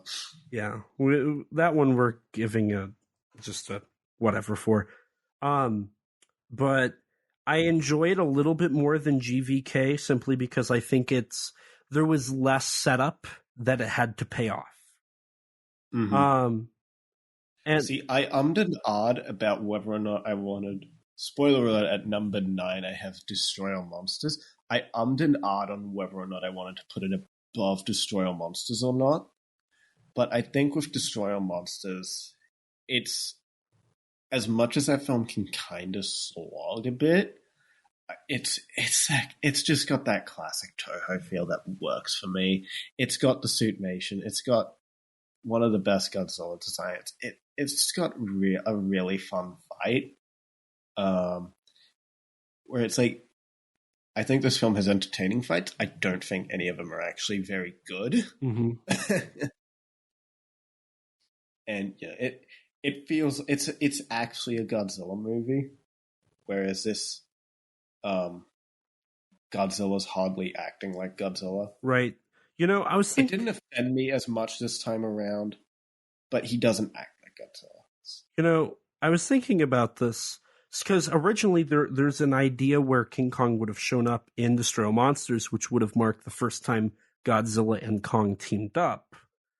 And even in that concept, it would have been like, okay, so Kong is just another kaiju on the island, and Kong is being controlled, and he shows up and helps fight King Ghidorah.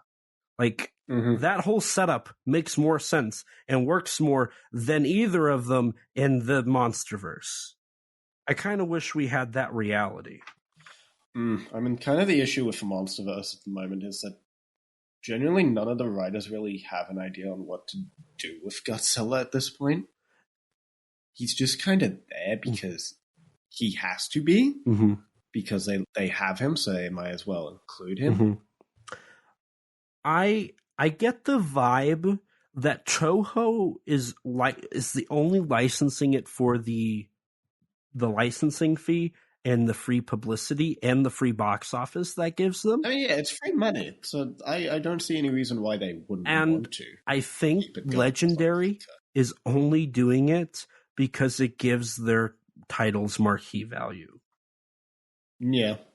Sure. And then if you want to be technical, it gives them free publicity. To be fair, they did make a TV show and not even include Godzilla in the title. So and Skull Island, which 5 people watched. No, I was talking about Monarch. Oh, you mean Monarch. But Toho directly co-produced that. That's kind of a different story. I mean, sure, but it's still a legendary project with Godzilla. Right. But yeah. So what did you have at number 8? Number 8 for me is Mothra versus Godzilla.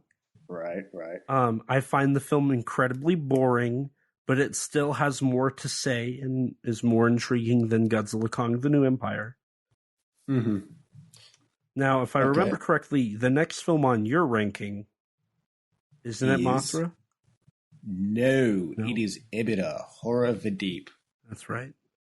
The film that this maybe took some inspiration from. Maybe. Probably not, but maybe. See, my next one's the I feel like maybe Godzilla jumping off a cliff was inspired by this. Maybe. I feel like if anything was inspired by Ebra, it's that. Mm-hmm. But yeah, continue. For me, it's Destroy All Monsters.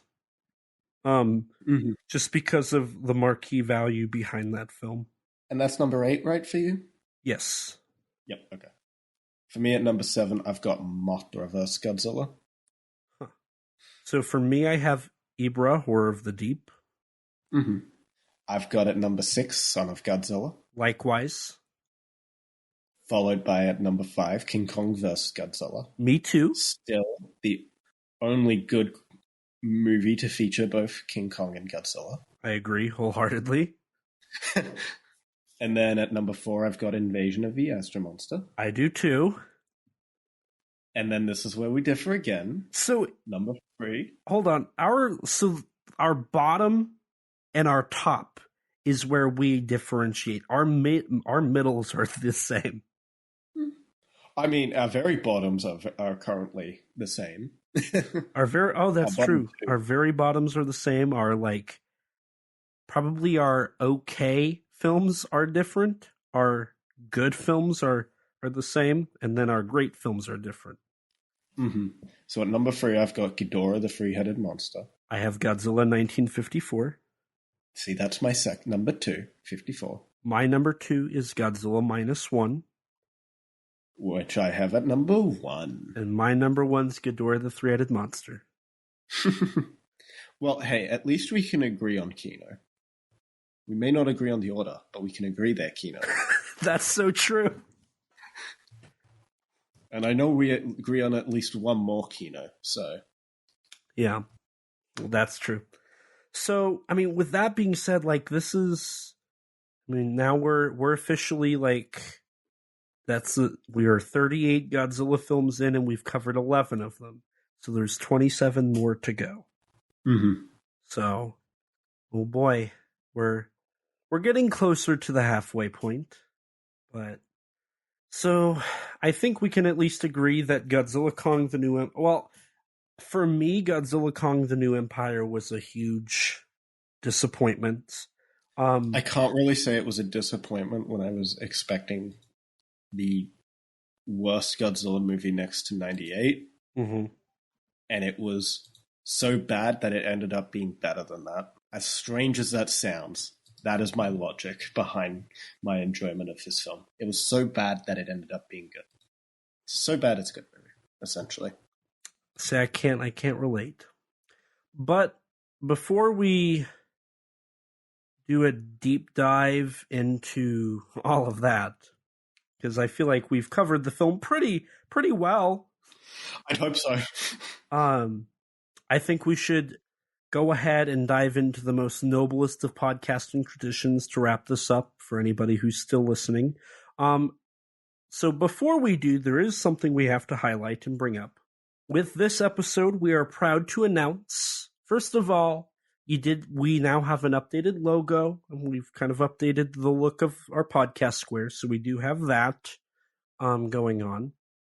But more so than that, we are proud to announce for the 5-year anniversary of Kaiju Conversation, for the 10-year celebration of the Monsterverse, ? I don't think so, but I digress.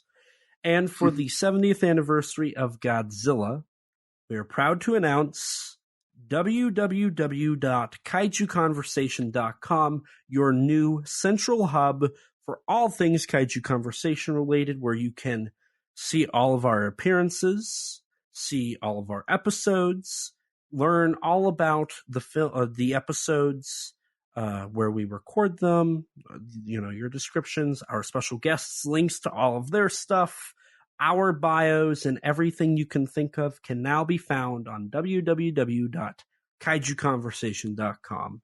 And if you go on there right now, there is a blog about the 5 years of Kaiju Conversation where you can read some stuff that Rex and I had to say about this momentous occasion. Well, with that being said, I believe we still have one last thing left to do. The most noblest of podcasting traditions, which... Yeah, I think that might be it. Yeah. Which goes something along the lines of, hello, I'm Elijah, and I have a Kaiju and Tokusatsu problem. Joking aside, I am Elijah Thomas. I am a part of the rotating hosts for Monsters with Attitude. You can check us out on YouTube, where we do monthly live streams talking kaiju entertainment. You can also head over to Facebook and join our Facebook group. It's a great place to talk with like-minded people. I'm also a writer. I've written for GodzillaMovies.com and in Kaiju Ramen magazine. I currently write for Kaiju United. My most recent article was about Kongsploitation and all of the King Kong knockoffs there have been in his 90 years of existence. My writing has also been featured in the book Giant Bug Cinema, a Monster Kid's Guide from Bear Manor Media, where I wrote about Ghidorah, the three-headed monster. Outside of writing and podcasting, I also served as a consultant on the upcoming Titanic Creations officially licensed Yongari figure. More info will come out very soon, but you can subscribe to emails or text messages from Titanic Creations to stay up to date with the latest news for that action figure on TitanicCreations.com. I have also had the privilege to produce bonus features for SRS Cinema's Yuzo, The Biggest Battle in Tokyo, and even acted as an audio commentator for the film. You can order the Blu-ray on srscinema.com. I'm also a filmmaker and YouTuber. You can check out my stuff on my YouTube channel, ET13 Productions, where you can see some of my short films and older YouTube videos, along with an ever-growing playlist that features all of my appearances on YouTube. I do plan on getting some new videos out soon, so definitely check that out. I also appeared in a little-known kaiju movie called Zillafoot from 2021. I made a brief cameo in the film as Skywatcher number 2. It's got a rating of 3.7 out of 10 on IMDb, which is something Godzilla Kong can't even say. So if you want to watch more kaiju, you can also watch it on Blu-ray and purchase the Blu-ray from srscinema.com or the DVD from any major online retailer, or just watch it for free on Tubi or buy it on Prime. You can also check out my action figure photography on my Instagram at ET13_productions and my X, the artist formerly known as Twitter, thanks Danny, at the same handle. Rex, where can people find you at? Well, dear listeners, you can find me on YouTube at RexXeno, on Twitter at Rex_Xenomorph, and on Instagram, Rex_Xeno. And if you want to check out some of my writing, go take a look at the Tokusatsu Network. As for the podcast, don't forget to rate us on iTunes. That boosts our ratings and helps us get recommended to more people just like you. If you don't have an Apple device, which I don't blame you, I don't actually, that's a lie. I'm literally using a MacBook right now. But you can rate us on Spotify now. That is something they do. To stay up to date with all things Kaiju Conversation related, head over to www.kaijuconversation.com to find our new episodes, social media, news, and updates. Follow us on Twitter at KAIJU_CONVERS. If you don't have Twitter, you can follow us on Instagram or like us on Facebook. If you're like me before podcasting and you don't have any social media, lucky you. You can email us at kaijuconversation@gmail.com, all lowercase, all one word, you know the drill. And as always, we'll read your reviews on air for everyone to hear. We also have a Teespring store. Eventually, we're going to have original artwork on there, but until then, you can sport our awesome logo on a t-shirt or maybe even a coffee mug. If you'd like to chat with us, check out our Discord server full of others that have similar interests to you. Recently, there was a discussion in our General 1 chat about Scar King and his power levels, and how they were in Godzilla Kong: The New Empire. It's a great community full of great people. Don't forget to subscribe to our YouTube channel and hit the bell so you can be notified anytime we upload a video. We sometimes post exclusives to the channel, like bloopers for episodes or minisodes talking about news or other subjects. We also have an interview with Mechagodzilla designer Jared Kerchevsky on the channel, who also designed Godzilla and Shimo and Doug for Godzilla Kong: The New Empire. I definitely butchered his name, so I apologize for that. And a huge thanks to Rex for editing all of these episodes and all the other content we upload. His links can be found in the description below. Along with Rex, we'd like to give a huge thanks and shout out to Danny DiManna of the Godzilla Novelization Project for his amazing vocals on our theme song.